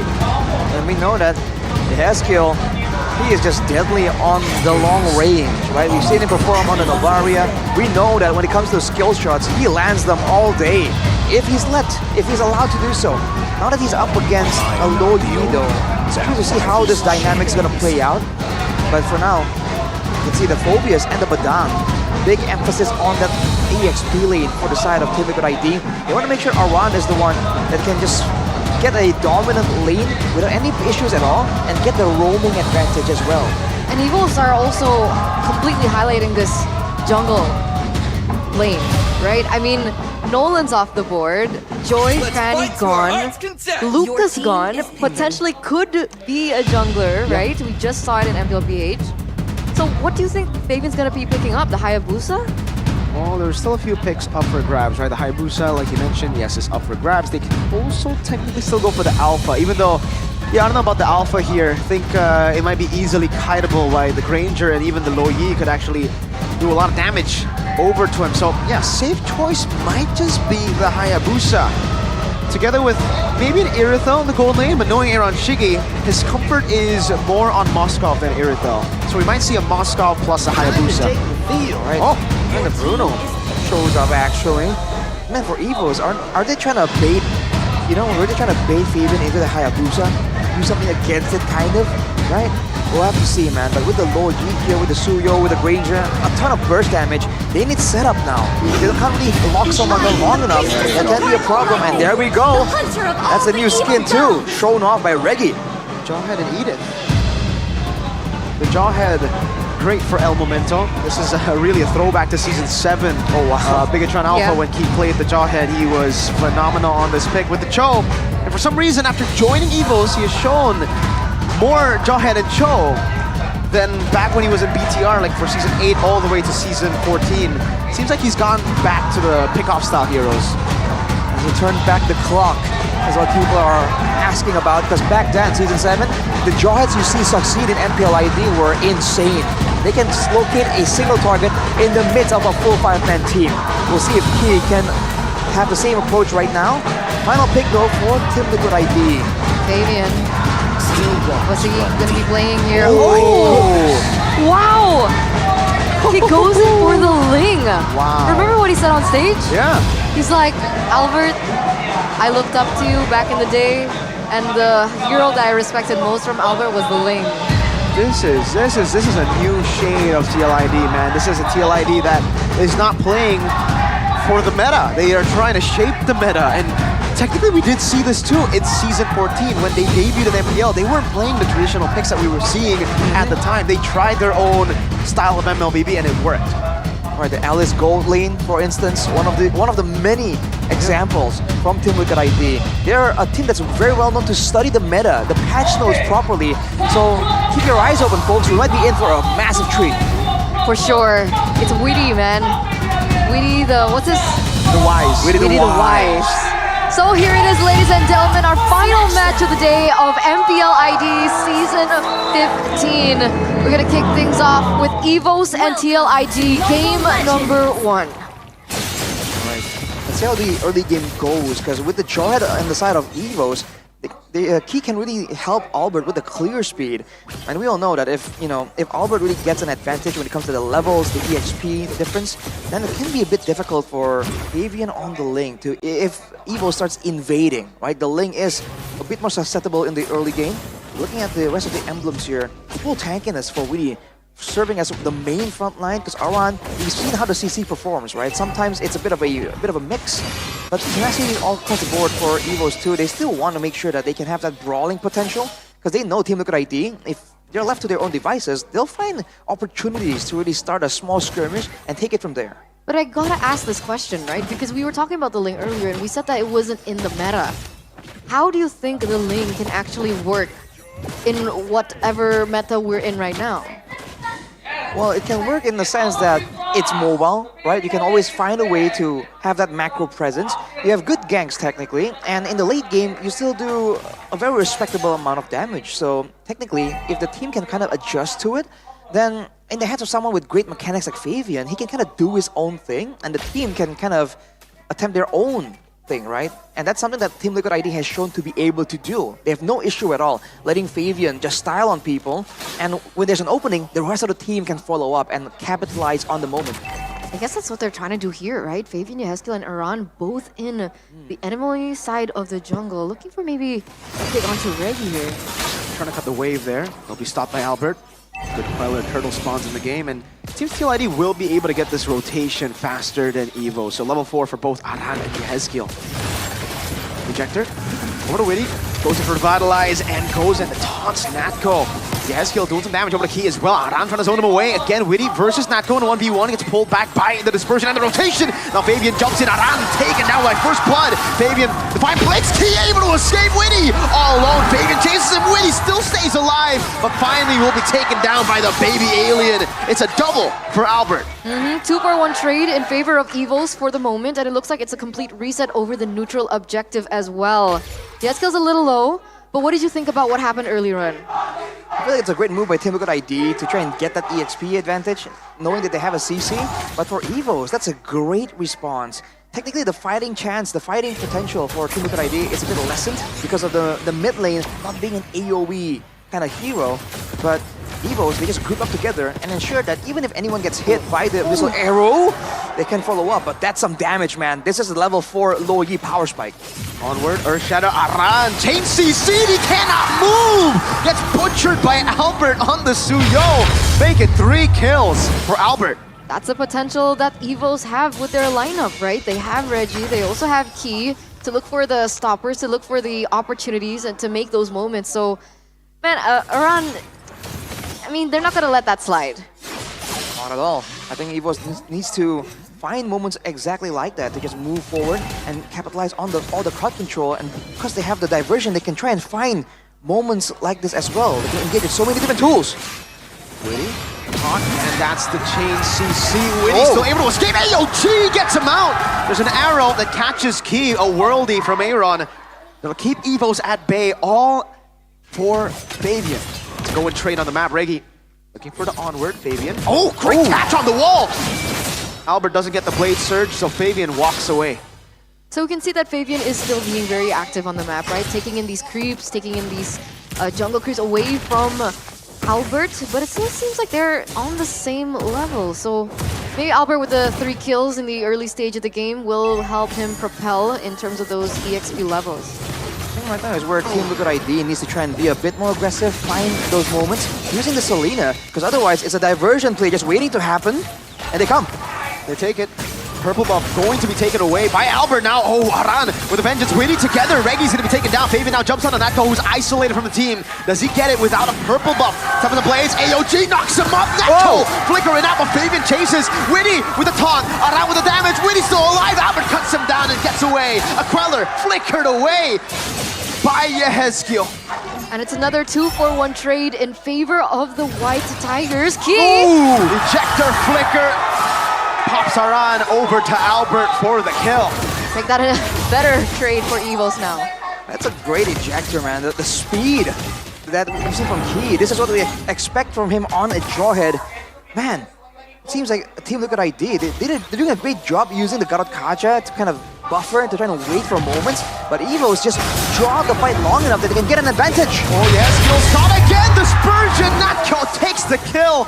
Witty trying to survive in the mid lane, pops in Revitalize. Oh, gunned down by Erlan. That's a defiant blade, but now Reggie's left all alone. Should be able to escape unless Aran puts in the curtain call. Now up top, Aerochiki.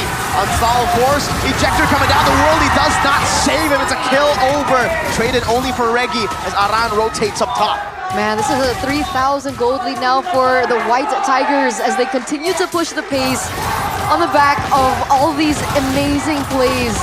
El Momento Jawhead has been finding so much success, especially with the idea that they can utilize Natko and the Luo Yi for those fast rotations on towards the side lanes. This is looking like a disaster, honestly, for the Cavalry.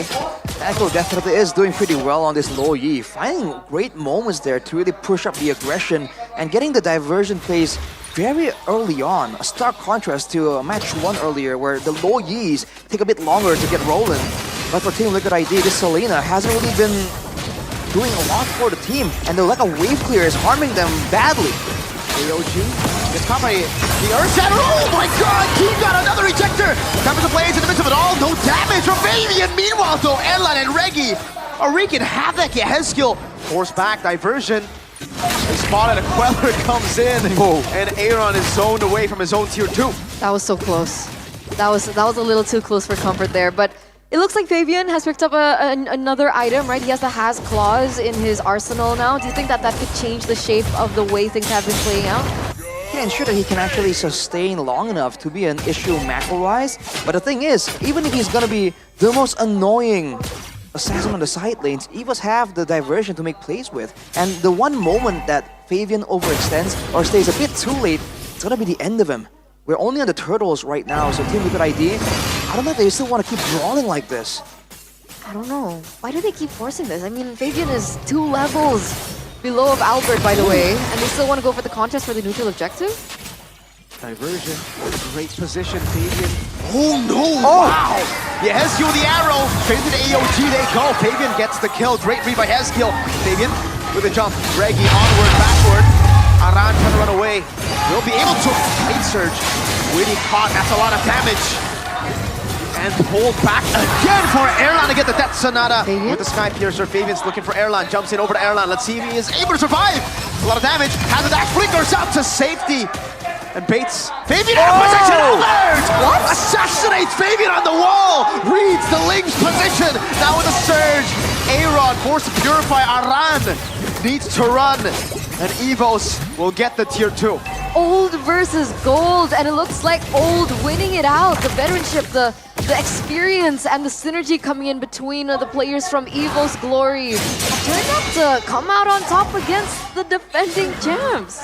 They're approaching an 8k gold lead, and Key already eyeing another chance. Smart missiles, ejector, chain CC, Winnie can't go anywhere. Albert is godlike. Oh boy, Albert is on an absolute roll. The combo here, the ejector into the all-in from the Suyo. It is just devastating, man. And that's before you add in the extra lockdown from the Edith, the extra burst coming in from the Granger. Team Liquid ID, they're not really having a lot of options at all. When they want to engage, they have to go all in anyways. This might be a solo kill, folks. Oh no. Fabian read out like a book by Albert! You play the Ling in front of the Ling God and you get red! My goodness! What an absolute statement, man. Albert. Oh man. Who do you think you learned those skills from, man? It's a perfect example of not showing everything that you have, keeping some cards hidden close, because right now Albert is completely destroying this Ling, knowing exactly the moves that Fabian has at his disposal. 2 seconds till the Lord spawns at an 8k lead. Team Liquid ID with no front line to look for options and still having to contend with the potential for a diversion play to appear out of nowhere behind them. They have to let it go. He's at 803. Ladies and gentlemen, Albert on the Suyo, 803 diversion play. To the back they go, Aaron, private tackle. Albert's gonna be caught. Winnie gets the AOG. In the back, Fabian, 7 blades, able to catch Erlan with a knockup. Still able to kite away for now. Fabian continues, Erlan! Still able to kite away. It'll be a 2 for 0. The diversion was not good for Evos. It was great for TL. That's Doma right there. And that's a shutdown as well, taken from Albert. That was not how it was supposed to go. They were trying to go for one more pickoff, trying to capitalize on the purple buff timing, but now look at Team Liquid ID pushing the pace, pushing the tempo. Wow, that's going to be a turret falling down, and Evos, I don't think they're going to be able to fully capitalize on the Lord that they were able to get earlier on. Looks like Ling, Fabian, they're going to try and push out to the bottom turret as well. As we take a look into the items, it looks like BOD now in for Albert. Wait a second. That's a kill again, Winnie. Will fall. Erlan claims another stack for his Sky Piercer. Well, hang on a minute, look at this. Fabian doesn't care. He's actually making moves on the other side right here. He seems to try and defend without him. Fully defense, no attack. He ejects Reggie out of the way. Oh my god! Yato! Sets up for that Queller. Aran dies to the DOT. Fabian tempers the blades, catches all of the blades, and gets almost 2, but will be severed by Albert. 11 minutes and Evos. They deal with the defending champions like that. Fastest game we've seen so far. 13 minutes earlier on, 14 minutes earlier on. This was 11 minutes. 11 minutes was all it took for Evo's Glory to take down TLID. Who would have thought? Did you see the caster predictions? Only one voted in for Evos. And that was Ranger Mas. That's it. Mr. Ranger. He seemed very confident for sure, but man, you go up against this team, you go bring out the Selena. Man, like, you bring up the Ling as well. I don't know, man, that was a risky move by Team Liquid ID. And Evos are showing that you cannot take them lightly. Wow. A risky draft that did not work out for them in the end. What? Natco! Wow! That was quite insane. That's pretty crazy. I mean, this fight even, it seemed like there was just a real possibility that things were gonna work out in favor of Team Liquid ID. But Evos, they just power through it. Hot season? I mean, I guess it's too early to tell. It was only one game, but remember Evos in their trend, man. Hot season Evos. Hot season Evos. Mythical beast. Mythical creature for sure. Oh, I'm impressed. Okay, granted, interesting draft from TL. Right? Ling, Selena. Yep. What did you think about the Selena? Bruno too. They could have picked up Irital instead. Moskov. But they didn't. Yeah, I think it was a gamble that they made with the Selena, with the Ling, with the Bruno. They wanted to play a certain way. They wanted to get the early game, or maybe the mid game rather, with their power spikes, but it didn't happen. Evo's just snowballed out of control. I think it's just tough because the Selena just wasn't allowed to play the game at all, man. I mean, you can see that the wave clear is not enough. The abyssal arrows, it wasn't the fact that Weedy can't land them. It's the fact that he isn't allowed to actually get into a position where he can even start to look for those opportunities. Right? There's just so much pressure coming in from the wave clear, from the rotations of Evos. I think they have to, if they want to try and pick up Selena, they have to try and bring some more things to try and help out with that. Because I think usually Selena is paired in with like something like a Cho, right? Yeah. Someone with better wave clear. Exactly. But this was the crucial moment, by the way. Mirko, you can continue. Yeah, we didn't see it. We didn't see the wave clear. It wasn't present with the Cho, without the Cho, sorry. They got that concussive blast. Even though they had concussive blast, I don't think it was enough.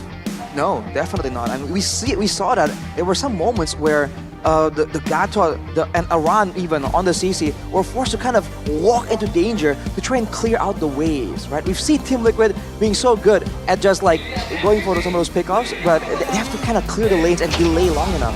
So we're gonna crown our MVP, ladies and gentlemen, presented to you by the official tournament smartphone Samsung Galaxy, and it's... Do we still call him the baby alien? Like, we need to figure something out, man. Teenage alien. Teenage alien now, bro. Teenage mutant alien. Ninja. Not turtle. Wait a minute. No turtle alien. Okay. But yeah, he's grown. The OG alien has retired. Maybe he can be an alien now. Or maybe he just becomes a tiger. Because he's... But the next alien. We'll have to see, man. But 915. What? That combo, man. He and Albert, the duo. We were just talking about this, and you saw the full force of it every single time. There were even moments there where they went with only two of them in a diversion, and it didn't work out for Evos. But you can see the confidence, right? For them to be able to make a play with only two of them. I mean, it's a great showing for sure. Team Liquid, they can still come back from this, but they gotta really respect some of this potential, man. Yeah, they were constantly falling too, right? This isn't normal TLID. Usually when they're behind, when they know that they lose out on the first few mutual objectives, they take it slow. They trade on the map, but here they were constantly fighting. Which is weird, because at some point Albert was 2 levels above Fabian, and yet they still wanted to force these team fights, force these brawls, force the neutral objective takes. I don't know what the plan was.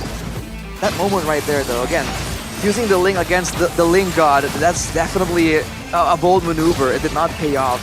But yeah, you have to wonder why they were playing the way they did. Not just micro-wise, but macro-wise as well. And perhaps part of it is because of that lack of wave clear. They can't delay the game long enough, so they're forced to try and go for these 50-50s. For these moments where, to their credit, they're almost able to find some winning fights.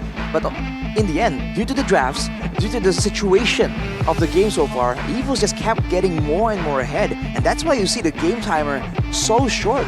You would expect that Team Liquid ID can delay longer, but what would they use to try and delay the game, right? Yeah. Where's the wave clear? With what? But you know, initially that first rotation, TL ID were the first ones to rotate towards the bottom lane, remember? Yeah, they were. Do you think it would have ended differently if they were able to take that kill onto the EXP lane? Oh, for sure, for sure. They were trying to get the kill on the XP. That's why they had CC picked up with this composition, right? So it was all about kill pressure. They went CC, got belt Selena. They ensured that they got a winning lane in the XP, but they weren't able to translate it over to actual kills. And that's really what stopped the Liquid ID win conditions from happening and from them getting their own snowball. Which was very smart of Albert then, because he was the one that was... Who rotated down below too, yes. And the read, right, for EVOs to actually understand that, okay, hang on, this composition, it requires specific circumstances to actually get full benefit. So they waited it out, and by the time everything kind of balanced out, then EVOs rotate S4 to the turtle, and they got a full lockdown, right? I don't think, I forgot who got picked off, but the member from Team Liquid ID didn't even get to use any skills at all. He just gets completely locked down. Like as soon as Natco gets level 4, it's GG on rotation. Yeah, for TL ID. early level low E damage as well. Yeah. You saw that Yeheskel struggled. Low E, but he was struggling. 913 GPM though. Definitely a very respectable showing there from your boy Erlan, otherwise known as Doma. Doma's domain. Doma's domain. Erlands. Something. We'll figure it out. 44% KP though. Erland. No, sorry, that was the land of Erland? Yeah, something like that. God, that Ersland. Ersland. Arslan. I don't know. That's a new name entirely. But Albert's nickname. Okay, we gotta figure it out. You know, It can't be baby alien. alien. He's been a baby alien since season 6. The baby-faced alien. It's been 9 seasons since he's been called a baby. But back then he was an actual baby. He was like 16. He was 16 in season 6. That's crazy, Now man. he's 26. I'm kidding. What? It hasn't been 10 years. It feels like it. She's rounding up. He's been with us for so long. He's been a household Season name 6, for a right? Or while. season 6, yeah. He debuted in season 6. 6, 7, 8, 9, Count 10, it out 11, one by 12, one. 13, 14. I think it needs a bit more of a boost to maintain with all these I think calculations. so, man. guys. What do you have on the menu? Well, I believe we have Good Day. What's that? Good Day, it's this right here. Ooh. What is this right here? That's such a nice bottle. It's an amazing coffee drink, dude. And this is, Mirko mentioned it earlier, the groovy cookies flavor. It's called That's groovy different, cookies. man. Groovy cookies You've had flavor. coffee, but have you had groovy cookie coffee? You've had coffee, you've had cookies. But have you had coffee groovy cookies? I haven't. Oh, I'm I was about excited. to drink it, but I guess our connection is too fast. Oh, why? You got Telkomsel. Oh? You gotta move on to the next one. Oh. What does What's the Telkomsel next have to one? offer?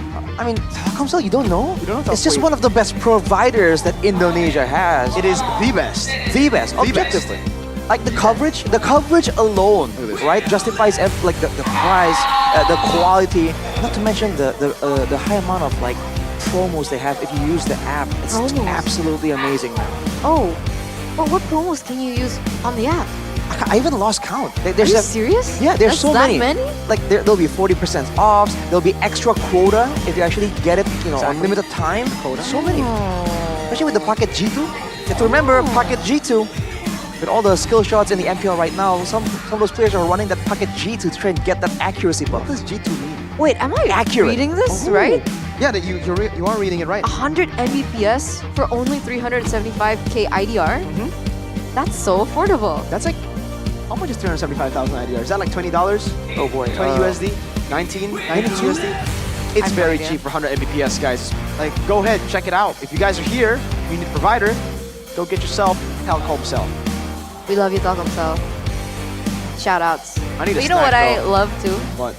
Snacks. Oh, you're I on the love same snacks page. too. Yeah, you're on the same page. Yeah. And when we're talking about snacks, you know what I'm talking about, right? What? What's that? Sucro. Sucro? Sucro. Of course. Right? Gamers snack like champs with Sucro. Hashtag Gasla. What does that mean? It's like, let's go. Let's go. Gasla. Gasla. Wait, is that a Sucro Person? person? I mean, he's a snack. Is that Superman? I'm assuming Sucro that's Man? him. Wait, what? What? What? You just call him a snack? No, I didn't. I mean, he is technically. 'Cause he's looking like a exactly, snack. so it's not weird, right? Okay. I was you second backtrack? guessing myself. You gotta commit. I have to commit, sorry. You gotta commit I have a to bit. commit. Sorry. Okay, I'll commit next time. All right.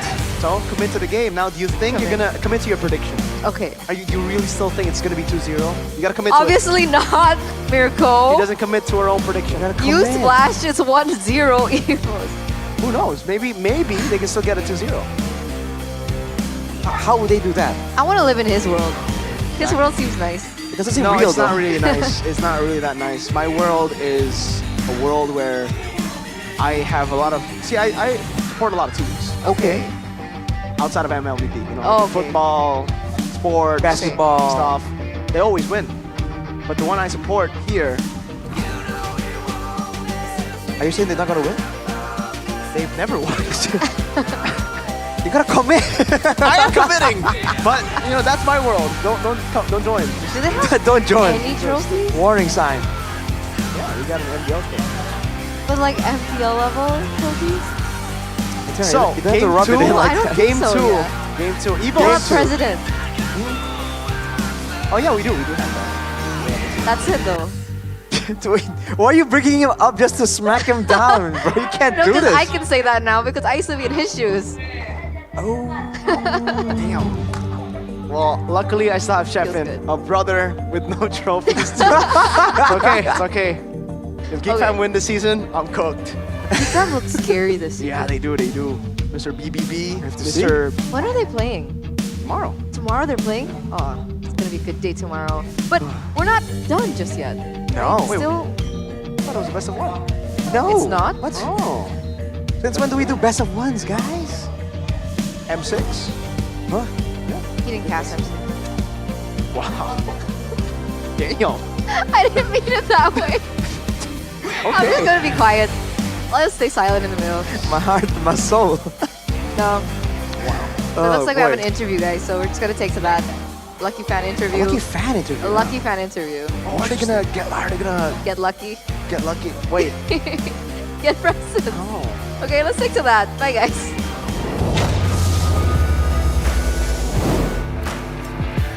Begitu ramai pastinya di MPL Arena, masih pada semangat. Woohoo! Semuanya pasti menantikan bagaimana nih jalannya pertarungan karena baru satu game. Dan itu sudah membuat kita terbelanga banyak banget momen-momen seru. Tapi yang lebih seru adalah pastinya yang datang di MPL Arena. Karena kita tuh lagi nyari lucky fans. Fans yang beruntung. Perempuan juga bisa ya nggak? Cuma laki-laki. Tapi kalau ngomongin tentang lucky fans, banyak banget benefit yang bisa mereka dapatkan. Kalau mereka hadir ke MPL secara langsung.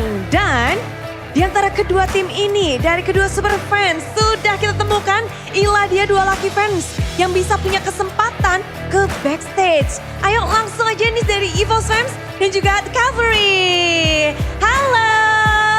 Halo Bude. Halo Bude. Semangat hari ini? Semangat banget dong. Hari pertama MPL, langsung lihat tim Liquid dan kamu jadi lucky fans. Nyangka nggak sih bisa jadi lucky fans? Namanya siapa dulu nih? Namanya Hadi. Namanya Hadi. Ya. Gimana Hadi? Senang banget Bude. Gak nyangka. Kok bisa kamu datang jam berapa? Jam 4 sih tadinya ke sini. Acara mulai jam... Wow, dedikasi ya? Iya. Emang Iya, sengaja kepengin jadi lucky fans? Nggak sengaja sih sebenarnya. Ya emang beruntung Iya, ya. beruntung. Dia laki fans. Keren.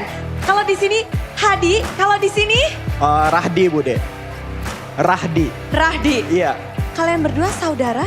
Hadi bersaudara? Enggak. Enggak ya? Enggak. Teman? Enggak juga.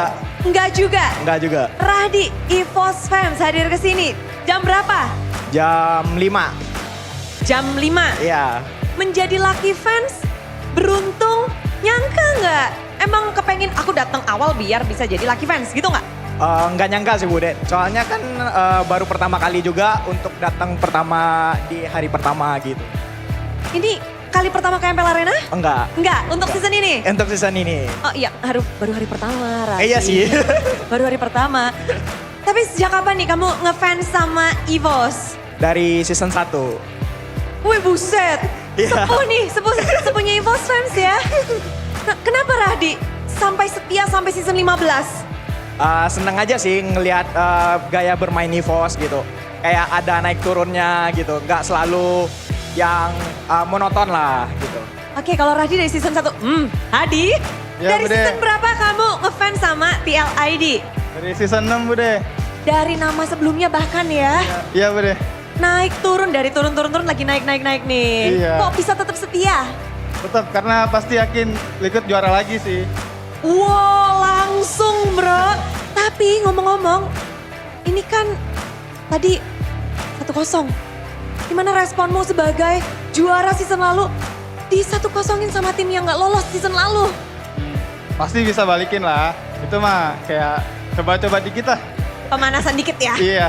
Coba-coba dikit. Oke, kalau di Sydney kayaknya tenang-tenang aja, ketawa-ketawa aja. Dari EVO sendiri, season ini kalian kedatangan 2 player yang bisa dibilang ini ikonik banget dengan 2 prot-prot. Apa respon EVO fans nih kedatangan mereka berdua? Menurut saya senang sekali sih Bude, karena kan season kemarin itu kurang banget di roamernya. Nah makanya dengan kedatangan KYY saya optimis bisa juara season ini. Kedatangan mereka menjadi sebuah semangat juga ya. Dari EVOS fans makin semangat dan tadi sudah pembuktian tuh 1 game. Sudah dong.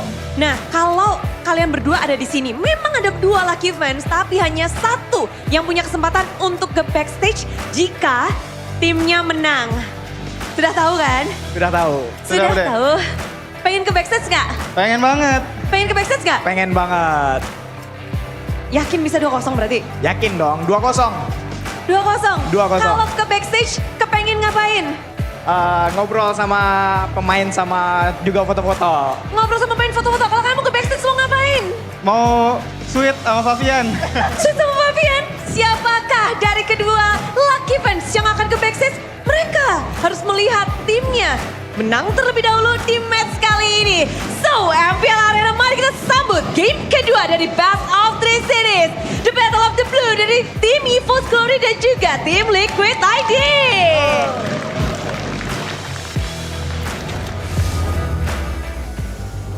And we're back, ladies and gentlemen. We're And back. it looks like, yeah, the lucky fans were lucky. Why were they lucky? They were lucky because they were chosen They were chosen to? to speak to Bude Clara. Did they get jerseys? Maybe. I think the only lucky fan today that I saw was the RQ fan. That He got a signed jersey. Signed from the whole team. Even Arashi doesn't have that. I don't. Arashi doesn't, you're right. He doesn't have the new jersey. It doesn't feel right, you know, actually asking. So Mr. AP. What? Sir AP, if you're watching, Sir AP, your ring, biggest ring, ring. fan here, RQ Hoshi. His name is literally Arashi Hoshi. What's wrong with my finger? I mean, that's like a meme that became Rubo at this point. No, Arashi, you gotta commit. You gotta commit. You gotta commit. Today's the day of It's Arashi commitment, Hoshi all the way, boys. ladies and gentlemen. But I don't know if I want TLID to commit to the drafts that they committed to earlier on. You know, it felt like their potential wasn't unlocked to that draft. So what do you think needs to change? The Ling? The Ling? Selena? See, I don't know about the Ling, which is why I asked. Okay, can the Ling still work in this meta? But by the way, we have Deborah Emanuela in the building. Kadeb, she is the head of communications of PBESI. Oh, shout out to Deborah Emanuela. Welcome to MPL Indonesia. Welcome. Thanks for season 15. Gracing us with your presence. Yes, she's also a huge advocate for female empowerment in gaming as well. Power. Female power. That's power. We get to see Fabian here as well on stage. This man needs to go back to his roots. So Ling, again, guys, does it work? Could it work? Yes. Against Evos though? I don't think Against so. Albert? Against Albert though? I think they might be underestimating Evos. All right, let's see if that changes. Welcome, ladies and gentlemen, to game number 2, drafting phase. presented to you by the official tournament smartphone Samsung Galaxy S25 series. TLID now on first pick with the Matilda, Phoveus, Luoyi banned out this time around. They're gonna not let that slide into the hands of the White Tigers. Fanny and Jushin is also banned. So Joy is still open, Studio is still open, Yves gets banned. Let's see what TLID pick up first. That's interesting. We don't see the usual. I'm used to seeing Grangers, Carrots all the time. But right now, you're seeing a lot more emphasis on these magic healers or the utility, like the Matilda, the Phoveus. We haven't seen the Matilda in a while right now. But Team Liquid ID have gone for the Harith. It's a hero that Aaron Shiki is very proficient at. But for Evos, now they have their hands on the CC and they have that Suyo once more. It's one of his comfort picks here, the Harith. But what are you gonna combo the Harith with here?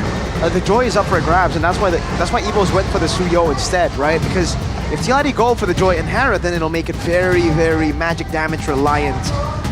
For Evos, they can still, shuffle between mage and the mid lane for that magic damage. They also have the CC, and I think CC will continue to rise up as a prio pick in the first phase.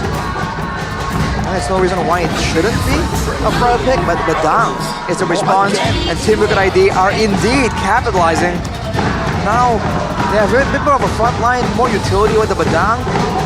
Technically, the Harith can also provide a healthy amount of wave clear, but we have to see how the rest of the draft, rounds out, because otherwise they're gonna be stuck in the same situation as they were previously. But remember, this is Iran's Badang, supposedly, right? I mean, it can still kind of flex on Witty, but yeah.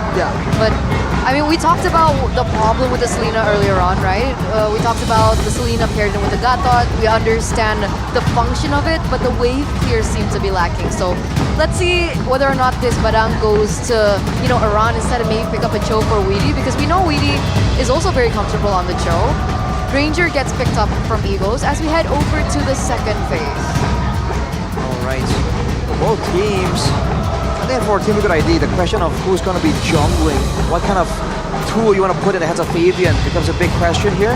And I feel like there's going to be a lot of thought here to stopping the CC. Because man, whenever the CC gets rolling, whenever this hero isn't shut down, it is just awful to deal with. We see the Hanzo ban as well. That's a good call made by Evos here.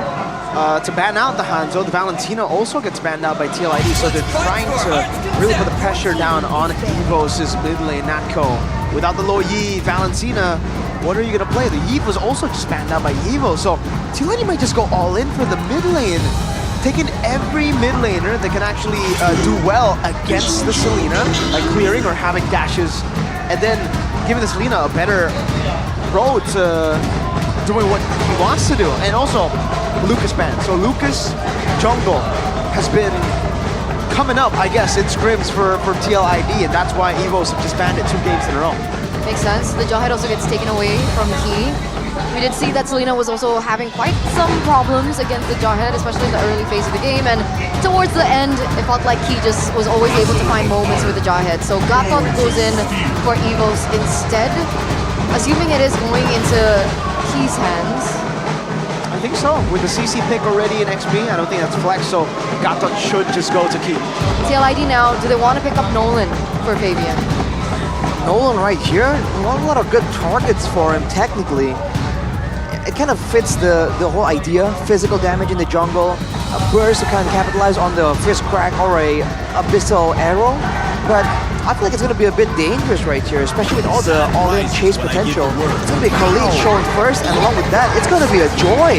Dude, wow, they're just going all in magical, dude. It's the only option to go for right now. I don't think there's a lot of different options to eat. We're forced to go for the Joy or the Hayabusa. Hayabusa, similar problem to the Nolan, right? There's not a lot of targets. Actually, no targets to go for. Maybe, Alpha, difficult. Yeah, very difficult. Joy is the way to go here. It does look kind of sus because they have magic damage. They have too much magic damage, but they gotta do it. They gotta pick the Joy. There's yeah, the Alpha wouldn't do too well either. There's a lot of CC and a lot of shred. There's the Khalid no the Khalid though, yeah. I think they have frontline Badang and Khalid, but CC. This is why the CC is so prio. And technically, if they really want to win fights here, they have to try and stop the CC somehow, lock them down. So we'll see if they are able to do that with the limited amount of card control that they actually have. Into the land of dawn, match point, ladies and gentlemen, for the White Tigers as Evos lead this best of 3 series 1-0. Can the Cavalry come back, force a game number 3? As again, it is their honor and it's their title that they're defending in this match. See how this plays out, man. They got to catch up with the Revitalize. Still, for the side of the Evos, it's gonna be a bit more annoying to deal with. I feel like the Joy will also have to respect the potential for a very quick taunt to actually stop him from going in. So in the early game though, I think Witty is gonna be trying to be as aggressive as possible on the Khalid. That's one of the stages of the game where this Khalid actually has extra value. Oh, look at this! Up top, Erlan trying to go and get the Rhapsody. Oh, the flicker from Erlan to get the last shot. Unfortunately, he doesn't get it. But for Aaron, a sigh of relief. That was close. Very, very close. Erlan even took a turret shot in the final stages of that fight there, of that engagement. So, gotta be a bit more careful. Weapon mastery though for Aaron Shiki. He's playing for that late game. But for Witty, Wither's Blessing and Agility, it's all about zooming across the map, providing the extra damage, and more importantly, the wave clear for the mid lane as well. JCC again! The taunt into the Terrify and the Surge of Albert. First blood, he's on the board. And so far, the Selena has not been working out for TLID. At all. At all. And you'd think that the early game is where the Selena shines, right? Because Selena's one of those heroes that, you know, even before level 4, she already has most of her kit in hand. And Vexana's not even level 4 yet, but this is kind of the result that we're getting from the White Tigers. So again, they're the ones kind of dictating the pace. And how will this pan down as both teams are now going to be centering around the next neutral objective? Turtle, the first turtle. Very big rotation here for the side of Evos. Reggie is already level 4, so there's no issue with him leaving the lane. Look at this. Team Look at ID wrapping around. Reggie for the damage. Oh, Fist Crack 2 onto Reggie. There you go. That's the Fist Crack. Fabian will actually wait a bit. Albert is become quite low as well, but gets the Soul Severed Eternal God from Natco. Catches 2. Fabian and Witty both knocked him early, but Fabian is able to escape. AOG doesn't catch him. Just a turtle in the kill. Natco goes and shoots the Terrify out. Doesn't get it, unfortunately. Up top, still a duel. Audience prediction has shifted. 79% for Evo, so a second Fabian?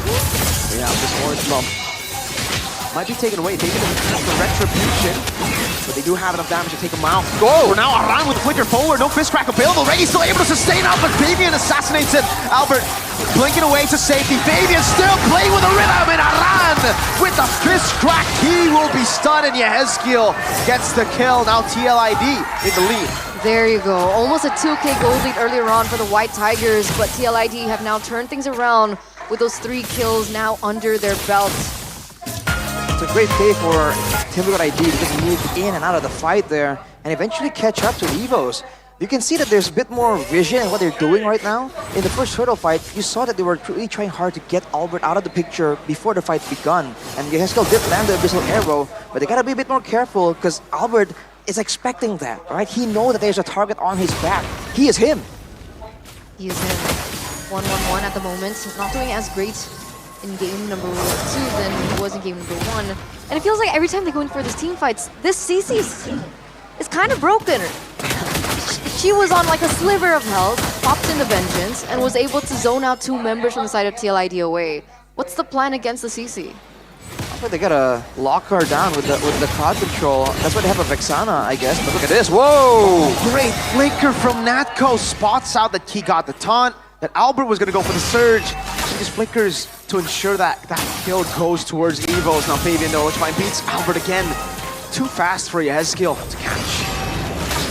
Now with that, there's control by Evos on the turtle pit. I think Team Look at ID are gonna force it. It's free. The arrow does land on Natco. It's a shot death Sonata over to Aaron Shiki. But for TLID, they won't be able to contest this turtle. It's taken for free, and Evos are looking for a turret. It's interesting because Fabian was actually a level above. Do they not have the right firepower just yet? Is the timings just not right for team fights? I think they were just concerned about not really winning up in the setup for that fight. Evos were already in position, and if Team Liquid ID approach carelessly, they get punished very severely due to, once again, for Evos having so much lockdown. The Vexana and Kacha combo allows them to actually catch anyone and lock them down long enough to actually get a proper pickup. But Fabian now has a Starlium side, so we'll have to see if Team Liquid ID tries to find some more. Erlan's damage is not okay. No, not at all. I wonder what item he's on. He's on Hunter Strike. One of the Skype your sir key. There's a wall there, but it is just a GK down to Kacha. He's all good. Aran on a signature pick is stacking up those Thunderbelt stacks. You can stack up the Thunderbelt stacks using the face crack on the Badang, which is quite interesting. It's like a range Thunderbelt proc technically. But oh, Aaron, whoa! Jumps in. He shot a lot of good damage there. Erlan just kites away as Aaron finally relieves off a lot of that Granger pressure off of himself. All things considered, this game is pretty static, man. 3-3. Evos does have 2 turtles, but only a 600k gold advantage. So either Evos are slowing down after getting those objectives, or Team Liquid ID are just playing the lanes and the farming rotations that much better, because that gold lead is constantly going further down and down. But the question is always, second. Ooh, that's a lot of damage from Erlan. What is that? Luckily, Witty is around. That could have been a dive from Evos. Yeah, that's the Granger damage. Evos' gold lead is actually increasing. It was 100-200 earlier before. He's been getting the gold crabs Granger constantly, and also just been zoning Aaron. 1k now. Look at Witty though. He's in prime position to try and surprise Evos. Oh, whoa, still Albert is able to escape. The Eternal Guard gets placed down as well in the back. Albert unable to get in range there. But look at Aran, melted down. The arrow dodged away from by Natco. Great sidestep up top. 1v1. A solo kill against Aaron. Goes to the wave, still trying to survive. Oh! Almost does it with a dash, a cheeky one at that. But Witty had the passive stacked. Evos, though, will find value off of that solo. Land of Erlan? Land of Erlan. Yikes. That was looking kind of close, but Evos, they're not done. They have a wave on top right here. They can kind of pressure. Really can clear this long enough without exposing himself to a potential pickoff. Evos, whoa. Really wants some more. He revitalized. He doesn't have the AOG. He is stuck there, but look at the Eternal Guard coming down. The Radiant Sandstorm is there. Good stun. Aran cancels out the Albert Blade Surge, and now they're fighting under the Zaman Force. Another one. Fabian dives to the back, finds another kill, and it is TLID who are able to equalize. It's a prop duo that gets taken down. Key and Albert. Unfortunately, there aren't any objectives for them to translate those kills over, but maybe it's enough for them to kind of reset the tempo that has already been built by Evos. I mean, the gold lane now favors them instead. The fact that Evos fought in the Zaman Force, that was a bold move for sure. Now with the Holy Crystal completed for Fabian, it's going to allow him to do 1v1, potentially, but also allow him to secure these neutral objectives way easier compared to before. Finally, a turret does go down for TLID. They're going to be able to push in the tempo. There's some rotations coming from Evos. Witty should be able to spot this out. Oh, Missile Arrow? Ooh. Yeah, they're not going to commit onto it. Interesting. While that was happening, by the way, look at what Witty was doing. He can clear the wave, but he just stands there holding the wave for his teammates instead, funneling the gold to the players that really matter in this composition. And look at this. Evos are starting to respect the presence of Team Liquid ID. Now with the gold lead, there's more kill pressure as well that Evos have to kind of consider before walking into precarious spots. Now we're entering the mid-game, right? Talk to us about the differences of the mid-game spikes between both of these compositions. I feel like for Team Liquid ID, the mid-game is pretty strong with the Selena, but oh, look at this. Raging Sandstorm used defensively, but look at the poke from TLID. Key is forced to recall. Reggie is almost at half. First blast comes around. Reggie, current call over to Aran. That's a solo ult. Pops into Vengeance as well as Aaron goes in for some on-force. But able to actually zone him away from the Lord. Fabian claims it there. He has skills, so able to escape too as Aaron just continues to dish out damage with the Zaman Force on him. Good dodge from Witty.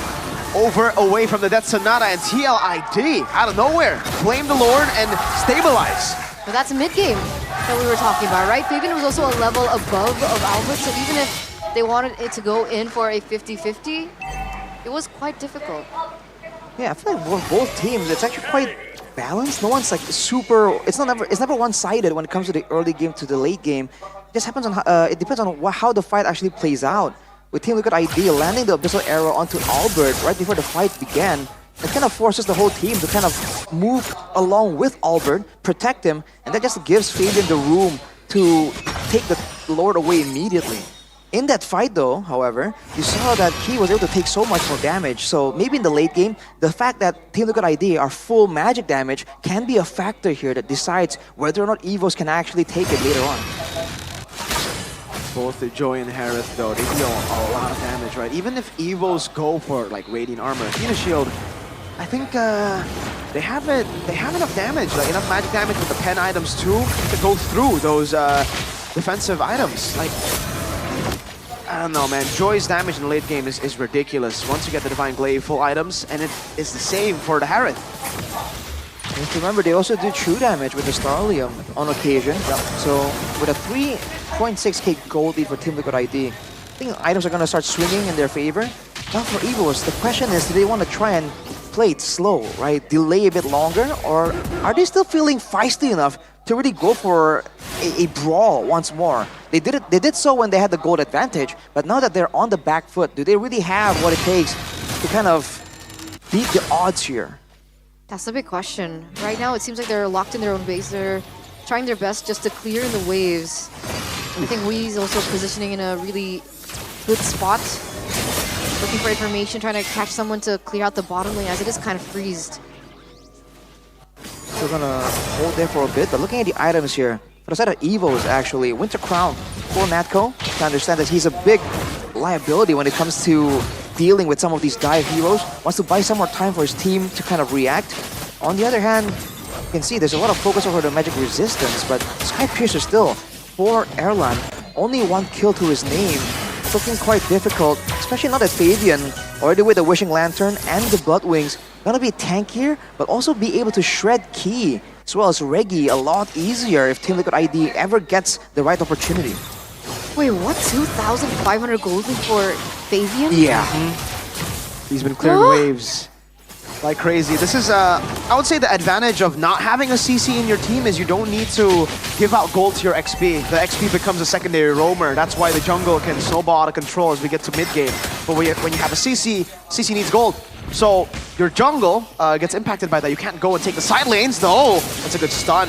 Oh, this arrow connects as well. Reggie's locking him down. Fabian very low, still able to escape for now. Reggie pops into Vengeance, and Aaron Shiki might be able to capitalize with a fist crack from Aran. Oh my goodness, how has he done that? How has he survived? Aran pins them down. Eternal Guard with a raging sandstorm comes in around. McKee was able to get it. Albert breaks forward to his demise.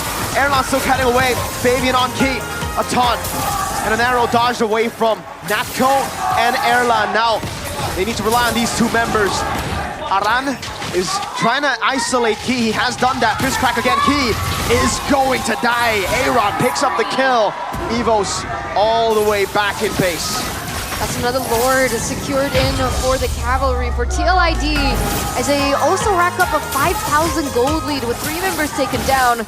It looks like TLID are utilizing that space and that momentum to get more ground on the map. That was a crazy moment for Team Liquid ID. Initially getting almost a pick off, and then EVO's rallying only to be hit with a massive fist crack. But Team Liquid ID recognized the potential for EVOs to counter-engage themselves. So instead of going all in on the initial engage, they held back. And the moment EVOs tries to capitalize on the rush of Team Liquid ID, it wasn't there. Aaron Shiki got caught low, but because they were staying further back, Albert couldn't get to him. And by the time Albert finally got a couple of spells off, got next to Aaron Shiki, it was too late. He gets taken out. Imagine if Fabian died there. Ooh, would have been a whole different story, I think. It was so close as well. It seems like they had the right idea, but the finishing just wasn't there. And now the Lord is going to be marching there in the top lane. Let's see how they're going to be able to utilize it to their advantage. They actually have very good clear with the CC, Ranger, Vexana, so it should still be fine. It could be a turret, but not even that. AOG, re-engage from Key, an awkward one at that. Aaron Shigi punishing even with the revitalized Eternal Guard coming down. Albert low! Yes, kill! Going for the scratch! Aaron gets the kill. Erlan dodging away. Now on to Yes, kill he goes. 2 for 1, a base turret 2, and that will be taken by TLID. Oh! Fabian diving deep, the usurper and will continue to pressure Evos. You can take one game, but we are the defending champions for a reason. Welcome to game number 3, ladies and gentlemen, as the Cavalry have successfully forced a third game from the White Tigers. That was a stellar showing, a stellar comeback from this team. That was really cool, man. Both teams not backing down, trying to make plays on their own. That is what makes the game exciting, man. Several times right there, you know that things are gonna go for the team that has the advantage, gold-wise, EXP-wise. But sometimes in this game alone, there are some moments where you really don't know. Aran on a Badang. This guy played the Badang in his debut against a Prime Onyx and beat Prime Onyx. And now that it's meta, I don't know if you want to give it to him, man. That was ridiculous. The Badang had so much pressure in this game. Stopping engages, it seems like he knows exactly the in and outs of how to use a hero. He can use it to go for those pickups, but also to just go for these disorienting moments. Showing again that there's just so many levels to this team. Absolutely. Last time when I saw the Badang earlier during the drafting phase, I was like, this is Aran's Badang. This is Liquid. This is Aura Aran. That was Aura the Aran. old version. Aaron on the signature pick got solo kill Panay. You know, That's okay. it doesn't really matter. They won the game. That's all that matters. It's That's all fine, that we'll take it. matters. Chill. Commit. What Aaron said is basically, you can take the kill, I'll take the game. Commit. Commit. Commit, guys. So can they 2-0? Can your prediction still be true? Commit. Just double down, right? If you Double down. deny it long enough, it becomes true. So that's his mindset. Exactly. From like You're gaslighting the 7. audience. XBTR. But man, the Selena, I was quite surprised, man. Yeah, to see it again? Well, to see it again and to see how it was performing, because the same issue still persists, right? There were still moments where you're seeing your head skill and you're like, wouldn't this work better if he was on something like an Aurora, you know, like a Vexana, right? Something AoE, big mage, like what we're used to from your head skill. Yeah. But in that final moment, that was a flashy moment there from your head skill. Yeah. I'm still not sold on the Selena though. Me neither. Like, despite that flashy moment, I think, you know, other heroes could have done that too. Valentina, maybe. But yeah, I think Aran really just stole the show here. Despite Fabian obviously doing a good job, Aran on a Badang is it's pretty crazy, man. It's Baran. Baran. I don't know, I'm just trying to... Barang. Baran. Badrang. Barang? Or Badang. Badang. MVP. MVP. There you go. Oh. MVP. He's number 1. By the official smartphone Samsung Galaxy S25 series, and yes, he's number 1. 1-1. 1-1. Damn. That's 4. With white hair, that is main character energy, my 4 sir. is an A is Aran. What? 4 is an A, Yeah. A is Aran. Yeah. Like the old first form. letter in the alphabet Yeah. is also A, Aran. You know, so then Oh, there you go. there you go. Now looking at some of these moments right here, this is the moment where Evos were still kind of in the lead, but then they just overstayed for so long. They should know, right? With Widdy zooming around, with Fabian having so many dashes, it's a danger. Every second you kind of stay around after a fight, it's another extra second that Team Liquid ID can chase you down. Look at this. When the fights do happen, you can see that Team Liquid ID are very aware of where Natural is and where that Eternal Guard is going to be placed down. We didn't see a single big moment Eternal Guard, if I recall correctly. And every time the fights do happen, it seems like the back and forth, right? The keys to victory for Team Liquid ID. Look at this one. The dash backwards. Is it this one? Yeah. It was, yeah. Aran catches 4 here, right? Yep. But look at this. They didn't immediately commit. Look at that. The Eternal Guard misses. Yeah, that was right? It beautiful. gets baited out. Beautiful. And then, Albert got baited by Aaron. There's so many things that they did. The little things that they did that played out really well. Again, Aran, man, he's just walling everybody off. He's Grok. Better Grok. Better Grok. Look at this play by Heskil though. Out of nowhere. I do agree, Mirko, like you mentioned, other heroes can kind of serve the same purpose if it's only to just dive in and be a distraction. But I think overall, like, the comp just feels like it works together so much better compared to game number 1. Yeah. So what was the change? Badang? Ling. Badang and Badang. I dare say it's the Badang and also the Khalid, man. Yeah. The early game pressure from that Khalid was insane. I didn't expect the Khalid to be picked up there because again, there was already a CC on the other team, right? For Evos, they could have gotten double value with Badang and Khalid being in the same game, but it didn't end up being a problem. I think it's just because these are their comfort picks. They know how to play it. They know how to play it. These heroes around the CC. Not to mention that when Fabian gets ahead, I mean, we talked about how we were guessing up Albert, right, Yeah. being insane. But when Fabian is ahead and he's on a Joy, we talked about the Joy's clear speed out of nowhere, right? What was that, like a 3,000 gold lead before we even noticed? Yeah, right? 2,500 It's so subtle. plus. That's crazy. And then he had a 2-level lead over Alvin. So it's like, being number 1, it felt like he just wasn't as comfortable due to circumstances on the lane. But when he's given back his power hero like a Joy, that's still the performance that we're expecting. Well, what about Kido, Mirko? On the Gato, there were some moments there where we were like, whoa, hang on a second. Being that he is ex-BTR and you have your eyes on him all the time, what do you think, man? Is this Gato just not it for him? I think it was the Gatot pick was still pretty okay, right? I mean, now that you, it's tough because they saw the Harith and then they picked up Suyo CC Granger. The Gatot came in very towards the end after they had seen 2 magic damage dealers.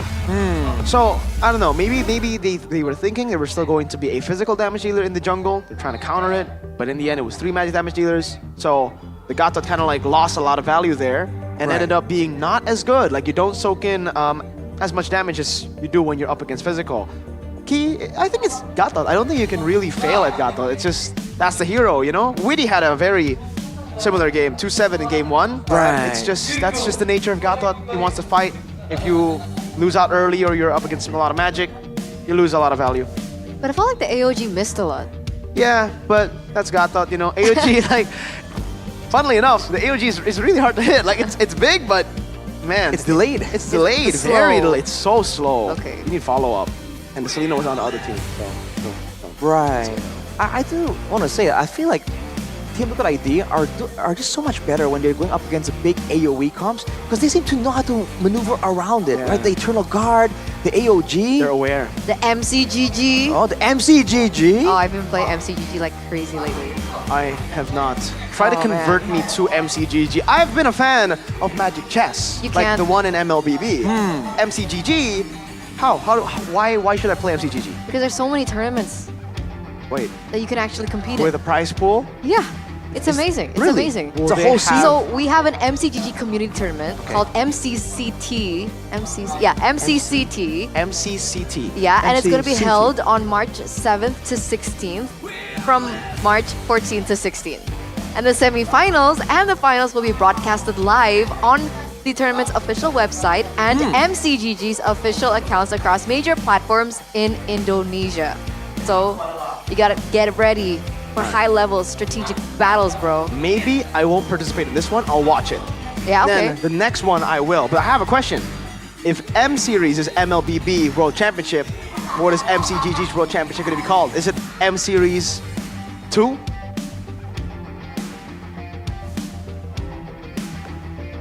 Muntan. Or maybe it's G Series.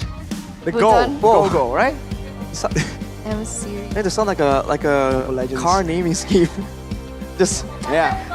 letter series. Yeah. I don't know. M Series. Is that a hint? I just want to let the viewers know that you can bring a horse to water, but you can't make it drink. Oh, You can. Horses drink. But you can't make it drink. You can lead a horse to water, but you can't make it drink. You can. You can't force a horse to drink. But why is that relevant right now? Yeah. I just want to put it out there. Words of the day. Fun facts. Words of the day, It's guys. because we can tell you all about the great things of MCGG, but if you don't want to enjoy tactical battles, literal chess games, then we can't help you, man. Exactly. He gets me. I still don't understand, but MLBB is fun and all, right? But if you don't have the quick reflexes, you want to utilize your strategy, utilize your brain. If you are getting older, MCGG is an amazing game to just go and play because mechanics do run out later on. Run out? Yeah. I don't think that's the technical term for it, man. Run out. Well, point is MCGG. If you want to play and you got a good brain, MCGG's where it's at, brother. Yeah. Starting big today, brain people. casual MCGG matches will be held live at every MPL match in the venue. So, you guys talk a big game about being good at MCGG. Why don't I see it firsthand and then I'll decide if I want to play MCGG. I'm so epic, to be honest. It's pretty garbage. Whoa. I mean, in ML, Epic is pretty like, you know, like you're a below average player. That's pretty true. What about MCGG? Is Epic high or? No. This is when you lie and tell them it is high. It is high. What is the highest I'm rank? not a liar. What is the highest rank in Mythic. MCGG? Oh, it's just Mythic. I don't know. I Or haven't is there reached an it. Honor, Glory, Immortal? I haven't reached it. Do you not I'm ask not there yet. KB? What about KB? KB what would know. Yeah. Who's over KB? there? KB? KB? KB? KB? Would you just yell out, KB? He's kind of rude. He is very rude. He has not responded to us. Maybe because we're not as good as him in Because MCGG. he literally said it this morning. He What? like walked into town and What he's he say? like, I see you're still epic on my Oh friend my, list. that's dang. You're that kind of seems very disgusting. judgmental. Oh, disgusting. I was like, okay, sorry. He just fired shots. I'll try my best. Okay. Arashi, what pushing. rank are you in MCGG? I don't remember actually. I haven't played I a bet he lot hasn't at even all. played. To be fair, my focus is on other things. That's disgusting. I am Mythic Immortal. That's the lie. Really? In MLBB. Oh. Ah, okay. I am. We're not talking. We didn't ask about that. Hey, fun facts. Stay on the topic. Fun facts. Stay on topic, bro. I'm proud. Yeah, thank you. That's impressive. Thank you, thank you. Good for you. Good for you. Thank you. What rank are you? Me? Yeah, Rashi. Both of you. Mythic something. Mythic. Honor? Was it? Is it 25? You have 25 stars. I think it's somewhere there. How do you not know? He's lying. He's lying. I'm just I'm getting. honestly just mythic. Oh, you're Not honor just yet. Mythic. Yeah. Did you finish your placements? Yes. Oh, But like really low star. I'm at 11. Something. 11. Yeah. Something Just like that. Maran, Pretty 11 bad. assists. 1 kill, 1 death. How do you remember that? It was right there. It was literally the last thing we saw. Oh. How could he have known? We're going to game 3. Yay! We expected game 3. Well, did you predict 2-0? I predicted it too. Do you think they can still get 2-0? Well, what's your prediction? Wait a minute. 2-1 TL. 2-1 TL. 2-1. Same. 2-1 TL. Okay. Okay. So we have a chance of getting What- it right. What's yours? 2-1 TL. 2-1-2? Oh, huh? 2-1-2. 2-1-2. 2-1-2. TOO. He 2 prediction to 1. Ah, yes, yes. Broken English. Understand. Understood. But we are going to take to an interview right now. Ladies and gentlemen, we'll see you after. Kesabaran dari kedua super fans harus ditambah karena game ketiga akan berlangsung. Memang ini tak akan menjadi match yang mudah bagi kedua tim. Dan semangat dari The Cavalry, masih semangat? Woo! Balas dendam nih di game kedua, tapi EVOS fans, game ketiga gimana nih? Mereka sempat mengungguli di game pertama, tapi game kedua mulai dibalas oleh tim Liquid ID. Dan di game ketiga akan seperti apa sebelum memasuki game penentuan dari kedua tim ini? Kita bakal langsung berbincang-bincang dengan sosok-sosok yang begitu influential dan begitu menarik perhatian. Siapa lagi kalau bukan? Ini dong. Welcome Gaby and JC Team Liquid ID. Hai. Halo Gaby, hai Cesi. Halo Bude. Hai. Ini siapa ya? Ngobrol nih. Ini siapa nih? Kamu diajak ngobrol nih. Siapa? Ada aku di sini, Bude. Oh, ada ya?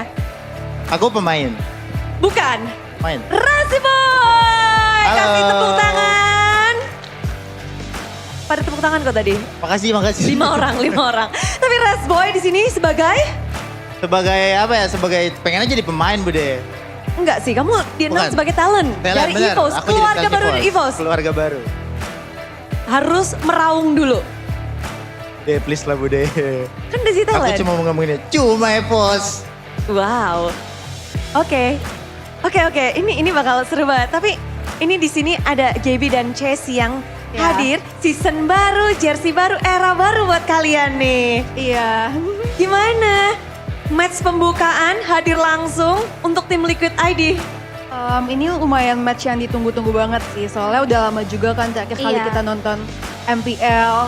Jadinya ya semangat BE, tim BE juga. Tapi pada penasaran gak sih? Ini bisa-bisanya berempat langsung satu tim. bagaimana proses kalian bergabung bersama dengan Dede? Kita mikirnya seru aja sih, soalnya ada 2 adik kita kan yang udah duluan jadi talent di Liquid. Jadinya kalau kita join ada 4. Iya betul. Langsung combo ya. Berempat nih. Siapa dulu yang ngajak nih? Apakah Cesi yang, gimana seru nih kayaknya? Atau Dedenya yang, ayo Ceh. Kita kan sekalian babysitting sama kita, aku lagi suka berkuda kan. Jadi pas banget, terus lagi itu tim Liquid juga emang tim yang oke dan bagus. Berkuda dan sekarang juga ada di tim kuda nih. Kuda yang mengerikan dan kalau mereka ada kuda, di sini ada macan. Kenapa kamu bergabung di season ini bersama dengan EVOS? Karena emang cuma EVOS atau bagaimana? Ya pada intinya, pada ujungnya tetap cuma EVOS deh. Wow. Sebagai talent EVOS, Betul. tugasnya ngapain? Gak tahu juga. Oh enggak. Tugasnya streaming. Kan kalau misalnya fans-fans tuh mau berinteraksi sama pemain, kan pemain sibuk, coach juga sibuk di kompe. Kan kalau aku streaming jadi mereka bisa berinteraksi sama aku lah gitu. Oh berarti tanya-tanya tentang EVOS tuh bisa langsung? Bisa. Oke, buat kalian semua yang kepengen tahu tentang apapun hal itu langsung tentang EVOS ke Resboy. Namun kan talent, udah di EVOS. Kepengen pernah ada kepikiran gitu nggak? Pengen jadi coach lagi atau kenapa nggak jadi coach? Gak mau Budi, anak-anak sekarang dimarahin dikit manja, marah. Masa? Betul. Mau disebutin siapa? Jangan dong. Jangan Nanti kita dong. minta spill gitu ya. Oh gitu, jadi kamu menghindari itu? Ya, betul. Bukan karena metanya berat untuk dipelajari? Bukan dong, karena namanya profesional harus bisa siap beradaptasi dengan meta dong.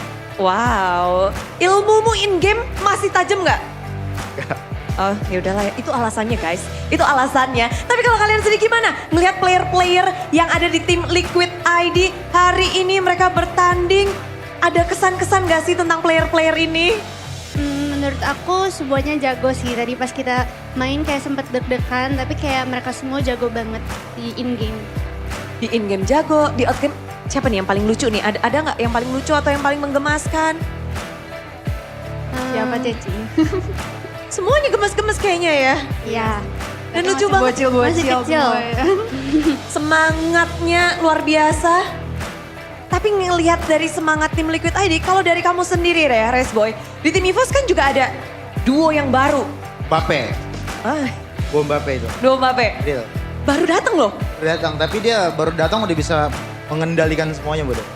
Angin, udara, Ya, tanah. betul, bisa. Oh, tapi benar-benar seberpengaruh itu mereka berdua hadir ke EVOS. Justru harus. Kalau enggak ya mereka siap-siapnya next season digantiin sama yang baru-baru. Tajem. Masa dibeli mahal-mahal nggak perform? Pedes.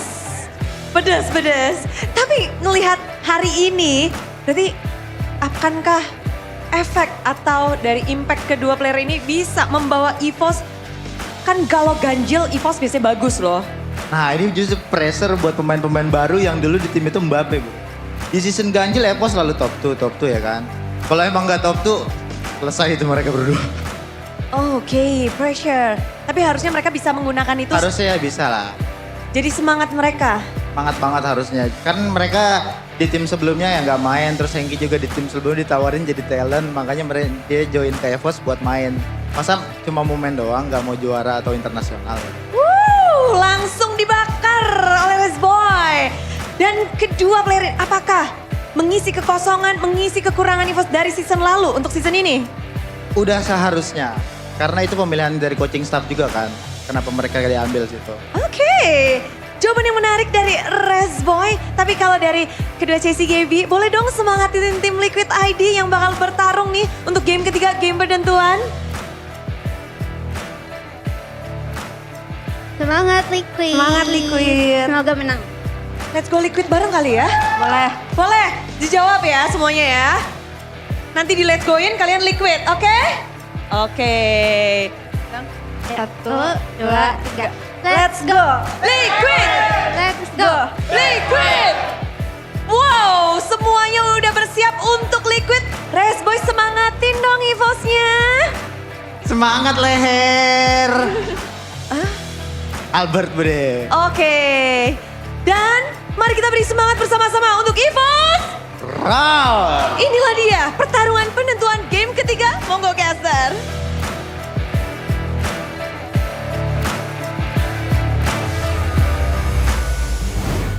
Game number 3 is upon us, ladies and gentlemen. Now down to 1-1 between two blue teams. We have EVO's Glory on one side, and we have TLID on the other. 1-1 was a stomp in game 1 by EVOS. TLID came back with a Badang, still sticking to the Selena, committing to the Selena. I wonder if they're gonna go 3 games to the Selena. That would be crazy if they triple down on it. I mean, talking about doubling down, but tripling down, man, that's crazy. I don't think we can condone that kind of reckless behavior. Or maybe you might just have to Yehezkiel it. Like, just pick it up again. Ah. Yeah. I was Is that a thing? confused. I mean, we're down for committing, right? So, it worked in game number 2. Why can't it work in game number 3? Oh, did it work in game number 2? I mean, I think the other guys worked in game number 2. Okay, I Like, understand. Selena was present during the victory. Albert was also present during a lot of Onyx trophy wins.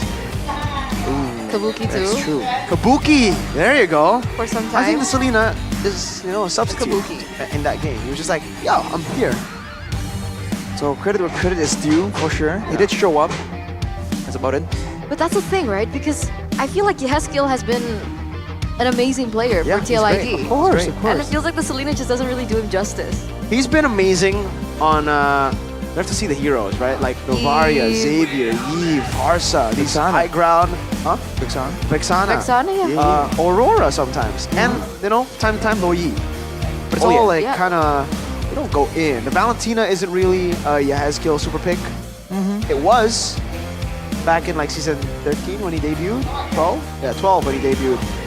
To be fair, wasn't Valentina just like It everyone's was, signature pick in season 13?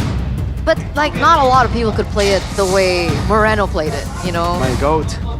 Bigatron, by the way. Okay. Bigatron, by the way. That's Yes, sir. That's not happening. Anyway, Interested. game number 3, drafting phase, presented to you by the official tournament smartphone Samsung Galaxy S25 series. TLID now on first pick. Matilda Povius Luoyi, Fanny Jushin, and it was either the Joy or the Eve. Earlier it was the... It was the Eve in game number 2. Yes, In game number 1, it was the Joy. You might want to ban the Harith. Yeah, the Harith was a problem. They were trying to really pressure everyone down, but with the man force, with the increased speed for the animation of those dashes for the Harith, it's so hard to actually punish him, whether he's alone or not. And the Zaman force also allows him to get like a basically guaranteed clear, right? So it's a lot of pressure that can be alleviated, but the first pick is going to be instantly Joy. I think they should go Granger now, together with... that's the question here. Do they go Granger CC, Granger Badang? I think I'm a fan of Granger Badang again. Experience they go Granger Gatot. Wow. Granger Gatot. This is the same pick, but earlier it was on the second, the third and fourth pick for EVOs. So kind of pushing it up right here. What's the idea? Are they trying to deny any physical damage? Because Team Liquid has shown that you want to go full magic, we'll take you up on that, no problem. So Badang now for TLID, right? Irithel or Moskov should be the choice unless they want to go Bruno again. No, wow. They go for the Hylos and the Selena. Triple down, Selena pick, Hylos. Ooh, what do we say about the Hylos? This is the first time we've seen a Hylos today. So a CC can come through. Yes. CC could come through. But should it? I think so. I think it's good against the Joy. It's amazing against the Hylos. I can barely hear you, dude. The fans are going get a jungle. crazy. Oh, Lucas. But this is still flex for them. This is still a good flex. That's why they ended up going for Lucas over to CC. Yes, they can just ban CC. The Phobius is already banned out. They've set up really well for this flex pick, wherever it's going to go. Lucas, jungle, or XP. I mean, Lucas is flexible as well, but it also requires a certain composition right here. With a Gatot Ranger, if Lucas is flexed over to like the jungle, I feel like it's going to be a bit dangerous, but yeah, Eterna's giving me a look of what's going on. Liquid fans in the building It's more like crazy. I can't hear Rashi at all. Yeah. I can barely hear myself. I thought we were on the Evo side. Turns out the Liquid fans are louder. Yeah. After the 1-1 equalizer, Liquid fans are feeling it in the building. Valentina. Still banned. Yes. Do you think that the Selena could be flexed into the roam? No, they are expecting Valentina XP to counter the Lucas. I think this will be a Valentina and a CC ban from EVOS. Suyo. Valentina XP? Valentina XP, go Brave Smite is against the Lucas is a great way to counter Lucas in XP. So Valentina has officially shown up on all 3 lanes then. Because remember, gold lane Valentina was a thing. Yes. Right now. It was Chadera. Yeah, Chadera. That guy was a cool player. But final bans here. With the attention on the jungle potentially for Zara EVOS, for Albert. The Badang gets taken away from Team Liquid ID, but the Khalid technically is still an option. Yeah, they don't ban the CC. CC as well, yes. Oh man. I guess they're so EVOS are going for Lucas jungle, I think. Because if it's Lucas XP, not banning the CC is interesting, you know? Very odd choice. Very bold choice as well. But if they are going to the jungle, CC won't be able to meet up against Lucas that much. I mean, they can just pick another XP to just like, I mean, something like an Edith maybe again to secure neutral objectives and fights. So the Hayabusa is the one that gets banned actually. Yeah, they're not convinced that this Lucas will go jungle. I mean, if it's going to jungle as well, it's in the hands of Albert, you know? We talked about how he used to be well known for those assassin plays, right? The fighters, not bad, but really, it really doesn't stand out as hardcore as his assassins do. But it feels like Albert lately has been trying to shy away from that image. I don't know why. He's been playing the Fredrin. I think in SPS we saw him play the Fredrin a whole lot. And he has gone, I don't think I've seen it on Alpha though. Only hero. Let's see. Yeah, we are trying to flex this Lucas all the way to the end. Look at, are they going to respect it though? Still, I think they're... Can I go for the CC? Yeah, the CC is not a bad option at all right here. Also gives them a very needed physical damage boost technically. But that's why the Lucas pick here is just so good, right? Because if you go CC, Lucas just goes jungle, and then they can try to get a good matchup against a CC. Right. Not a good matchup, but you can just play for the rest of the team. Harry gets picked up, and CC, so they go and double down on Shred. They know it's a very tanky lineup here for EVOS, and they'll just have 2 Shredders now. Instead of just going for CC, they go CC carry. So both lanes, they can deal with it. EVOS, I think safe choice would be Lucas jungle, with the CC already being picked. They go Lucas jungle though. What's the idea? What's the matchup they want? XP? Got that roam. He on roam? Yeah, see, they go Edith. So Edith XP, Gatot roam, and then Lucas the jungle. So that's our debut Lucas in the jungle. Yeah. Out of nowhere. All right. A lot of brawling power for the side of EVOS for sure, but will that be enough though? We've seen Team Liquid able to weather the storm, and right now, actually, I do feel like their wave clear suffers quite a bit. This might be a dangerous situation to be in for Team Liquid ID. Up against so many fighters without any wave clear, I would expect a lot of dives coming in from EVOS. Selena Hylos. Yeah. They could play aggressive, but again, that's right. The wave mid clear control is horrible against Vexana and Gatot. Yeah. It's not looking too good, ladies and gentlemen, as we're match point for both of these teams. Old versus gold, with the new blood reign supreme against the veterans in this matchup. Only time will tell as we head into the land of dawn for another game between TLID and EVOS Glory. As we mentioned earlier, the mid control is going to be the big question for Team Liquid.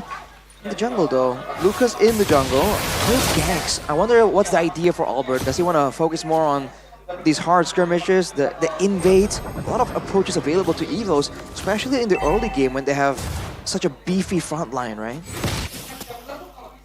No, it's just, yeah, super slow. Reggie in the XP on the Edith against the CC. It's not a winning lane, this pick. They picked it up basically just for the team fights. They know CC will have the lane control completely, so he's just going to play for the team. Rotate around, just try to clear it faster perhaps sometimes. But he did go for Warcry, by the way. So this will be pretty heavy artillery Edith in these team fights with the Primal Wrath.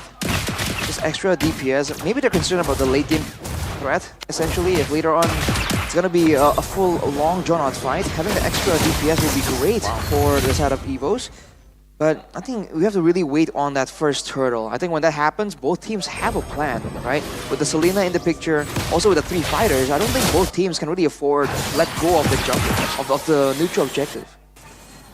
But it seems like what we were talking about is kind of true, right? TLID, they're falling behind in the mid lane, wave clear. I think the only thing that ESPL can offer at this stage is just visibility, right? Using the traps to open up the map, give information. Like he's doing right now. You also get a bit of a setup, I guess, technically with the Abyssal Arrow, but right now there's not enough burst for Team Liquid ID to really capitalize on a massive Abyssal Arrow. Because again, with the 3 big frontliners, who is gonna melt them down that fast this early in the game? I mean, Haskell did some damage on towards the Gatot earlier, right? Good stun.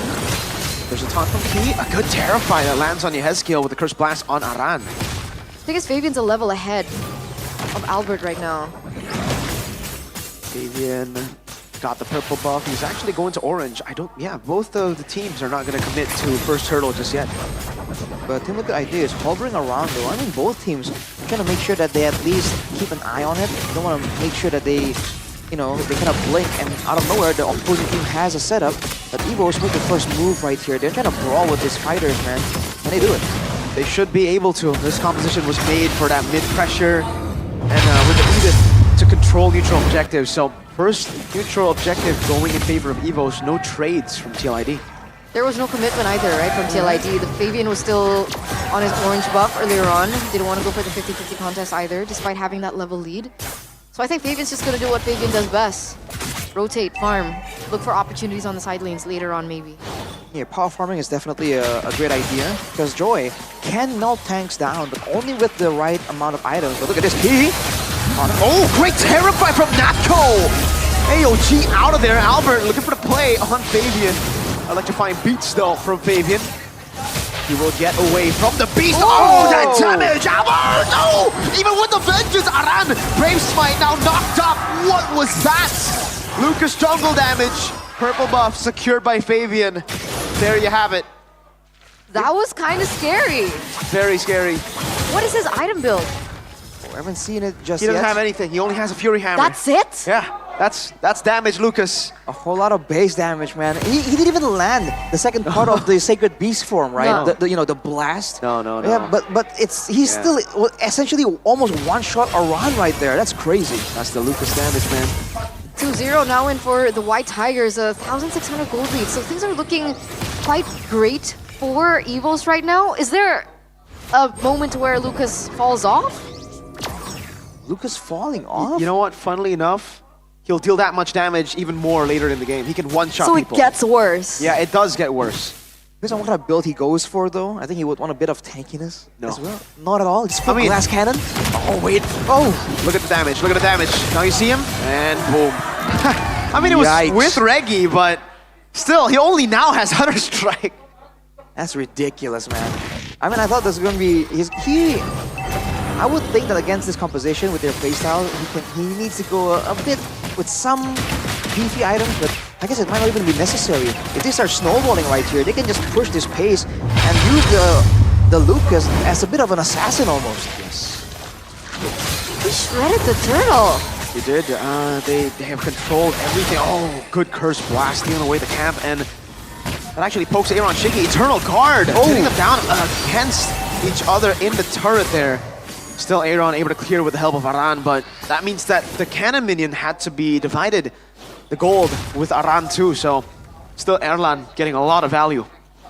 A lot of funneling happening, but for Team Liquid ID at this point, it's looking quite difficult because again, their composition are kind of short range. They're kind of huddled on each other, and even earlier, unintentionally, Natco landed a Terrify onto 3 members at the same time, just because of the proximity. So Team Liquid ID, now, they surely can dodge away from Eternal Guards, but now they have to be a bit more careful when they're moving forwards as a team as well. Absolutely. They haven't been able to find proper opportunities either way.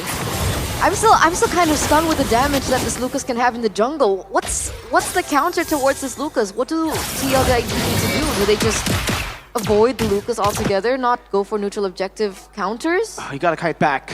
Yeah. You have to kite back real good. Or have lockdown. Yeah, they do have lockdown. But remember, he cannot be CC. Right. And that's why he's pretty good. I think that when he starts his assault almost, Exactly. you can't really lock him down. You have to wait until after. But maybe later on with Aaron Shiki on the carry, right? That's a lot of damage. Maybe they can fight fire with fire, but Witty, whoa. Gets terrified. Whoa, Hey! whoa. Who's this legend? This finals MVP? Wait, who is he?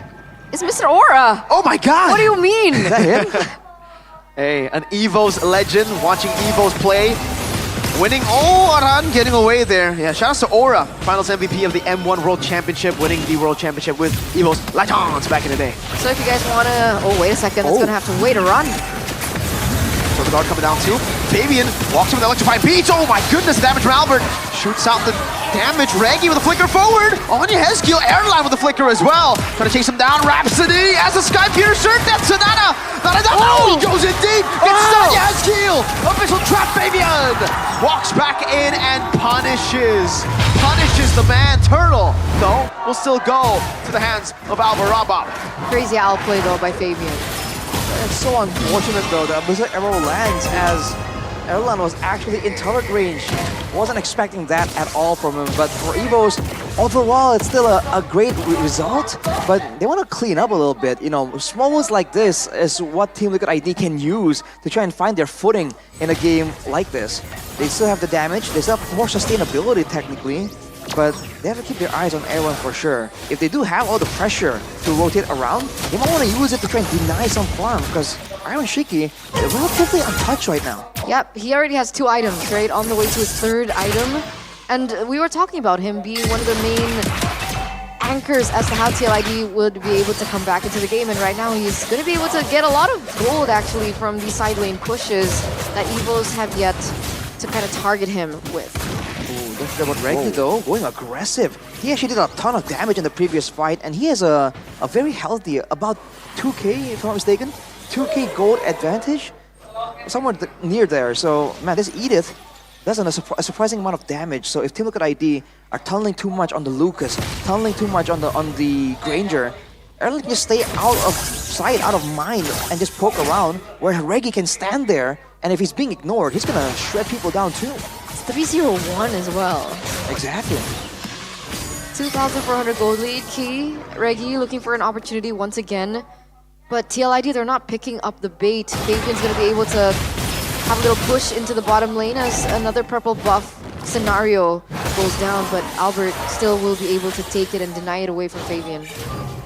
Might be a collision soon here with both teams converging on the top side. Evos are going to have the quote-unquote push advantage, and they're going to rotate straight through the Lord. Team Liquid ID, what's the response? They have Fabian in a bit of a weird spot. Yeah, Lord contested.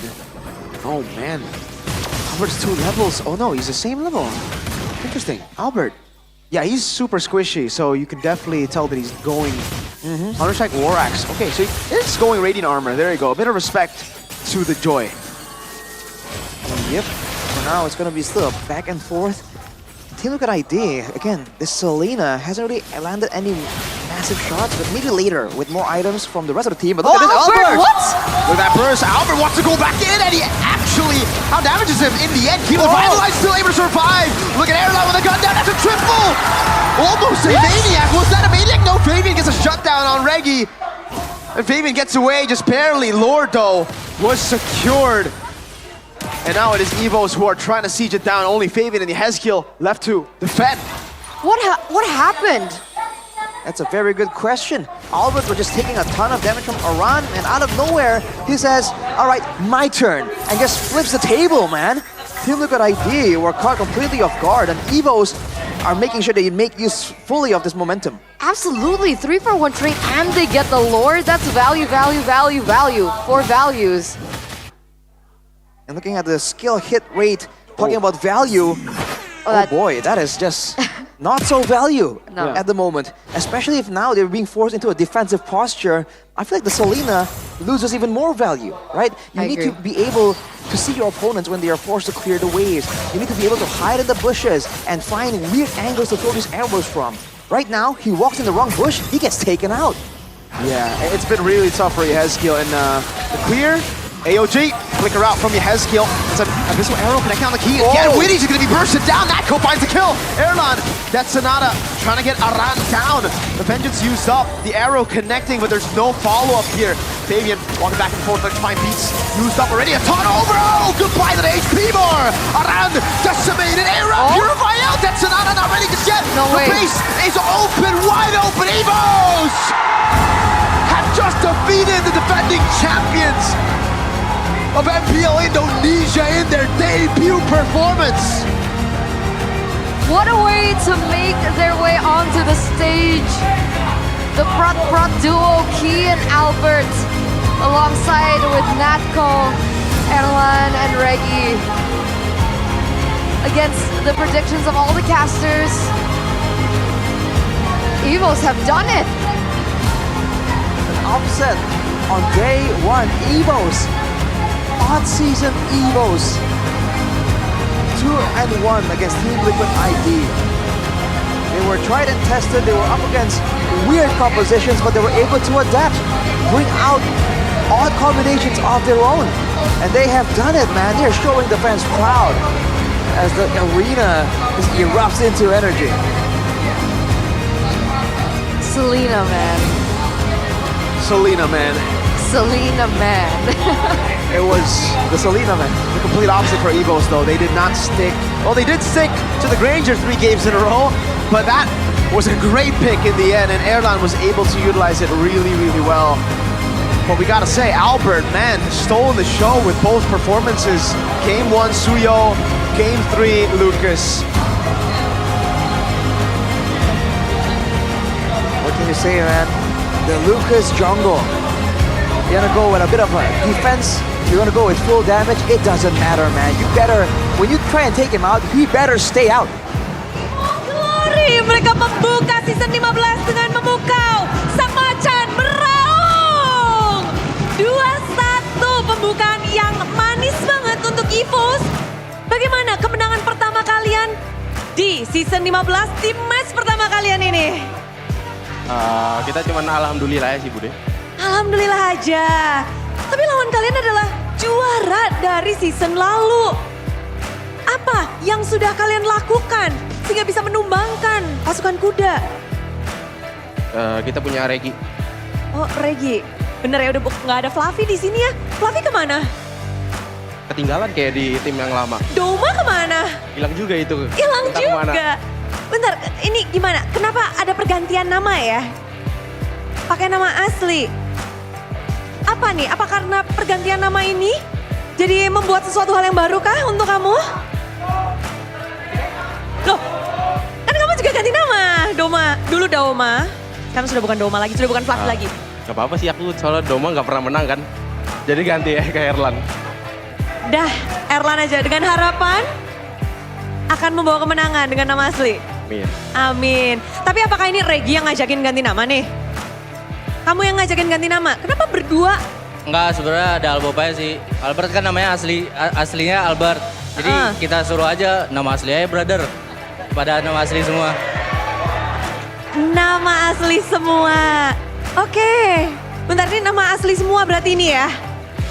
Menarik, tapi kemenangan ini bisa dibilang sangat menarik untuk tim Evos. Khususnya di sini ada Natko yang berubah role. Natko, mid lane, kamu habis, kamu libas tim Liquid di season ini. Bagaimana role barumu, Natko? Seru sih, seru aja. Seru aja? Iya. Tapi kamu belajar mid lane ini, apakah ada kesulitan atau malah enjoy di mid lane? Enggak sih, basicnya udah ada mid soalnya. Jadi lancar aja? Iya. Lancar. Ngeri banget. Wow, tapi begitu seru pastinya dengan adanya berlima ini. Fluffy, kedatangan member-member baru di ujung kirimu sebagai satu pentolan dari Evos. Gimana Fluffy? season 15 ini kamu ngelihatnya gimana sih? Apa? Oh bukan Fluffy, maaf Regi. Regi, season 15 ini kamu ngelihatnya gimana sih?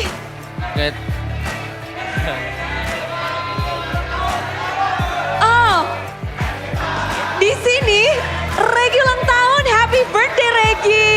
Udah selesai kok. Makasih Bude. Makasih Evil Terima kasih. Spams. Makasih semuanya.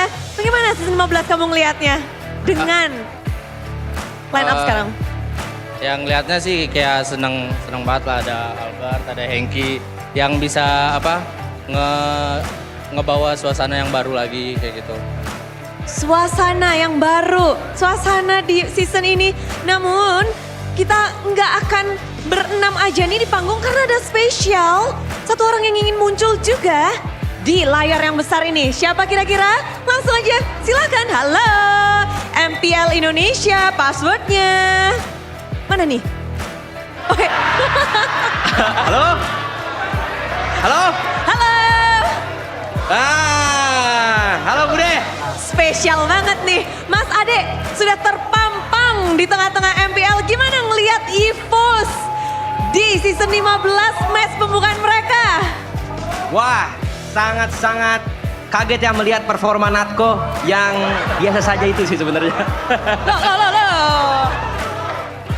Tapi mereka menumbangkan. Keren banget sih, masa sekarang dia bisa walaupun midnya sekarang kan midnya diganti Natko kan sebagai sementara kan. Cuma udah ada kelihatan lumayan klop deh. Bagus. Albert sama Hengki bagus, emang kekuatan circle ini nggak salah ya, bagus. Wow, chemistry-nya dapet gitu ya? Ya, chemistry-nya dapet. Berarti yang ke-highlight kalau untuk match pembukaan ini malah Natko-nya ya dari Mas Ade sendiri. Tapi kalau tadi kan Mas Ade bilang, wah kedatangan kedua ini jadi pembeda, terus kekuatan circle juga. Apa sih dampaknya yang kelihatan langsung nih sama Mas Ade? Dari Ki sama... Dampaknya ya jadi gampang sih, harusnya kalau misalnya kekuatan circle sih apa-apa tuh harus lihat dari kepalanya. Kayaknya kalau saya lihatnya sih dari ekspresinya kayaknya kepalanya di Albert sih. Bener. Jadi kalau kepalanya moodnya bagus, nah yang lainnya pada ngikut tuh Hengki gitu kan selalu ikut ke Albert. Natko juga dari Griffin kan ke Albert, sisanya mah ya udah guys main aja gitu. Oh. Emang bener? Nah yang penting jangan ngefit sama jangan maju-maju tadi kayak Erlan agak-agak kurang sih tadi dia agak-agak maju, ngapa ya? Kurang sih. Kenapa Erlan maju-maju? Jangan sampai nanti Erlan yang main mid nih Natko kembali memakai Sun di Godland. Hati-hati nih.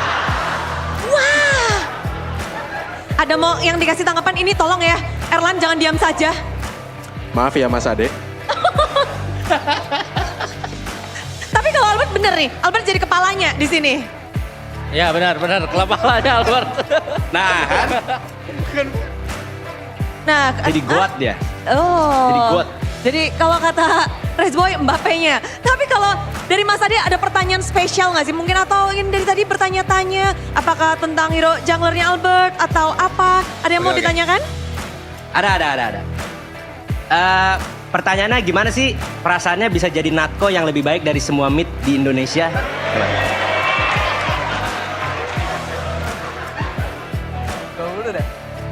Ayo. Pertanyaannya apa Mas?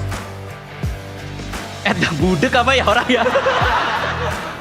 Gimana sih caranya atau tipsnya bisa menjadi mid laner terbaik di Indonesia? Kan ini ibaratnya kan transisinya kan cepet ya, dadakan kayak tahu bulat. Nah coba tipsnya gimana?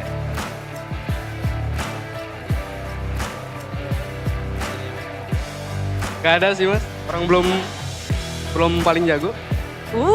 Tapi Mas Ade... Udah coba. Lah kan udah coba itu cek di kantongnya ada siapa tuh, ada Yeskil nggak kira-kira tuh? Ada nggak? Di kantongnya ada sesuatu nggak Natko? Nggak ada, masih kosong. Masih kosong. Oh, masih kosong, oke siap. Oke. Mantap. Ini ada lagi nggak Mas Ade? Kalau Natko kayaknya ini masih match pertama, belum panas nih di sini. Ada yang lain mungkin Mas Ade? Udah sih itu doang, udah itu aja. Sama ini Bude mau titip-titip pesan sama roster sekarang ya. Apa nih? Semoga bisa di season ganjil ini ya, ini memberikan sedikit-sedikit trauma ya. Semoga mereka nggak ada yang ninja kalau lolos ke MSC Bude. Udah itu aja sih. Tolong dicatat itu ya, digarisbawahi semuanya ya. Karena itu sangat jangan penting. mencontoh dua orang itu ya, jangan. Pasti ya. Ya nggak semuanya, angguk semua angguk. Tapi Ya. Mas Ade, satu pertanyaan terakhir. Dengan roster ini, Mas Ade, seberapa jauh kira-kira EVOS Glory akan melangkah? Kalau dilihat dari cara bermain ya Natko cuma bisa loyi sih kayaknya 7 ini masih nih kayaknya. Gak masuk tahap dong kalau 7. Nah tapi kan bisa ya, namanya performa Bude kan baru hari pertama nih. Mereka udah main tadi di game 1 mainnya bagus banget tuh Bude, kayak ih kaget ini EVOS beneran nih gitu kan. Game kedua ya balik kandang nih. Game 3. Cuma ya game 3 juga oke banget tuh digendong Albert nggak sih jujur-jujuran sama Hengki. Tadi Eran udah mulai rada-rada tuh, cuma ya bagus lah mereka tetap sinkron sih. Seenggaknya mereka tuh sekarang berlima ini udah bisa recover cepat sih, bagus. Dengan adanya Hengki yang mahal itu dan Albert yang blind buy dibeli itu mantap. Banyak ya. Langsung terjawab beberapa tapi masih panjang. Kalau Mas Ade tadi kan pesan untuk MSC. Kalau untuk perjalanan di MPL ada pesan untuk EVOS Glory? Ya coba cepet-cepet bisa adaptasi aja sih, karena kan tiap ada match satu hari ini kan musuh tuh pasti atau lawan tim itu biasa mereka tuh belajar cari windownya, caranya EVOS tuh main gimana, kalahnya tadi kenapa, draftnya apa aja, gini-gini aja, bisa kayak gitu sih ya, supaya mereka bisa adaptasi sih. Apalagi sekarang kan coachnya ada Afil juga kan, ada Caleb juga, sama ada Textam nggak dihitung sih, udah itu berdua dah. Jadi ya semoga aja mereka bisa mulus sih jalan ke depan, ya gitu aja sih. Gitu aja. Semoga dicatat dengan baik dan diingat-ingat. Tapi terima kasih sekali Mas Ade. Ditunggu juga. Siap, sama-sama Bude. Mungkin bisa ke MPL Arena Mas Ade. Enggak terakhir dikasih roti doang. Hei, tidak ya. Udah Mas Ade. Terima kasih. Tidak, udah banyak ya sajennya. Tapi thank you sekali lagi Mas Ade. Siap Bude. Sama-sama Bude. Sampai jumpa di lain waktu. Itulah dia Mas Ade bersama dengan EVOS Glory. Punya histori yang panjang. Tentunya Mas Ade punya harapan yang besar dengan EVOS Glory saat ini.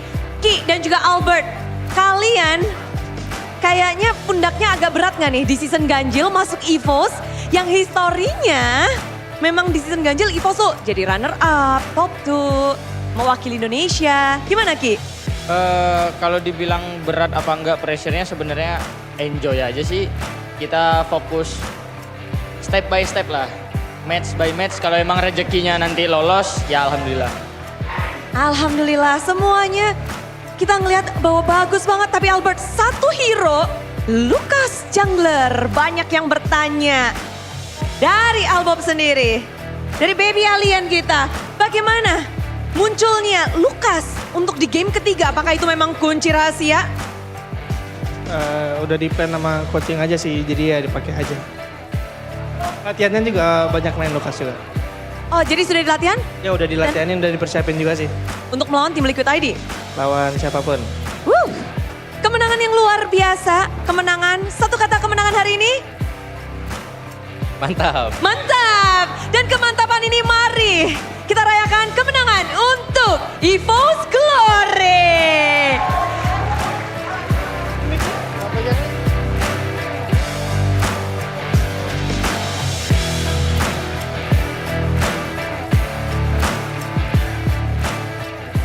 Go GG for EVOS. An unexpected victory against the defending champions of MPL ID Season 14 of TLID. They were able to make it 2-1 with an amazing comeback in game number 3 with Lucas in the jungle. The debut of Lucas in the jungle. Actually, the debut of Lucas overall as a jungler. That's true. First Lucas game in MPL Indonesia, and it was a jungle pick that dealt crazy damage. Mucus. What? Wait. Mucus. Mucus. Yeah, I said it. Gotcha. Okay. I said mucus. Yeah. Yeah. Well, I mean, I think no one was really expecting that damage, man. Honestly, because we were thinking like, okay, especially that one fight, we're like, okay, wow, he messed up. Nope. Turns out we're wrong. We was wrong. We weren't familiar with his game. Absolutely not. Yeah, Reggie on the Edith. I think Edith was a great pick for Reggie. They knew, again, they flexed the Lucas all the way to the end. They saw the CC and they were like, all right, never mind, Reggie. Get your hands on Edith. Set up for us and do what you always do. set up. Actually, he didn't always set up. Back when he was in Aura, Liquid, or the acquisition, he was a very side lane player. Like he pushes a lot alone on the He Paquitos. used to play Paquito. Yeah. Split push Paquito. Yeah. So he's swapped styles, really. Like, this guy has matured over time, proved so much. So let's take a look at the crucial moment of game number 3. And this was 10 minutes in, Arashi. Yeah, it was kind of chaotic there, but we were sure that, okay, seems like it's over, right? The HP bars from Evos were kind of getting low, and then immediately just turns around. That's the power of burst damage, I guess. The CC dealt like constant damage, and then even with the vengeance, Aran got bursted like that. 2-0-6. The MVP. Player of the match. Not player of the game, player of the match. Is going to fall into the hands of Albert, presented by the official tournament smartphone Samsung Galaxy S25 series. He performed well on the Suyo as well in game number 1, I believe, right? But man, this guy, against all the doubters who said, hey, he's out of touch, bro. He's, he hasn't been active, right? You need to be active to maintain your level of skill. Of course, muscle memory comes back faster, right? After you've already learned all that. But even the decision making, right? The split second things, I think you can judge from how he's playing that it's there, the calculations, right? On how low he can get before he pops the ulti. The damage calculation on the Suyo, the read, right? In game 1 against Fabian, that really stands out. It seems like he has been out of the scene for a while, technically, but he's still sharp as ever. I think he's sharp depending on his heroes. Because I don't know how good he would perform on like a high mechanical hero. Like a Ling? Like a Ling. Okay, so I guess we'll have to see that. Fanny. If the Ling does come back on the Fanny, my boy Albert hasn't really been a Fanny savant, even during his prime. He was good on it, but it was never like it's never been a signature pick. Right. But I think on the Ling, on the Hayabusa, he should still be able to perform really well. On the Joy, I think he would be amazing too, but unfortunately, we haven't been able to see that. It's been Suyo Lucas. Yeah. And I think it's been okay. Yeah, it definitely matured as well. Like back in the day, you would always just see Albert on Assassins. Assassins utility jungle kind of forced him to play utility, but when he had the opportunity to play Assassins, he would always play Assassins. So now that he actually chooses fighters over Assassins, yeah, we definitely see some growth there. Might be a special case considering the Lucas, but let's take a look at some of the MVP highlights here presented by the official tournament smartphone, the Samsung Galaxy S25 series. Although in the early game, man, this was that moment where, he's done, right? He's ulted already. Out of nowhere, he just jumps onto Aran and just mauls him, man. Aran did not know what hit him. And Reggie on the Edith, of course, great synergy here, great teamwork. But this Edith is actually very solid from Reggie, man. Both games that Evos won, he was on this Edith. And in this fight in particular, I remember him just blasting everyone. Look at the HP bars. Aran goes down. That was Witty as well. Shredding down all the way in the early game. And this was an unfortunate moment for Erlan. I believe Mas Ade, who joined us for an interview there, mentioned it a little bit. But here, Albert, he was done, right? But no, he's in fact not done. Jumps back in, and despite getting knocked up by the Lord, makes it a very costly moment for the side of Team Liquid ID. And from there, you can tell that the aggression is there for sure. They're not really hesitating on whether or not to go in. It seems like they know that there's a certain confidence in their shot caller. If it's time to go, everyone just jumps into action. Yeah, I mean, I don't know, it feels really weird for TLID to be banking on the same hero 3 games in a row that, again, has had zero impact. I'll be honest with you. Yes, he got an Abyssal Arrow on Erland there. You could, use that in your counter argument, but I don't think that's enough. I don't think one lucky Abyssal Arrow due to someone overextending adds up to be a 3-game pick hero. Like, the Granger is literally that guy. He is the pick that can go 3 games in a row and do just as well. I don't know why. Why are they so like tunnel vision on this pick? Why are they so happy with Selena even after game 1 and 2? I feel like they're just testing it, no? But like, it's one thing testing it going back-to-back games. Going 3 back-to-back games is Maybe just... they were like, they changed things a little here and there, right? They tweaked the draft. Maybe they thought, maybe game number 1 it was because of A. And they tweaked it in game number 2 worked out, tweaked it again in game number 3. But again, even when it did work out, it wasn't the Selena doing Yeah, anything. yeah. So I feel like if you've already seen good circumstances and the Selena still doesn't do much, it might just be time to back away from the pick, you know? Makes sense, makes sense. It just really feels like they were kind of underestimating Evos. They felt like, okay, we can get away with trying out the Selena against them. And then they just weren't expecting this kind of ferocity, man. Looking at some of the cards right here, the Sandbag and Death's Wingman is El Momento key. And showing really like the great engages that we've come to expect from him. And also, always finding the right plays at the right time, right? He's always kind of in the area whenever something really pops off. Yeah, I agree. Erlan once again getting the rich guy. Rich guy, carry. Mr. Rich guy, 901.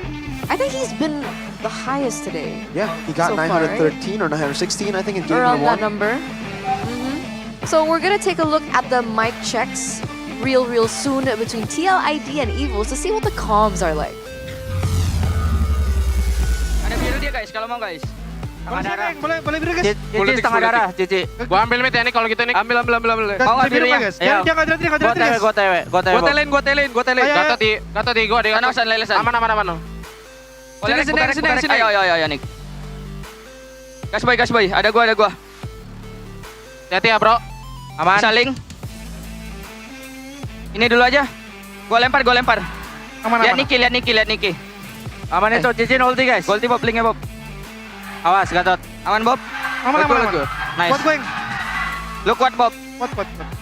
Nice Bob. Masih bisa Bob. Pelekar. Boleh clear bawah Bob. Linknya di bawah itu, linknya di bawah. 653 ya. Mau Bob? Mau ya? Itu nggak ada pen guys. Well, I was kind of wondering who was IGL, and from the mic checks, it's Key, right? It's definitely Key. Yeah, it definitely looked like Key has stepped into that role, and it feels, I mean, this is what I was expecting from Evos' comps. They're all veterans. They've all been in the game for such a long time, except maybe Erlan, right? He's the newcomer compared to all the others. It's clear. I mean, like, everybody knew what to say, which is nothing. Like most of the They're time, all just like, let Key make the call, and then you say yes, sure, yes, no, yeah, give information here and there. I like it. And that removes the chances of having like a clash in opinions, you know, a split second decision, what do you call it? What do you call it? Like a disconnect between the members. Everyone's listening to one voice, and generally, I mean, that always results in cleaner gameplay. Now, some people might argue a clean gameplay is kind of boring or it's not always the best. Oh, true, but for now, especially when they're quote-unquote, you know, building up, technically with newer members, that's not a bad route to go at all. I got like really huge like Big Brother vibes from Key and Albert. Yeah. Because you'd see them like talk at each other, but then the rest would just be like following. It's them, the two leaders, right? The prod duo. Prod duo. Pi, where are you, man? They need the trio. They need the other prod guy. The trio would be cool, right? Is Pi no longer active? No. And he's not coming back? I don't think so. Oh man. He's kind of sad. Yeah, it's pretty sad. Seer Pi, Lantern guy. Lantern guy? Yeah. When he froze and then he was the whole pause situation. He's holding a lamp. He was on Phobius. Why would you call it Lantern guy? Hey, he makes fun of himself for that moment, so you know, it's all fun and games. Just anything. That's a tough one. He reminds me of Rizal. Yeah, because he said for some reason Rizal Bihun is better, which is not true. So let's see what TLID have to say about that loss, right? We have a lot of questions, obviously. So I think Bude Claremongstar should be in the back rooms. Back rooms? Stand by. Zetsuna? Not with Zetsuna, unfortunately. The god in the back room? Either with Facehugger or Saint Lucas. Ooh. It's a fun one. I hope it's Facehugger. We haven't seen him in a while. Facehugger. Oh, it's Facehugger. Oh, we just got confirmation. You just spoiled me. How do you know? You didn't even watch the clip. I have What is this? Telepathic TP. abilities. Huh? Yeah, TP. TP? Telepathy. So let's talk to Facehugger. Let's see what he has to say about that game. What's up, Facehugger? We miss you, by the way.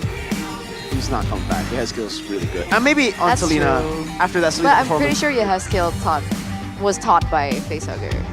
Maybe. Facehugger. Kah di backdrop ini kita bertemu dengan tim Liquid ID. Facehugger sebagai juara musim lalu dan datang ke MPL Season 15 ini. Match pertama, rungkat nih. Bagaimana kamu menghadapi match pembukaan ini? Hasilnya belajar lagi. Butuh belajar lagi?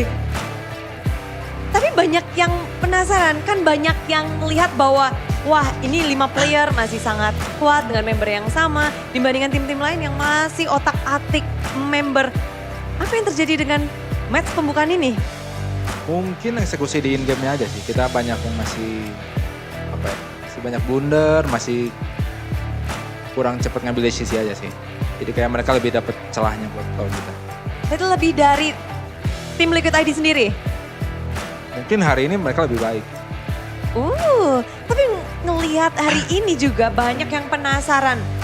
Selena 3 kali Yeheskiel. Wah, ini banyak yang bertanya-tanya nih. Bagaimana keputusan 3 kali Selena nih keluar, emang lagi OP-OP-nya kah Selena?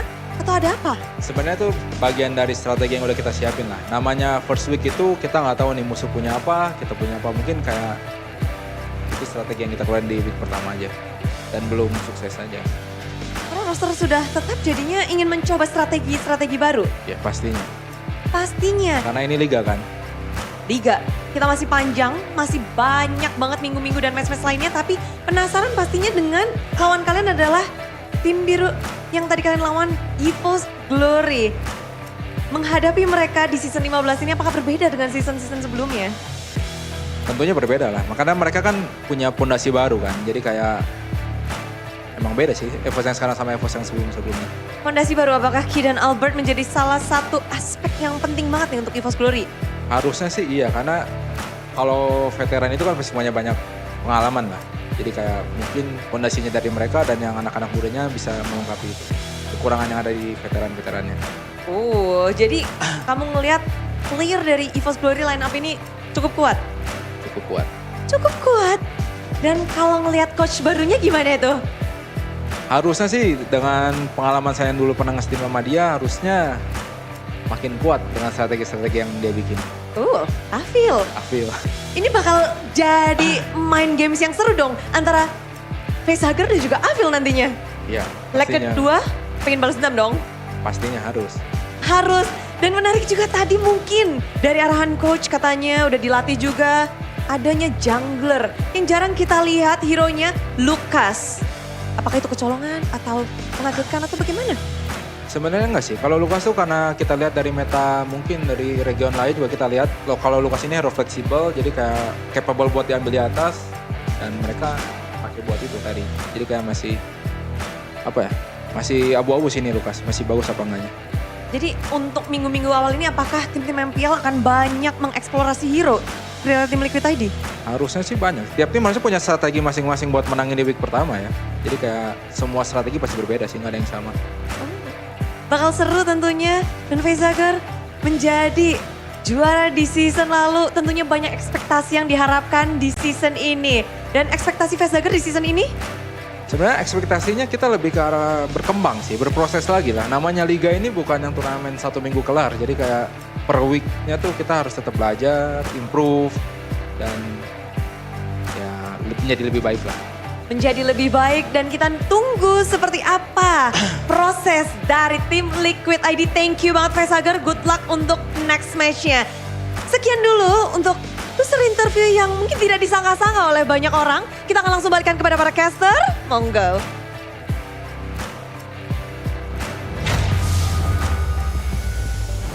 Thank you, Budeklar, Mongstar, and as well as thank you, Facehugger. But unfortunately, we didn't get as much information as I would have wanted. Yeah, they're keeping it under wraps. They've just been saying, you know, it's a strategy. Week 1, here and there, we decided to utilize a strategy or try things out in week 1. So, yeah, maybe they were trying things out. But again, man, we saw Onyx do that last season too. When they were defending champs. Maybe trying out stuff doesn't work that well because patches change. But hey, that was the reason. Yeah. You have to trust in your team to have the right reasons, right? I mean, again, we did mention all the way from the beginning, right? This is day 1. right? You Only can they see a won. lot of unexpected things. It's an upset. It's crazy that the Selena was out 3 times in a row, but it's day 1. If they're gonna try and do it, it's better to see him do it now than do it in the last match of the season. You know what I mean? Like, you know, it is what it is. Maybe you could do it in the last match of the season. Some would argue that, 'Cause actually. maybe you would already secure upper brackets or that's a different playoffs, and you're like, you know what? situation. Let me You just- know what I just mean. Try things out before playoffs. I don't know. Maybe they just wanted the Selena to work, but it didn't. This is the Liquid I remember. Like, first week, it's always a bad time for a Liquid or a fan, you know? It's fine. We're used to it. We're used to it. As we take a look at the updated standings from day 1, presented to you by the official tournament smartphone Samsung Galaxy S25 series, RRQ at number 1, followed in by Damn. EVOS, and everything else is bound to change tomorrow. For sure, you know? Bigatron obviously going to be number 1 very soon. Oh! What? What? What? Hey, listen, you just lost your first match. Let's not talk right now, brother. It's chill, bro. Let's see though. Are they actually playing tomorrow? Yes, sir. They are. Bigatron? We'll see tomorrow's Ooh. schedule. Here it is. boy. EVOS and man, Geek, this is- Bigatron and Alter Ego, Arashi. RRQ, and Dude. Onyx. Oh my god, tomorrow is stacked. That's the It's Royal Derby, right? Oh my god, that is the Royal Derby, the Chaos Derby. Oh, yeah, you're and right. The What is that? I mean, this EVOS versus Geek one, there's no derby name, but it's historical to me because it was a very special moment in season 13 when Geek were up 2-2. They were leading, and then they decided to gamble on a big fight down bottom lane. And then EVOS turned it around, and then EVOS won the game in the end. They won the game, made it to MSC. Geek Fam lost their final game. I remember that. That's a historic goal for me. Beloyski's still in there. Actually, the entire EVOS roster has changed from then. Oh, Fluffy's there. Interesting. Well, you can call it the man versus wild matchup, honestly. Tiger against the Geek. Man versus wild. Yeah. Tonight, with me, Bear Grylls. We'll be going up against a tiger. That's the man versus wild. Honestly, I'm older. I still remember Steve Irwin more than Bear Grylls. Oh, he was man versus wild? No. Oh. But like, he's the guy who comes to mind when I'm thinking about nature and all that. Tomorrow is Tiger. Yeah, but tomorrow is stacked, dude. It's a tiger.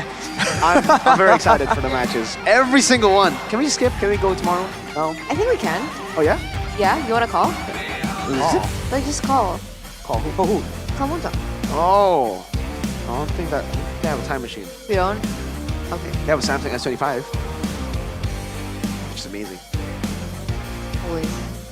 You know what? I should probably log into MLBB right now to Why? claim the Ramadan event that's going on right now. Oh. If you guys haven't, go and log in right now because you guys can get 2 skins in the end. So I'm just logging in right now. This There's is the a event? dazzling golden spin to get a limited time ruby skin for free.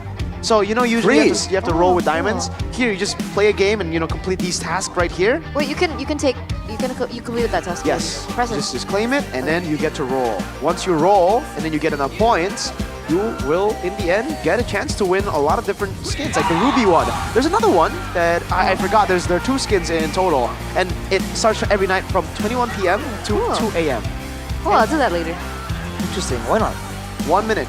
Just play the game, claim tasks, and then get a free skin. Don't miss out. Don't miss out. I have Don't not miss missed out on a single day. That's why I'm very close to the skin. Very close.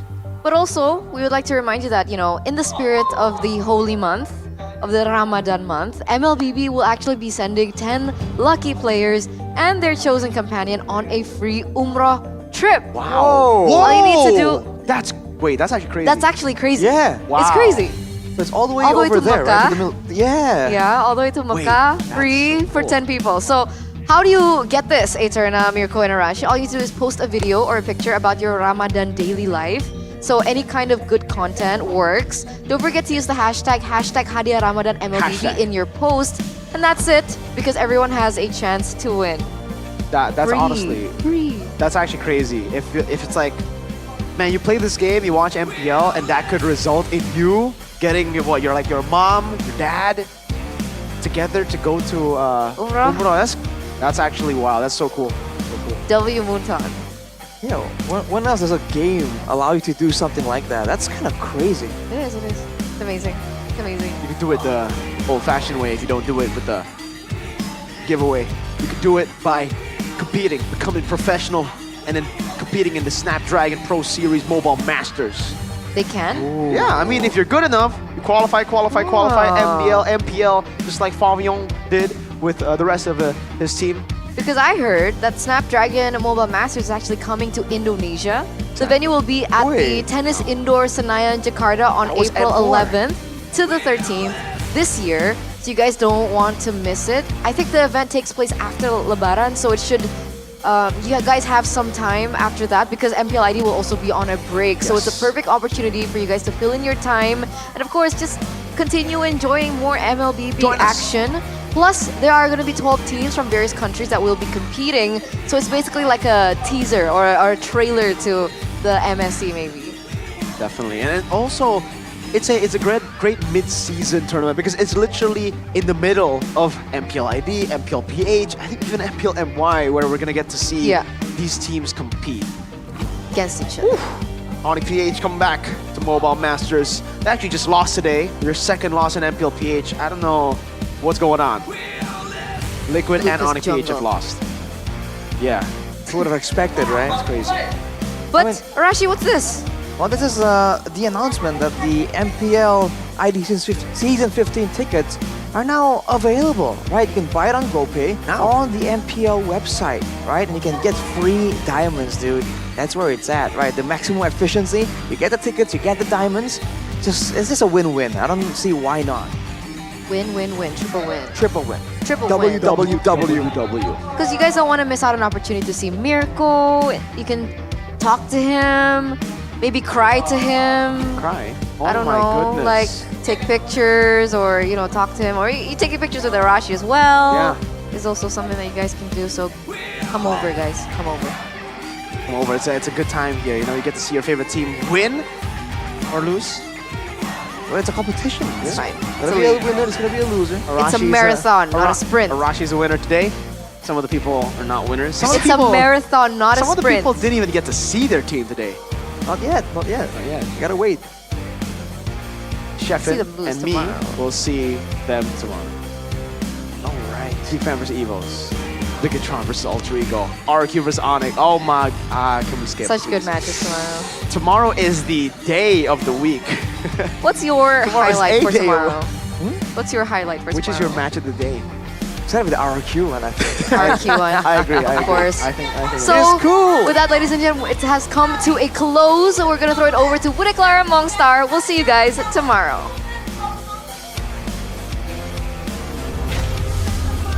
Mengumpulkan poin-poin kemenangan untuk bekal mereka ke babak playoff.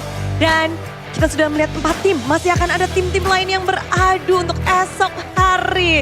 Besok di malam minggu, malam yang panjang, akan ada 3 match yang berlangsung di mana 2 derby akan hadir. Ada derby SF dan juga Royal Derby. Jadi jangan sampai kelewatan, langsung aja datang ke MPL Arena, jangan lupa punya tiketnya.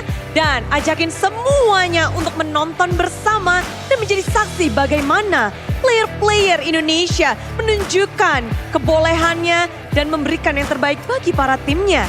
Hari ini begitu meriah dan begitu sangat-sangat mendebarkan. Tapi izinkan Bude mengucapkan terima kasih karena semangat kalian, semua super fans yang telah hadir dan juga yang ada di rumah. Dan tak lupa pula untuk kepada para sponsor dan juga partner untuk MPL Indonesia Season 15 powered by Munton. Presented by Official Tournament Smartphone Samsung Galaxy. Supported by PBSI, Official e-wallet GoPay, Official Sponsor Head and Shoulder, Official Coffee Partner Good Day. Bersama dengan partner ini sports ada Telkomsel, Dunia Games, IndiHome dan juga advertiser Kacang Sukro. Ditambah dengan supplier RSV Helmet. Semua yang telah mendukung acara ini tentu saja benar-benar menjadi dukungan yang luar biasa. Jadi buat kalian para super fans, jangan mau kalah. Hari ini semangat kalian luar biasa. Tapi esok hadirlah, jadilah saksi dan berikan dukungan kalian karena perjalanan masih panjang. Hari ini kita sudahi, selamat malam, terima kasih dan sampai jumpa di hari yang kedua, minggu yang pertama MPL Indonesia Season 15. We own this.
dan terus berlari, terus ke arah puncak tertinggi. Ku takkan berhenti, hanya sampai di sini. Kemenangan abadi menanti. You know we won't miss if we unite our focus. And if you haven't noticed, we all live. Nyalakan apimu, hadapi semua tantangan, hadang semua serangan, jatuh bukan halangan. Bakar semangatmu, janganlah engkau menyerah. Kita akan buat sejarah. We all this, we won't miss. We all this, we won't miss. Saatnya beraksi, jalani ambisi. Aku kan menyawakan hari